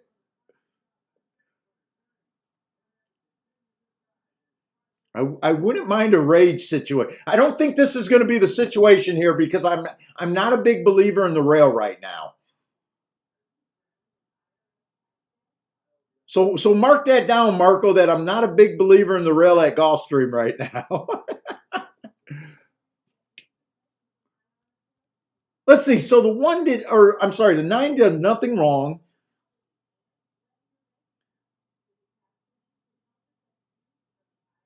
But he's just going up to a $25,000 claimer. It almost feels like, why aren't they testing him out against allowance 1X right now? Or even a higher level claimer? The spot seems a little weird. The spot does seem a little weird. He was a 4-year-old just getting to the races.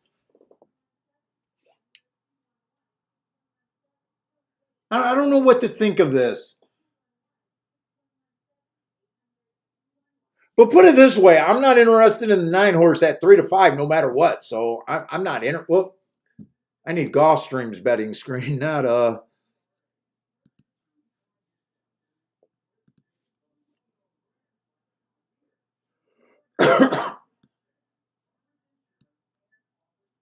I'm definitely not interested in him at 4 to 5.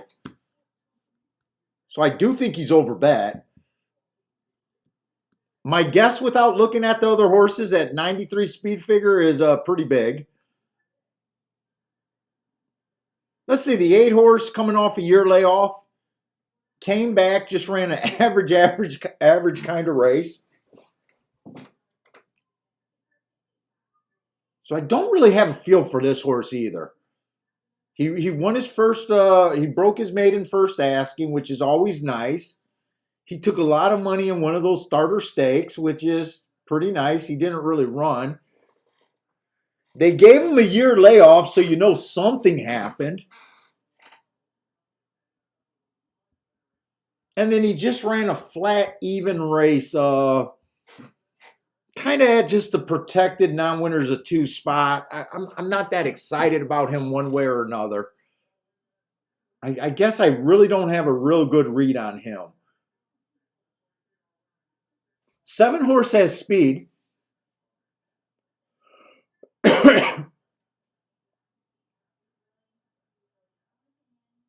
Broke his maiden in the claiming ranks. Let's see, 3 races ago, he came out fast, finished the race average, took money.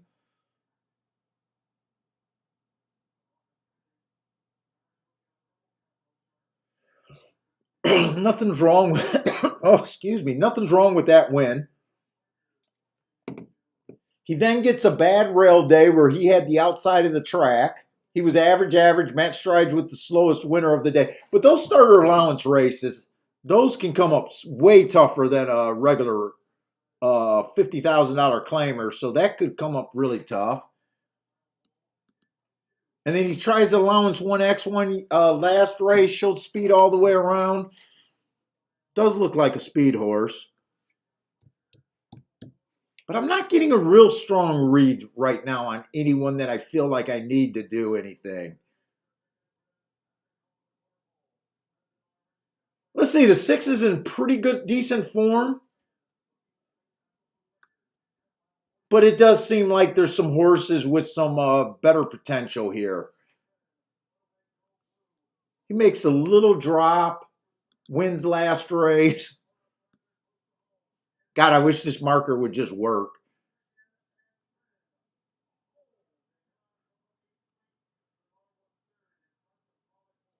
I got a feeling I don't want nothing to do with this race.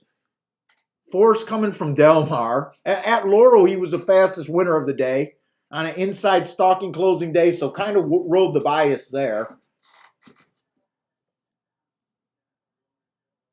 But then he goes to California,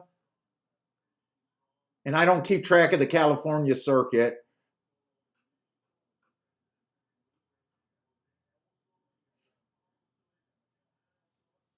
This is a bad mark on the on that 2 horse. I got a mistake. 3 races ago, he went too fast to win on a stalking closing day. I like that race. Comes back, just misses on a stalking closing day. And then he comes back to win after earning that heart within 3 races. That's a good sign at a nice price. But that's a wrong mark. That's going to be a triangle race, not a heart there. You can't win a race and earn a heart. So I'm going to look that up just to make sure.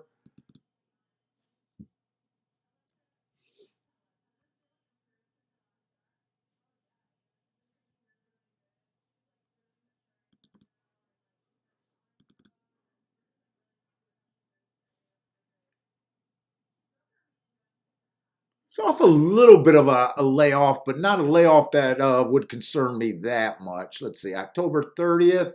It was a bad rail stalking closing day.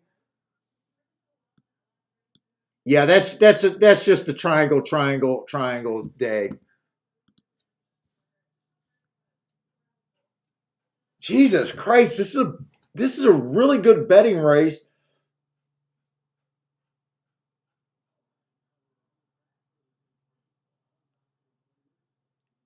And honestly,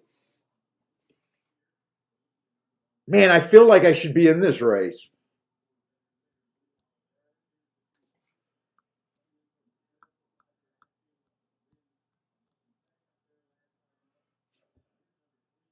We've only had 2 dirt races so far today. But it does look outside, and yesterday kind of looked outside. Man, everything's telling me to bet against this 9 horse, that you want to be in this race.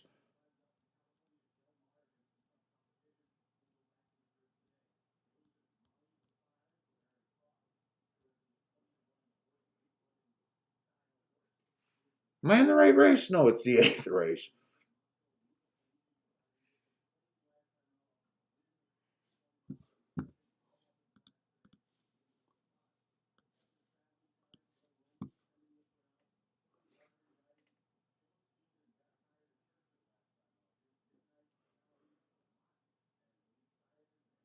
Two looks interesting to me still. Two looks interesting to me. I'm not sure about the inside of the track. Uh, Remember, this is a triangle, but I still like that heart 3 races ago. He is stepping up to winners the first time.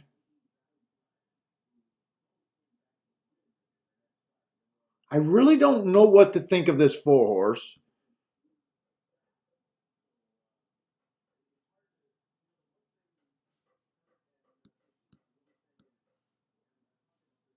I can see the 5 getting, wow, 5's, man, well, everyone's going to be a wow for odds.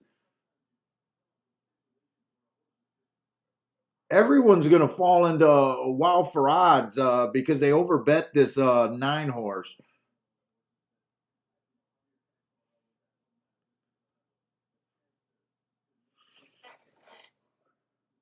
If this was early in the day, I would be all over this race.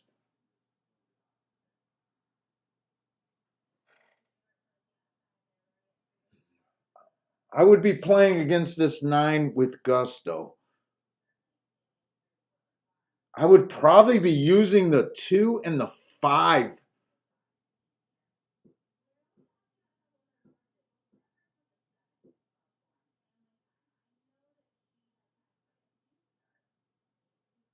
But I think I'm going to sit out of this race. Right now, I'm thinking like 2, 5, 6 to beat the 9.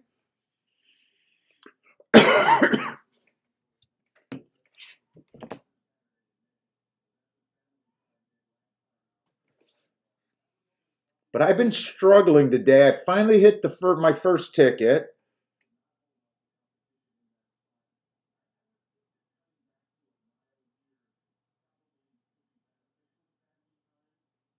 I'm almost sitting here like I'm at a poker table and I got a tough call right here.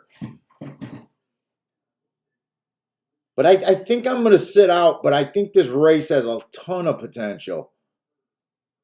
Man, that 9 hole is almost never good at Gulfstream. It's almost never good.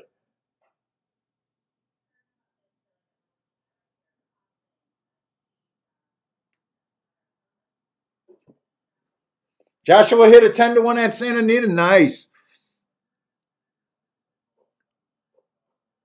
Oh, Parsons likes this 5 a little bit here at 19-1. Dude, if you're right, if your position is to try to beat the 9 here, you can almost not go wrong. Win or lose, it's almost the right move to make. It's just where your confidence level is and the reason you're trying to beat the 9. My only reason for trying to beat him is the 9 hole. And right now, if I was sure about the inside being what the inside usually is at Gulfstream, I would have to be in this race. But right now, the last 2 days, I'm just not positive.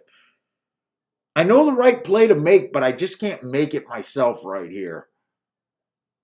That's what I always talk about. It's all, a lot of gambling has to do with your headspace and where you are mentally and kind of what you're feeling. Like, what the long-term right move is, but sometimes it's harder to do the right move.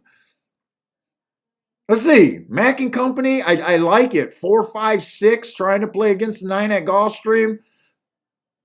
Let it ride with the roller skates. Dude, I was a roller skating monster growing up.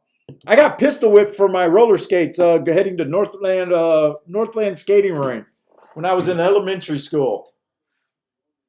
I got pistol whipped by a grown man for roller skates.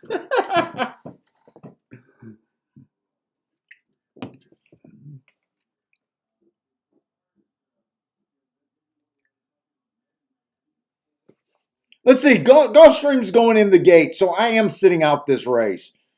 But I do believe the right move is try to beat this 9 if you insist on playing this race.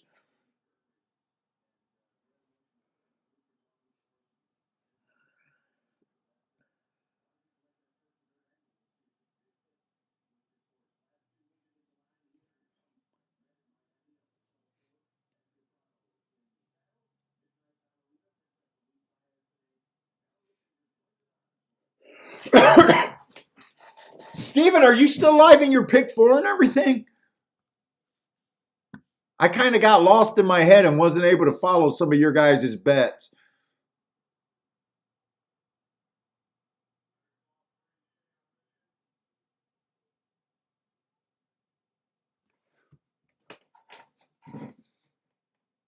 Let's see. Let's see if we can get this 9 beat here. Hey, what's up, Joshua Kuhn? He likes the 4 to win in place here. Whoa. Get a grasp on him.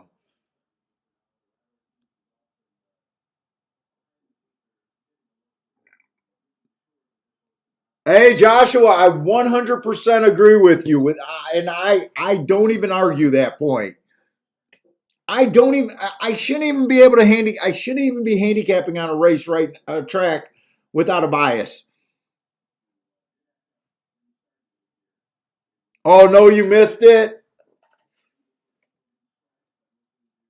Did an inside horse win that race and was it on the dirt? Let me look at Well, I want to watch this race. I do want to keep an eye on Fairgrounds though, because I got a feeling I might be playing Fairgrounds this weekend.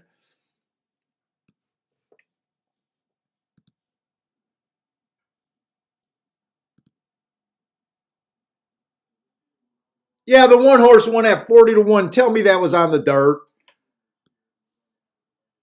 Comes in 1-3. I'm going to cry if that's on the dirt.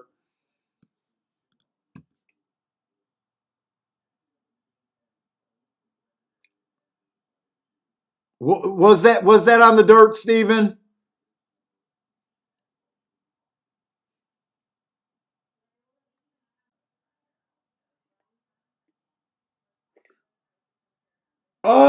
No, I have not even tried to download the forms yet.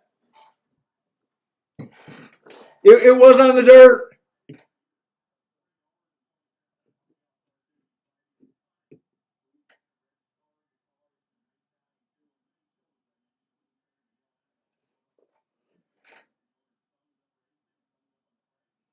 Let's see. Jay says the 3 reared up, and Stephen Marshall said he had the 3.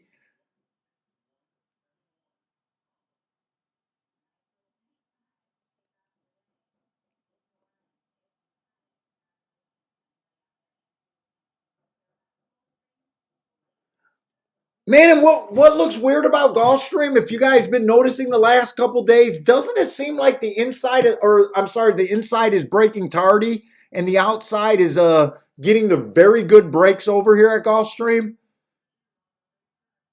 This is another race where that does not look like the Gulfstream we're used to.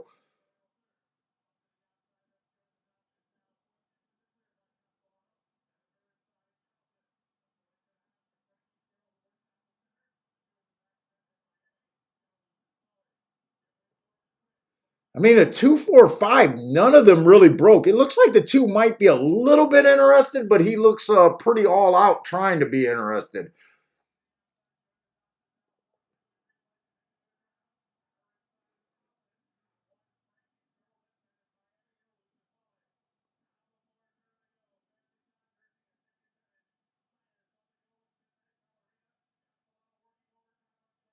Come on, you guys beat this 9. You guys beat this 9. The only problem, it was 2 other outside horses, but beating the 9, I said, was the right thing to do, and no matter what you did, you made the right call there.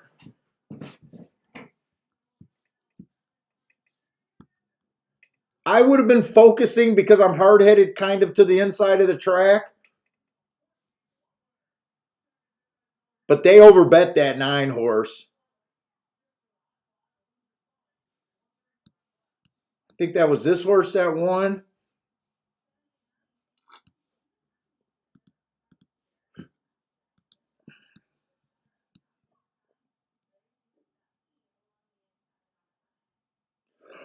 Seven and 8 both ran nice races. 8 was that horse that was coming off a year layoff that just ran an even race. He ran better than the 9.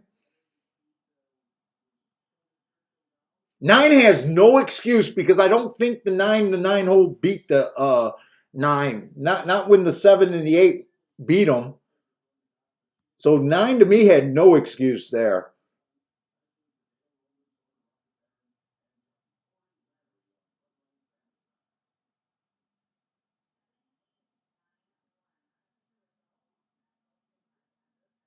Wait a minute, Parsons, what the fuck are you doing?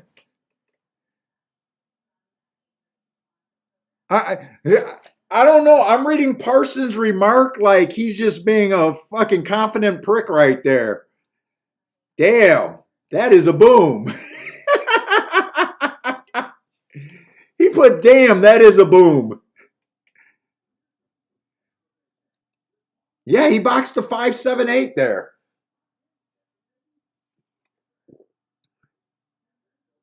I don't think I've ever seen someone go, damn, that is a boom. It's always boom.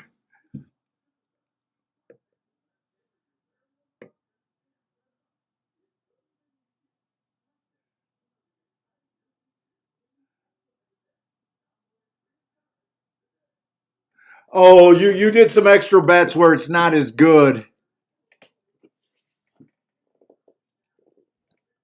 Well, shit. That if that's the only ticket you cashed today, I mean that ticket should go long ways of helping you.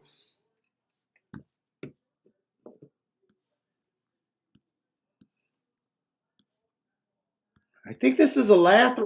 Oh no, this is not the last race at Tampa Bay, but this is the last race that I could even look at. It is going to be a dirt sprint, and I'm angry at myself for betting the dirt sprints today. I'm just going to say I like the one's last race. I love the one's last race. Stalking closing day, dueling on the lead, went too fast to win. 8 to 5 is not going to get me to move on a surface that I really don't want to play.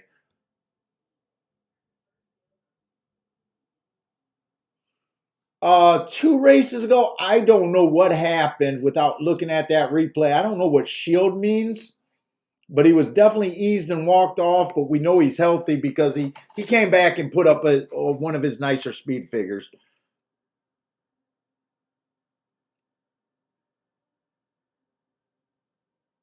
Two looks a little interesting here.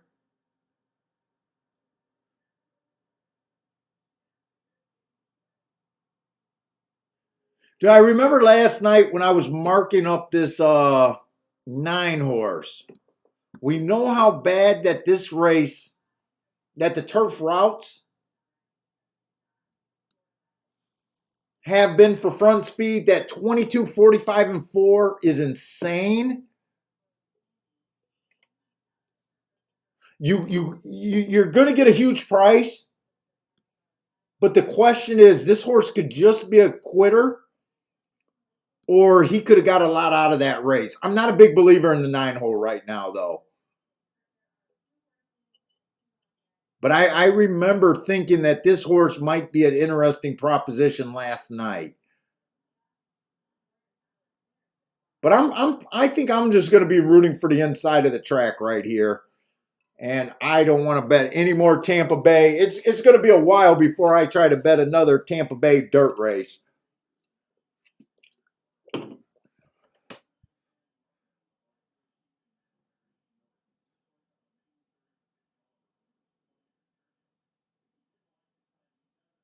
Let's see.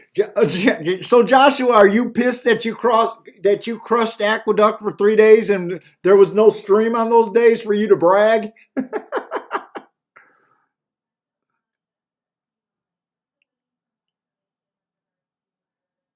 Lloyd Green says throw a dart at Tampa Bay. Let's see, who's the 5 who's also getting some money there? Who's the 5? Five ran a couple decent races. First race out was a speed favoring day. 5 would not shock here. 5 would not be shocking. And there is kind of a lot of speed in this race, especially if the 9 goes for a half. It looks like the 5 can get locked up there, possibly. It looks like the 4 can get locked up. 4 ran on a bad rail, too. It looks like the 1, this could be a fast pace, too. Steven, how bad are you going to kick yourself for not doing a saver bet on that 20-1 or 40-1 shot? Because I know that you know that inside is good at fairgrounds. I think it's all over the bias reports how good it's been. Dude, fairgrounds is a really good track for me. It's just that we did not have the feeders this year, and it's kind of normal for me to wait the first month before I start playing a new track. But I expect fairgrounds to be gold for me. I'm going to need a big fairgrounds with Gulfstream being what it is right now and not playing Turfway at all. So I think my edge is going to be fairgrounds.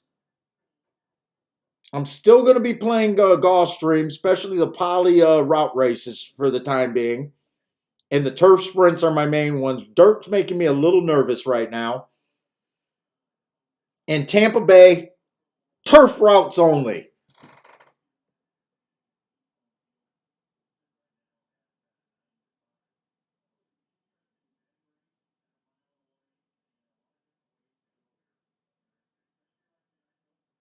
Two ran good. I'm trying to wonder if 2 was on I know 2 was on my radar. I'm trying to think if he was a big price or not.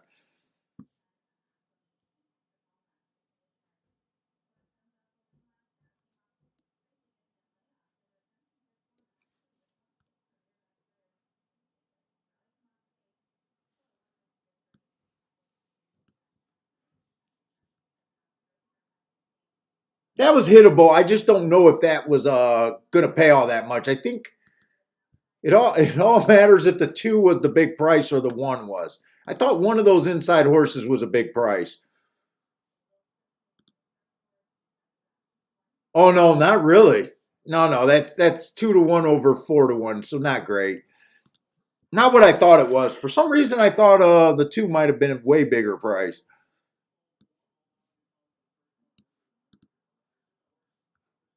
All right. I don't know right now to be pissed at Tampa Bay because Tampa Bay cost me the most. But then when I think about it, I only had one playable race today at Tampa Bay, and that's the only race I hit. So can't really blame Tampa Bay. I guess I got to blame myself on that one.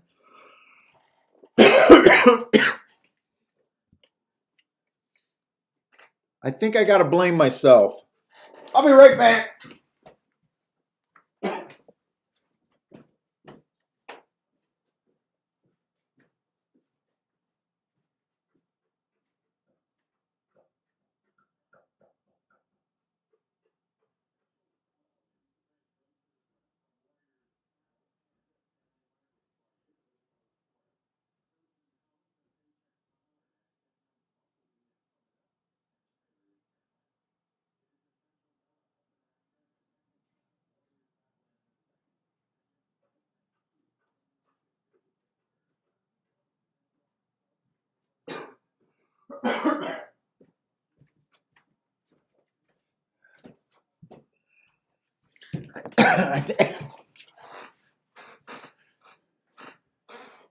Yeah, Parsons plays Fairgrounds.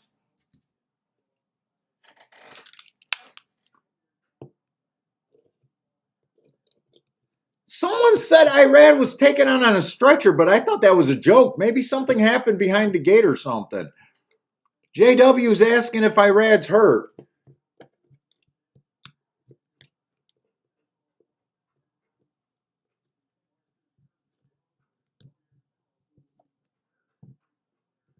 Yeah, fair rounds.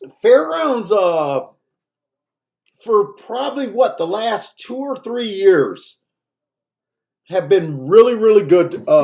Really, really good.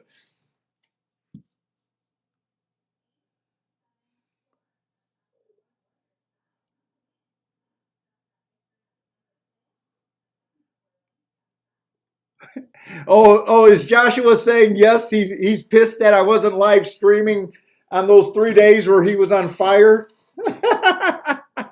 You know what's funny?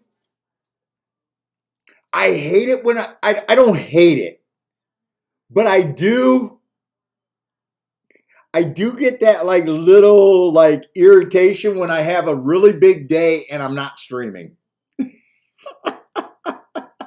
Wednesday I backdoored that 60 to 1, and that was and then I had a $49 double before that at Gulfstream.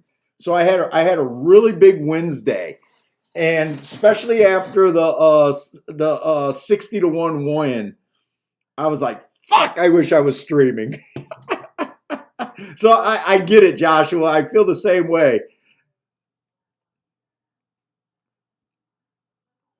And then you almost feel like, ah, shit, do I want to bring it up? Because people are going to be, there's always that guy. Oh, yeah, you don't do that on the stream.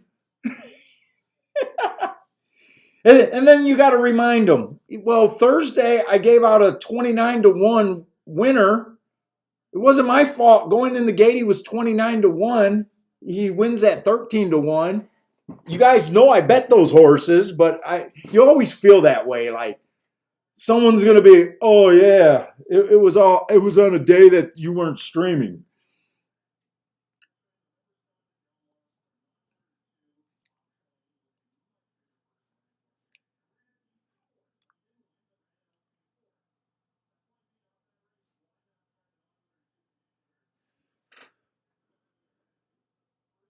Let's see, we do got a $62,000 claimer. You guys know that this is when I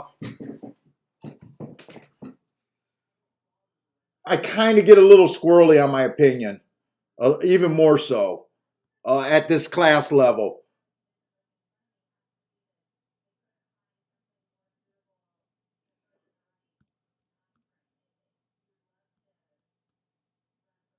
Fucking, I can tell when, and I can tell when I was marking up this race that when I was marking up this race, I was kind of hoping to be up a whole lot where I didn't even have to play this race.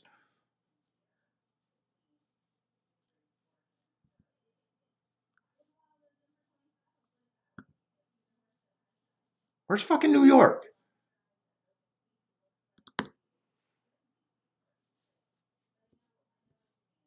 Oh, this horse is off a long layoff. That could have been the other reason why I didn't look him up. That's a pretty long layoff from April. I'll look up that April race, but man, you still got the question. You got the health question. I mean, this horse was a monster before they laid him off. He's been known to have almost a year layoff here too. So he's been known. This is a talented horse, and it just looks like when they get him right, but he obviously has some health issues.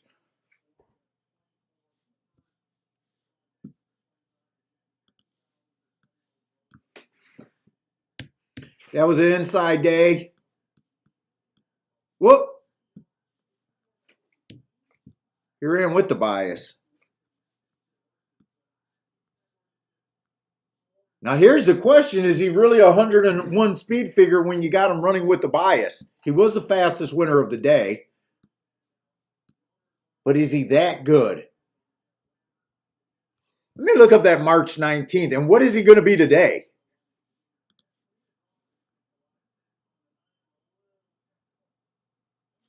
That was a speed favoring day, so both races that he won off his layoff, he was running with what the track was doing that day.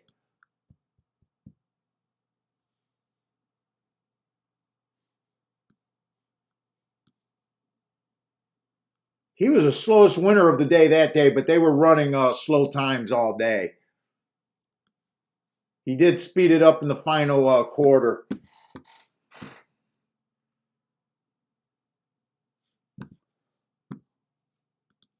Let's see, 11:20. Let's take a look at this horse. Early pressing day.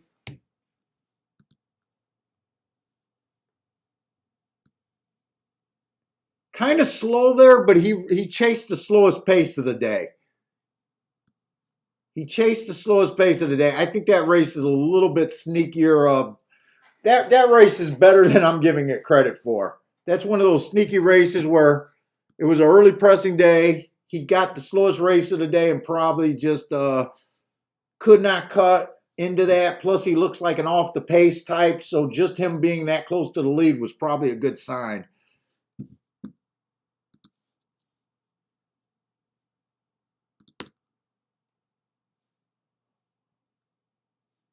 Let's see. Let's look up this October.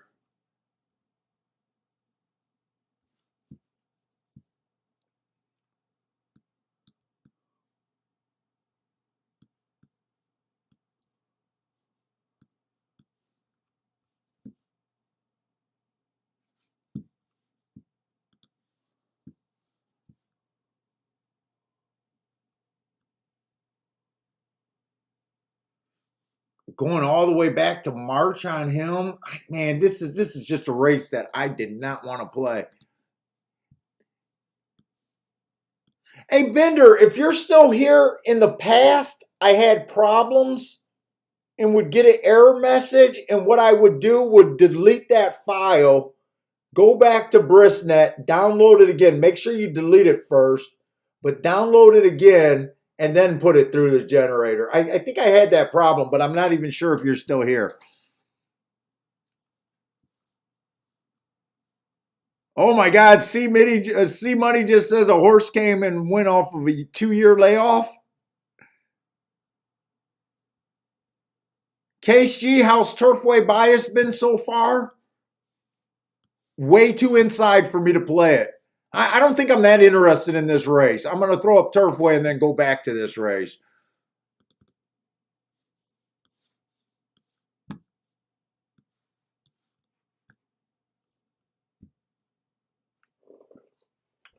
It's kind of a stalker heavy. A little bit speed and stalkers for the sprint, but stalkers heavy. Stalkers are winning 57% of the races.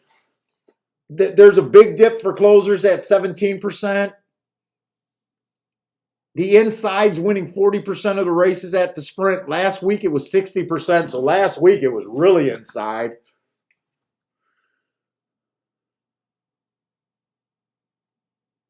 But not to the point where you're like, for the meat, not to the point where you're like, inside is all that matters. Because the middle of the track is winning 26% and the outside's still winning 33%. But I'm just seeing way too many 1 through 3s. Way too many. And then for the routes, it's 46%. So on the inside, so it's even stronger for the routes. But it's still not impossible from the outside, 25% and 29%. So it's still not impossible. It's not the number one factor, but it's a big factor. And it's just stalker heavy. There's almost no advantage for being on the lead to being a closer. They're both winning 25 and 26%, but stalkers are got a pretty big advantage over there at 49%, but I'm not ready to mess with the Turfway. Give me Fairgrounds right now.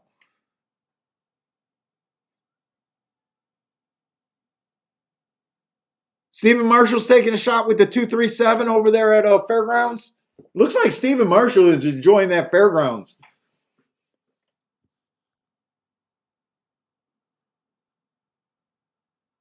Let's see. So this is a dirt sprint, and right now, I'm going to say on every dirt race right now, I am not convinced the inside is any big thing that you really want to be. I'm not willing to say that it's completely bad, but it seems to me, I mentioned it in the middle of last race, how the outside horses just seemed to be outbreaking the inside like nobody's business. So that automatically, Joshua said it. If I don't have a bias, I suck as a handicapper. And I agree with him.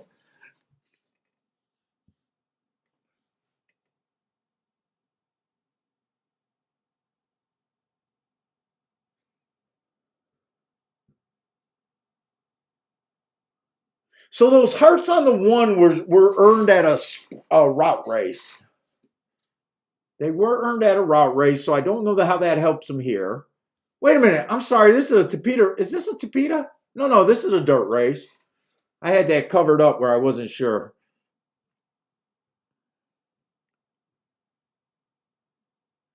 JW saying, someone said he's on a stretcher. Maybe he did get kicked or dumped off behind the gate. I didn't see anything during a race. I thought they were joking.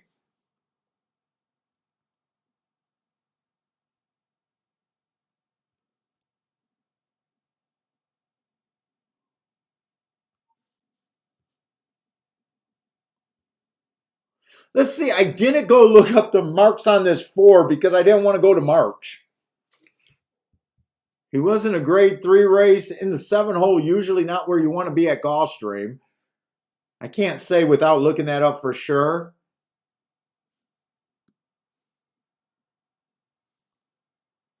Five horse got some good marks, but those were earned at a route. I just don't like route to sprint myself. You got the 6 horse off a year, who's won a grade 2, ran 3rd in a grade 1, won a stakes race. I want no part in this race.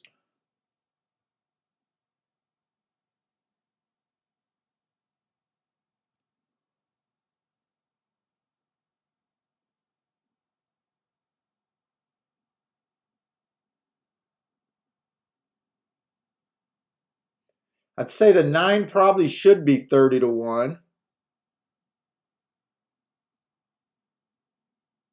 8 at 9 to 5. We looked up these marks on the 8 at 9 to 5. He was a horse that definitely has some problems.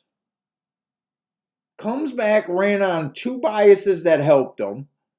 Now, it's not his fault he ran on 2 biases that help him, but as a handicapper, I do look at that and wondering if this is a good spot to beat him.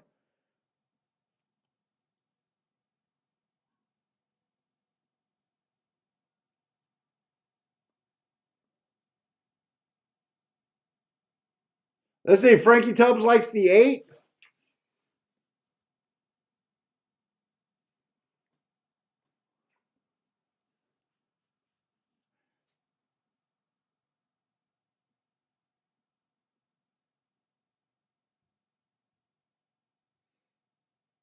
Frankie Tubbs fires, man. Wow.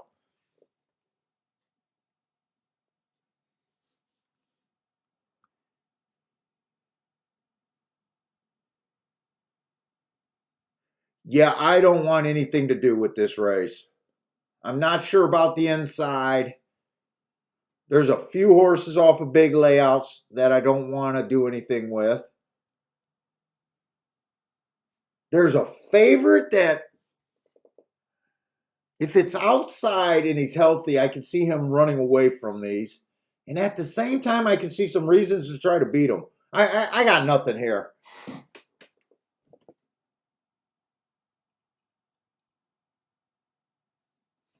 In fact, I want to turn on Fairgrounds and just watch some fairground races.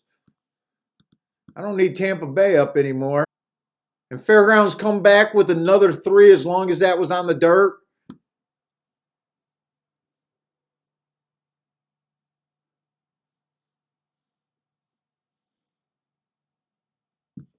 I might be playing Fairgrounds tomorrow, guys. I might be more happy to play Fairgrounds than Gulfstream tomorrow even.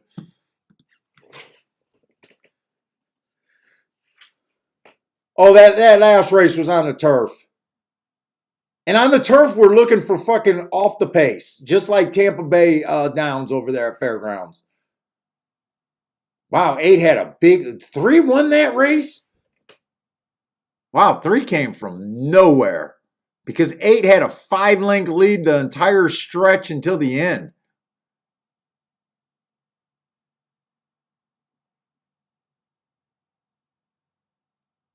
Let's say Frankie Tubbs is taking a shot over here. Both the Frankies are playing Gulfstream.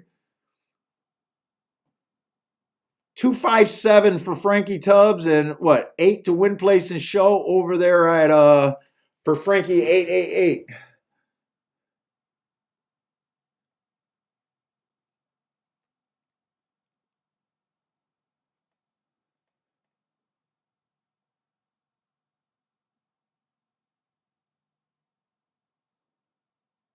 Who's the 4 getting the lead?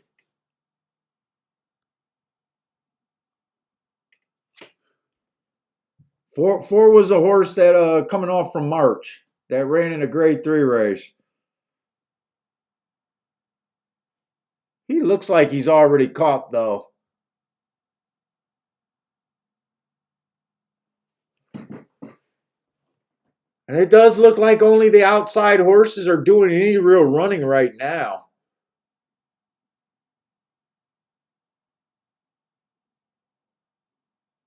Four's not giving up, but I just think he's done.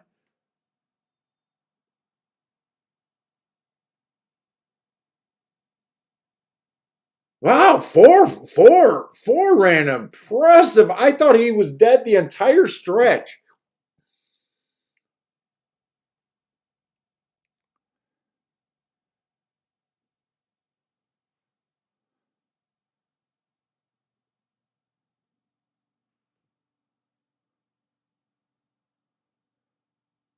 Five at 5-2. Dude, my warning signs were going off on that 8 horse. Right? The 8 horse was the favorite.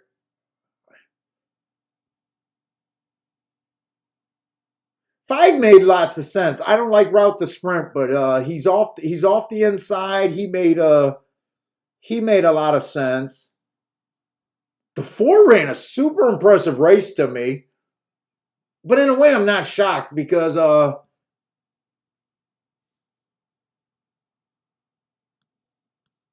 he's off the inside, and I did circle that 7 post where he might not have belonged and everything.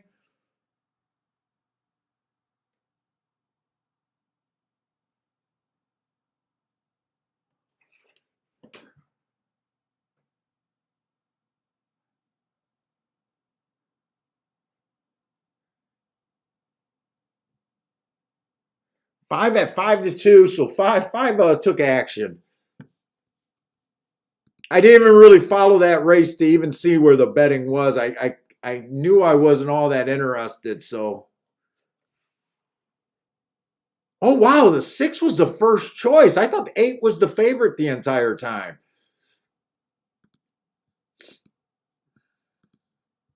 Also, 8 wasn't, 6 was the favorite.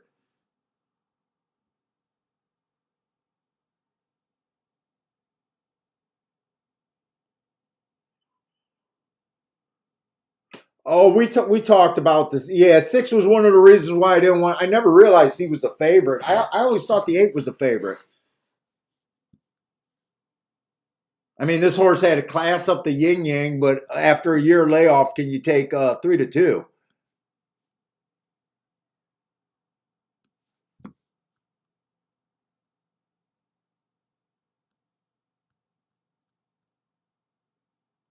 Yeah, I don't think the rail's good. I really don't think the rail's good. Not today.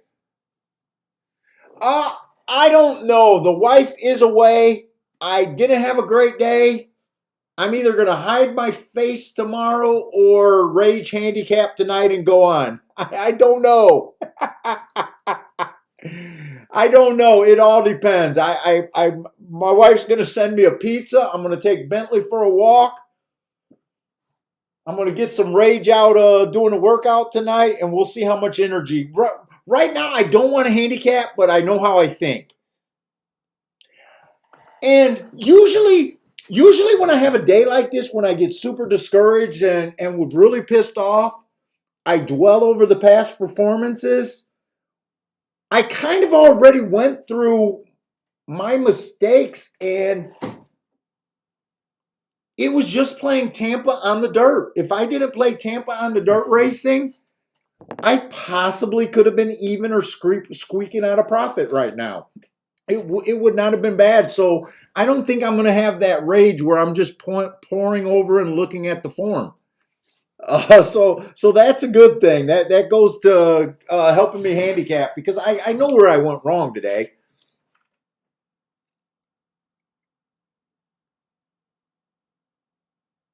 But yeah, I do like coming on when my wife's gone.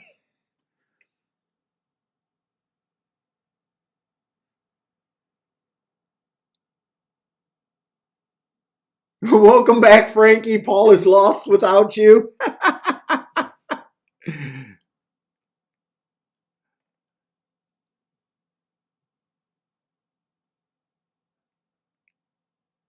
Oh, wait, there was one more. I was thinking that Tampa Bay was done. Tampa Bay, I'm just not interested in the last race because it's a dirt sprint.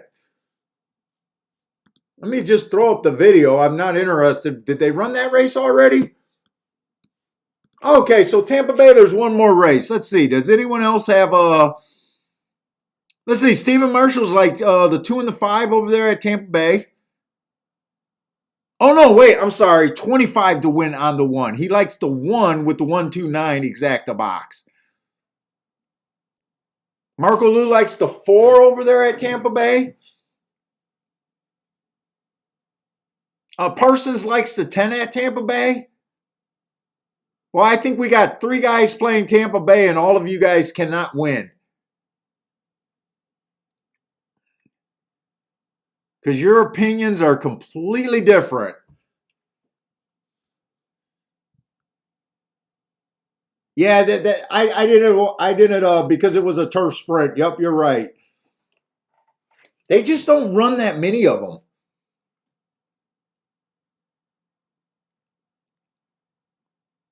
So let's see. You guys got the 10, the 4,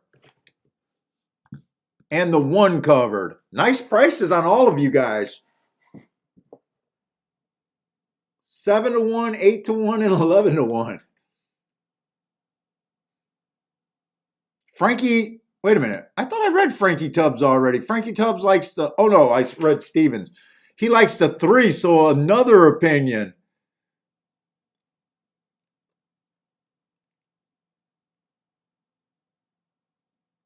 Dean's already picked the winner, and you guys are all wrong. Dean, you gonna share it with us before the race, or you just gonna hold out, root against them, and then whatever wins? Yep, that's me. I've already picked the winner. You're all wrong. Oh boy.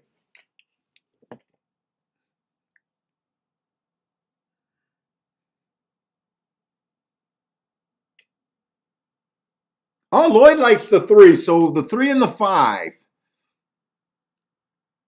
So Frankie and Lloyd are back in the 3. Let's see, is this 5 on anyone else's ticket?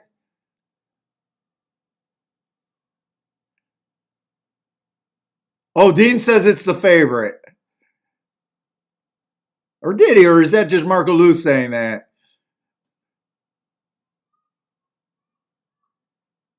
Let's see. Parsons got a few more picks. He's playing the 10 to win.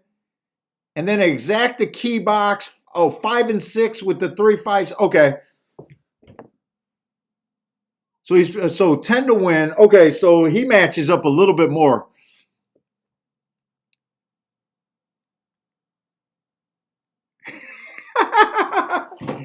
Oh, Dean, I feel for you, man. I'm with you, man. Dean likes the 7 horse. But the day he's having, he'll be around dead last. Today's honestly been tough. And I think this last race, I do got to look. Oh, I can't look up this 1 horse.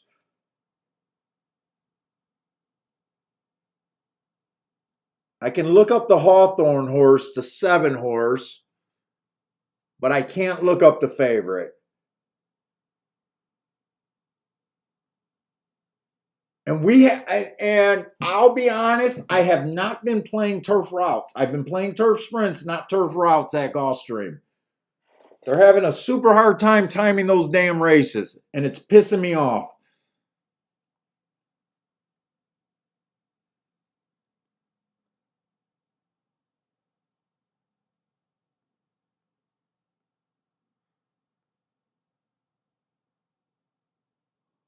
Who the hell is this to at 34 to 1? He went a legit first call. 21 flat almost.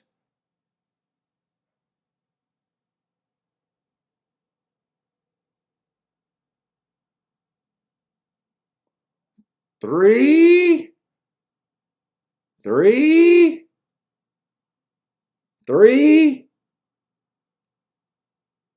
Oh, I know some of you guys had that 3-horse.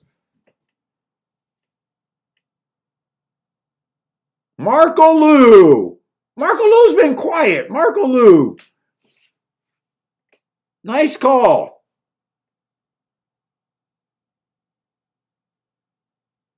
Nice call. You got a nice price on him. I think I seen him at about 8 to 1.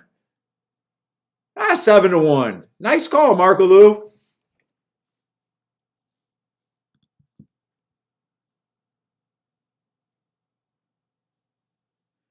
Frankie Tubbs survives with a place bet.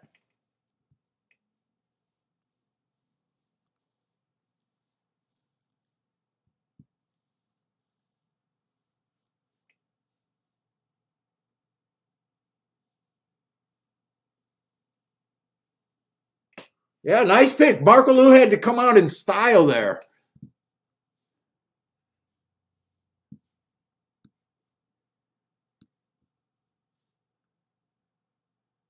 All right, I do want to mess with this last race, even though I'm kind of protesting that they can't time these damn races. It's just not the protest. For the turf route races, I honestly don't have. They haven't been running that many. So on the new profile, I don't think anything anything stands out to me. Is the other reason. On the bias reports, I think it's been looking pretty damn even.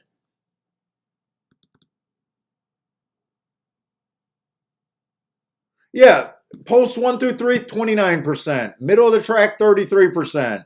Outside of the track, 38% in 52 races. You just call that pretty much even.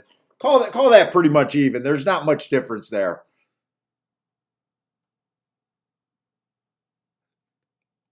They're having a hard time wiring so far. Only 19%.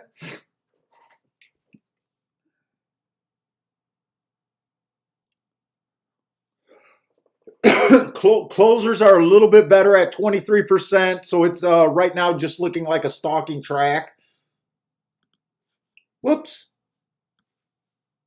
I thought I got rid of the chat room. I got rid of the folder. That's good.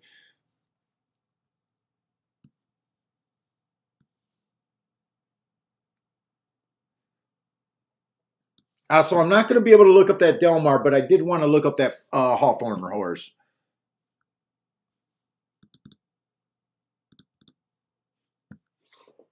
And yes, I will be getting more discipline and making my. I think today a lot of it was I was rushing back and forth and couldn't make as many of my betting lines. But yes, I'm not. I did have a day where I didn't. I'm not happy with the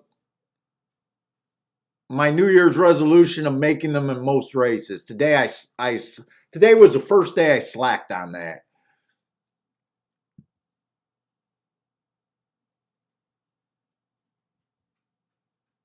Bentley, we got one more race and then it's our time, buddy.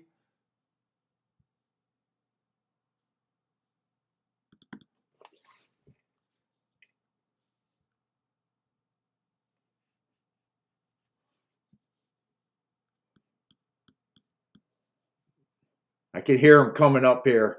All right, Dad, I'm done. I'm done being a good boy. I'm going to tear something up if you don't come and spend some time with me.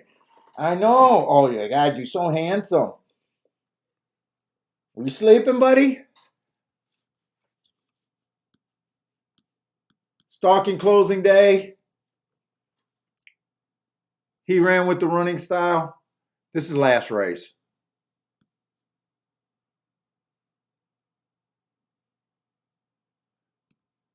Average, slow, average. Pretty much an average race. Anyone else I want to look up?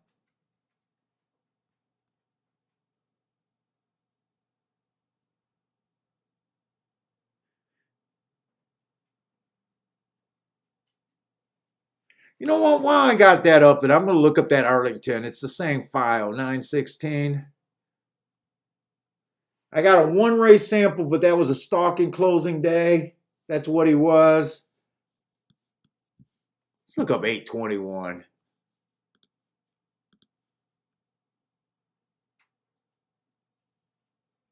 Another stalking closing day.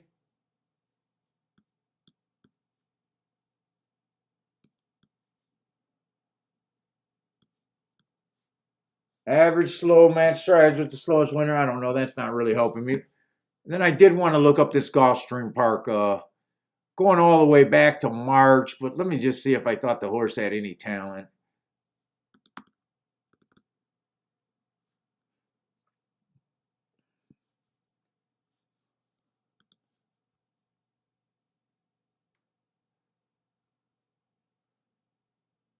That was an early pressing day, which he was. Oh, that was actually, I'm glad I looked that one up.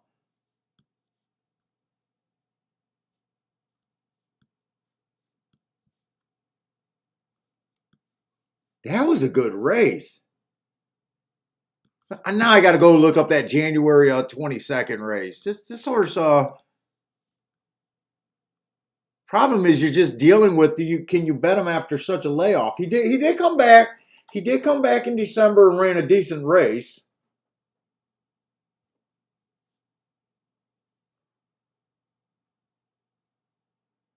That was a bad rail day. I'm not going to write it. I'm just going to put the asterisk. It's too difficult. Bad rail day.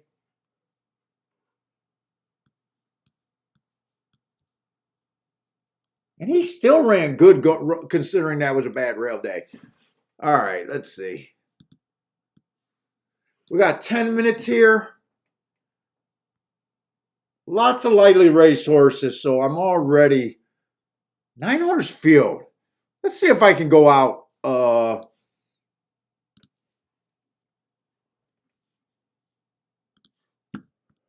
me go out and try to do a morning line. I don't know if I'm going to be able to play this race. Right now, I'm kind of just willing to accept the loss that I'm going to take for today. And just be happy because it was going to be a lot worse.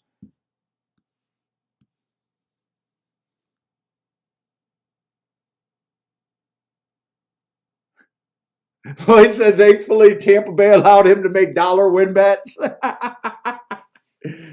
Yeah, that's one way to get saved. Your horse ran well. I think you backed the 3 there, didn't you? I think you backed the second place horse.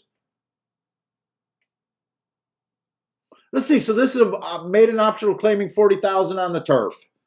And like I said, I don't have a real grasp right now on the turf and kind of half boycotting. Let's see. One does look like a closer coming from the West Coast.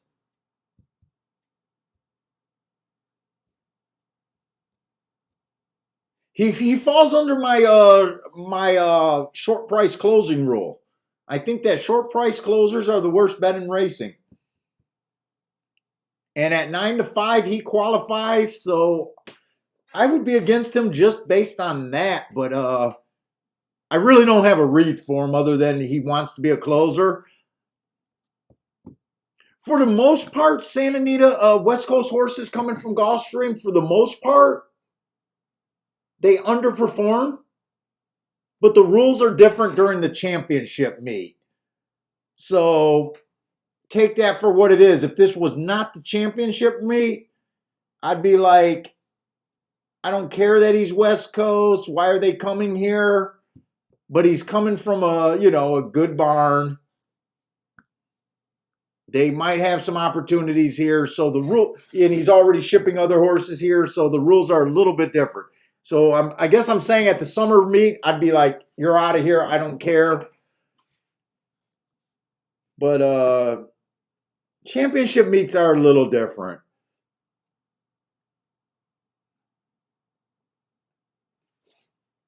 But I wouldn't be willing to back him at 9-5 anyways. Let's see, the 2 horse only ran 1 race.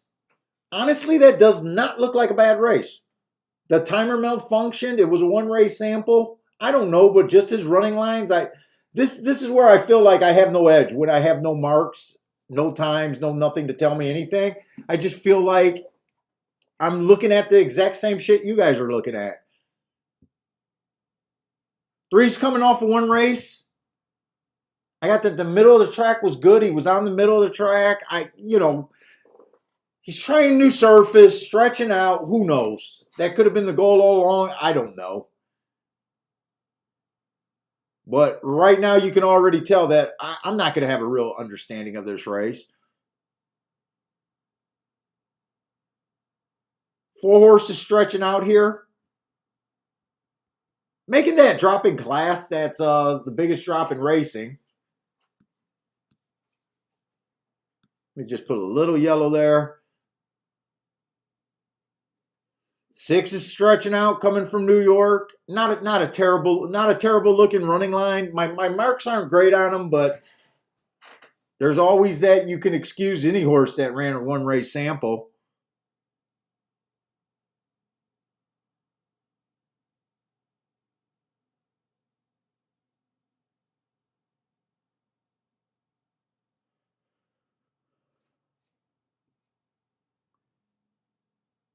Six really doesn't look like much to me. I don't love him or hate him. He's just one of those horses that are kind of just in the race. I could see this with this being the only turf route race of the day. If the track's really backing up, I can kind of see him working his way in position if he gets the right setup or the track is backing up. But really, I don't really have an opinion on him one way or another. I don't think he's a toss to me, and I don't think he's something that's that appealing to me.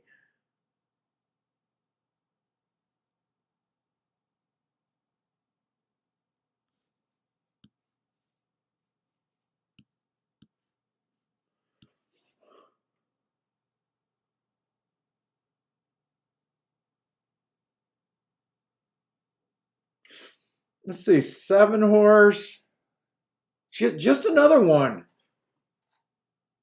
I can see him doing so, and actually, he's at odds that are a little bit tempting. Making that drop, I know this race is not for me.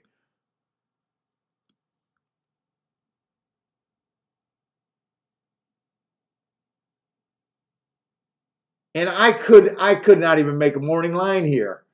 9 horses coming off of another race at Gulfstream where the timer malfunctioned. I can't tell you what I think of that race. Plus, it was a 1 race sample. The timer would have only helped a little bit, but not much.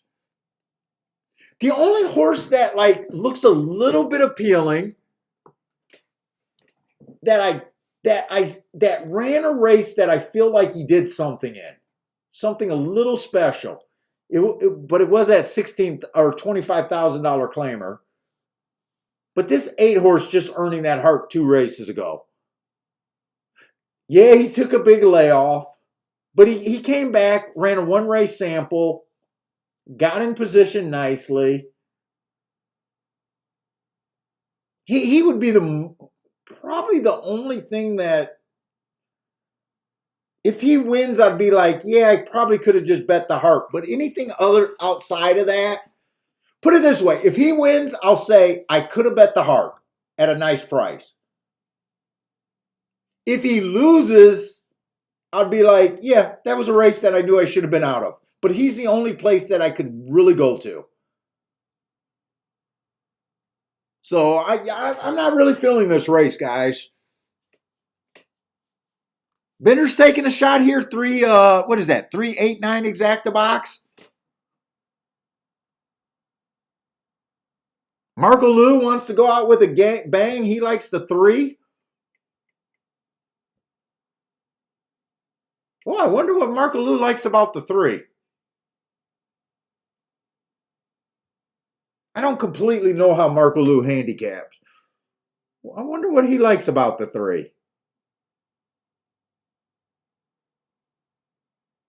I don't know any breeding, so I wouldn't know if this horse is possibly a turf horse, and I don't know that. This horse could possibly be on the front speed, so maybe that why.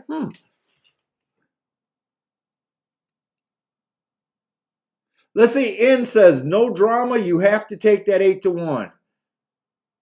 Oh, that's the 8 horse. That's the only place I could get to. And right now in my head, so I didn't fully stick to myself to my goals this year, and it was kind of the first losing day.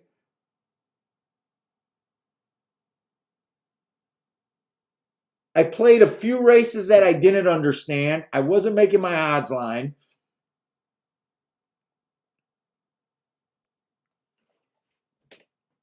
He's tempting. He's tempting.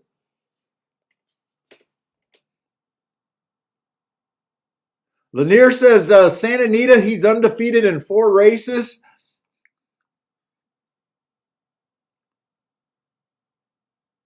Lloyd got his dollar back. He got a boom with a 9-2 winner. Nice, Lloyd.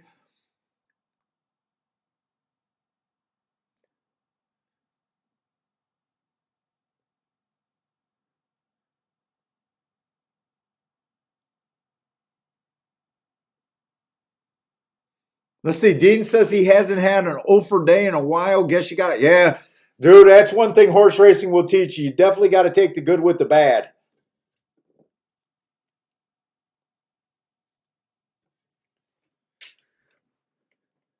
Dude, I had an over day with Parsons. I don't know what Parsons did on Saturday, but I definitely had an over day on Saturday. I think I made four bets, lost them all.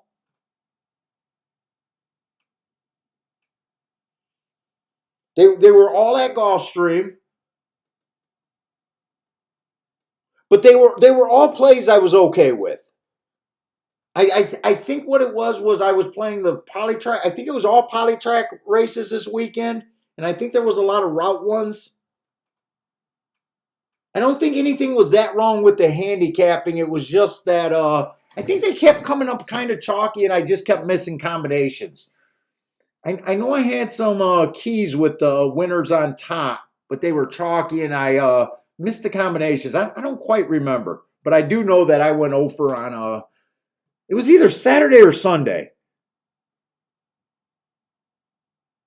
Oh no, it was Sunday. It was definitely Sunday because Saturday I only made 3 plays, but I won. I had a $36 double, 36-1 dollar double. So I had a good day Saturday, but only 3 plays.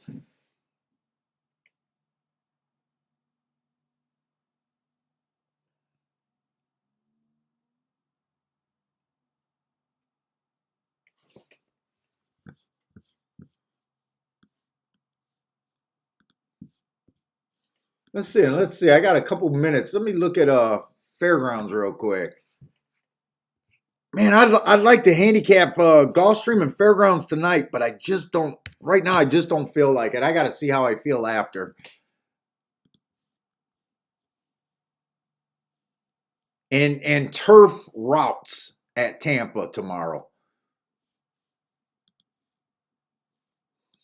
Let's see. Fairgrounds. First race came in 1-2. 1-2-3. That was dirt. Oh, second race was on the turf where the 6-1. And he came from off the place. Okay, that's what I'm looking for. And he closed. Okay, so I was wondering if that was a race that I don't think I ever got the answer if that was on the dirt. Third race, it came in 1-6. 3-1 winner. That was a dirt race. Then another turf race, 9-2 winner, and he came from 4 lengths off the lead. So that's what I'm looking for. Fifth race, Stephen Marshall's race, the 1 and the 3. 19 to 1 over 12 to 1. Oh, if that's not a 1, 2, 3 box, I don't know what the fuck is. Oh my God, I would have been pissed if I had that exacta. How did that exacta only pay $107? 19 to 1 over 12 to 1 in a 7-horse field? Paying $107, 75,000 in the exacta pool? I think I would have been a little. I would have been happy to have it, but I think I would have been a little pissed off there. The 6th race was a turf race. Almost a almost a 3 to 1 winner, so 5 to 2 winner. Closed. What we're looking for. Would have liked to handicap Fairgrounds today.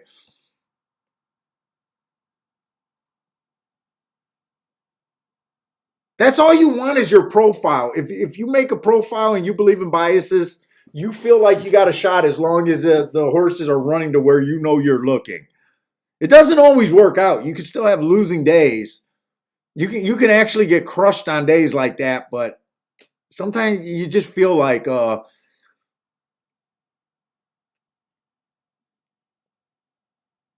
that's what you needed to happen to possibly have a winner. And it looks like here's another dirt race. Come on, keep this 2 going for fun. And Stephen Marshall better tell me he's all over this motherfucking 1-2. Or maybe it's a 2-4.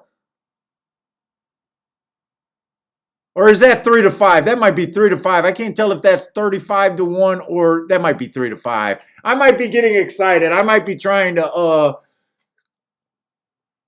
oh, you know what? That was a replay. That was a replay and he was 3 to 5. He was 3 to 5. I'm sorry. I thought that was 35 to 1 and I was getting excited and I thought that was a live race. Fucking idiot. All right, Stephen Marshall, you don't have to tell me you had that one.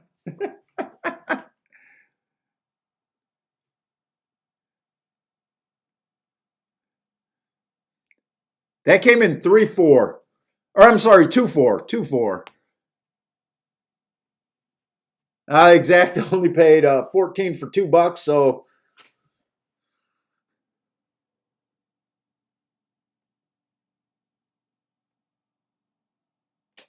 let's see.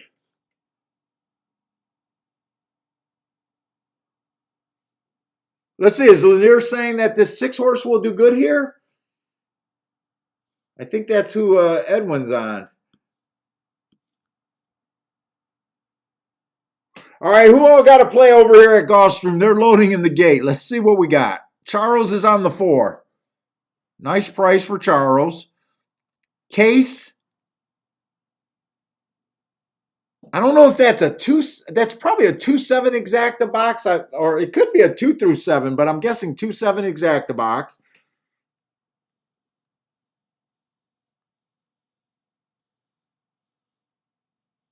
I think that's all the plays we got right now.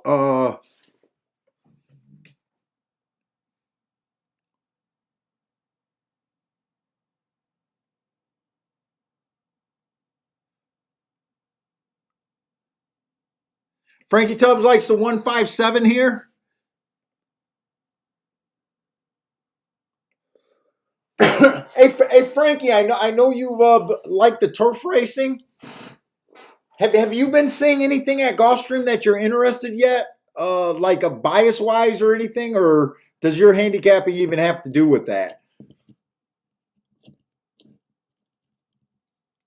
Right now, we're just not getting that many turf route races at Gulfstream. Part of it was because of the rain last weekend. I think they had a few carded in but it rained. I want to say it rained Saturday and Sunday.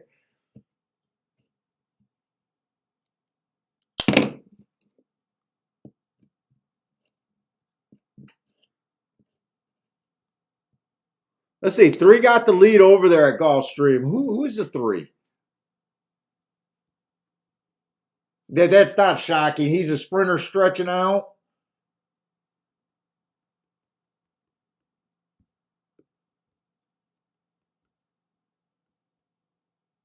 Lloyd's all over the one like a cheap suit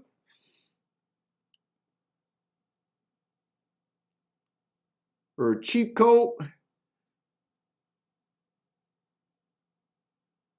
Oh, so you, Frankie. Okay, so right now you're saying right now turf just looks pretty even, but you're another guy that's liking the synthetic. Is that just a routes for the synthetics? I am really liking the routes for the synthetics right now.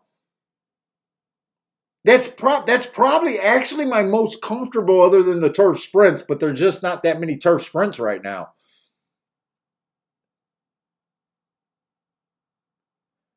Man, they're trying to let you go out with a big price horse in this last race. They're going to go wire to wire towards the inside. It looks like it's going to be all inside, but I don't think they can catch the three. 3, 1, 2, 4. I think that came in all inside. 3 went wire to wire.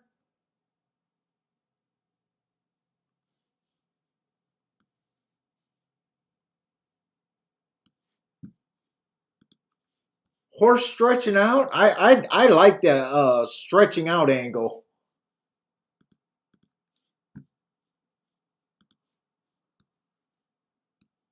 Especially if the track's favoring speed, but I had no way to think that the track's favoring speed right now. Oh, you've liked both. You like the sprints and the routes. Okay. Let's say Marco Lou. I thought Marco Lou had the 4 horse there. Marco Lou hit that. Okay, nice job, Marco. Did I miss that?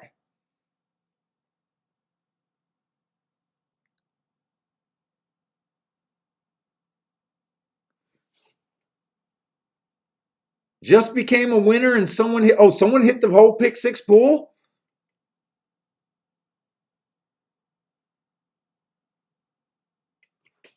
What did that 3 go off at? Whoops, I'm on the wrong board. What did the 3 go off at? Oh, fuck. 32-1.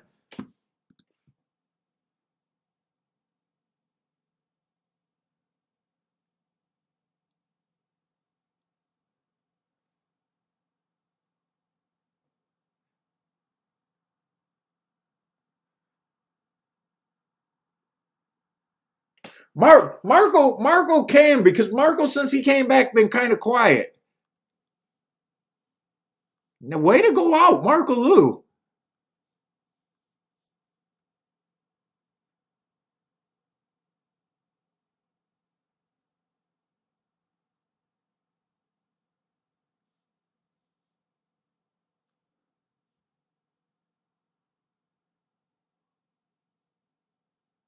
Is this Bender's pick for this race, or was that Bender's pick for the race before?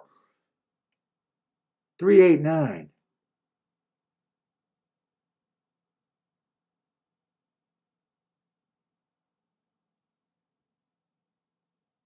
I wonder if Bender had that horse. He had the 389. I think that was this race.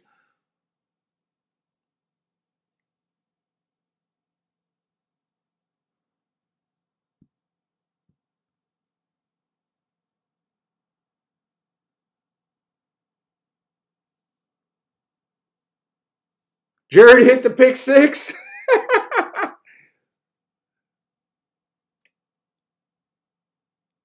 5 times. You guys are picking on Jared.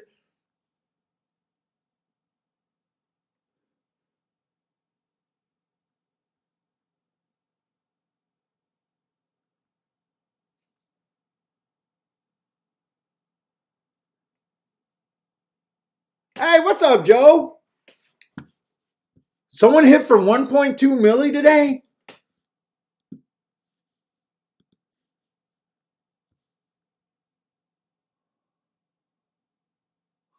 Woo! Oh my God.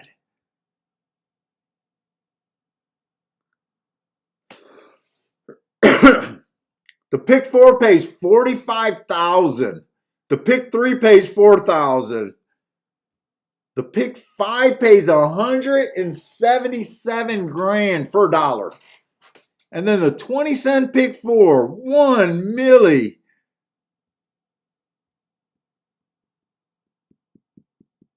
What happened? So we had a 30-1 in the last race. What happened today?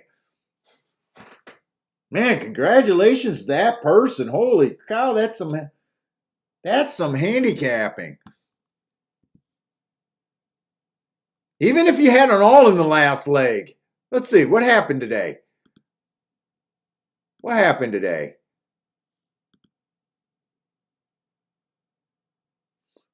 You had a 5-2 in the last race.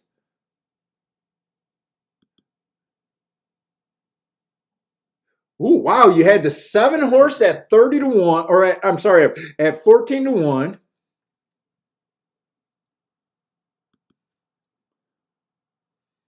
You had the 8 horse at 25. Wow, wow. Wow, that's some fucking handicapping. You had the 3 horse at 9-2, and then did it start in the 4th race? And then I think you started off with the 3 horse at a little bit better than even money. That's all it takes for a $1.2 million day. Hey, what's up, Brent?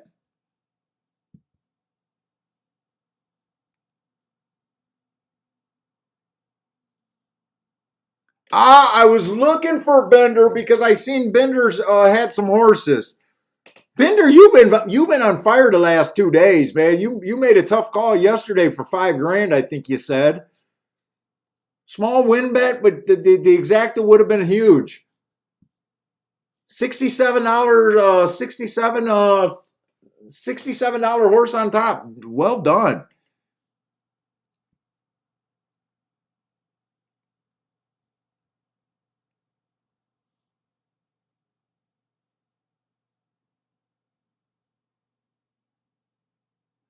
Man, I couldn't even imagine hitting 1.2 million at the racetrack.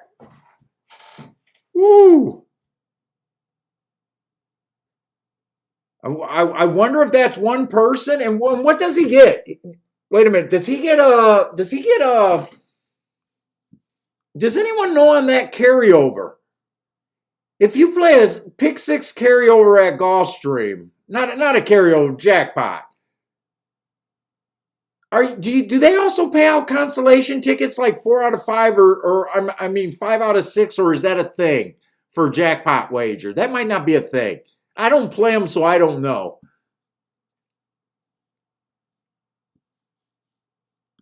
Let's see if that's a thing. Man, that's some real handicapping. No, I don't care how he hit that damn ticket.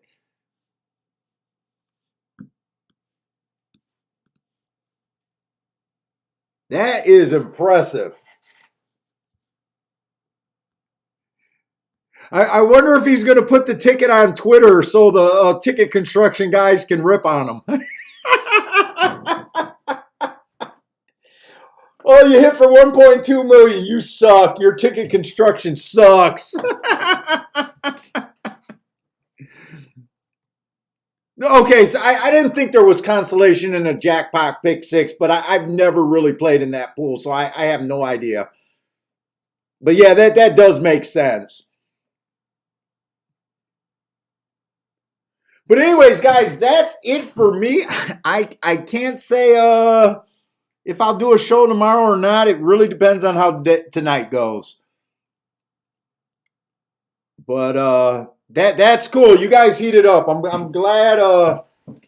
Actually, Gulfstream was not bad. I mean, really considering there was some price horses there all day today at Gulfstream, really. But anyways, guys, if you guys are playing Turfway tonight, good luck. I don't even know if Sam Houston's running tonight, but good luck if you guys are playing. There is a small chance that I might be on tomorrow. I have no clue. But anyways, guys, if not, good luck over the weekend. Hope to see you guys next Thursday and Friday. Good luck. Stay safe out there. And hope to see you guys soon. Oh, did Grandma hit the pick 3 there? At Gulfstream? Really?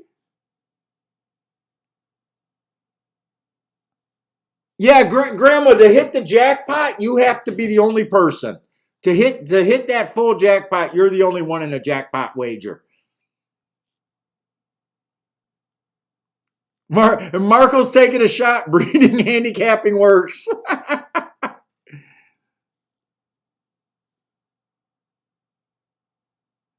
Let's see. Hold up. I got to watch this. C-Money says a few years ago, a big carryover day before, guy puts in $11,000 ticket where he brought 5 or 6 horses. He scooped the pool. Yeah, the ticket construction guys would rip at that.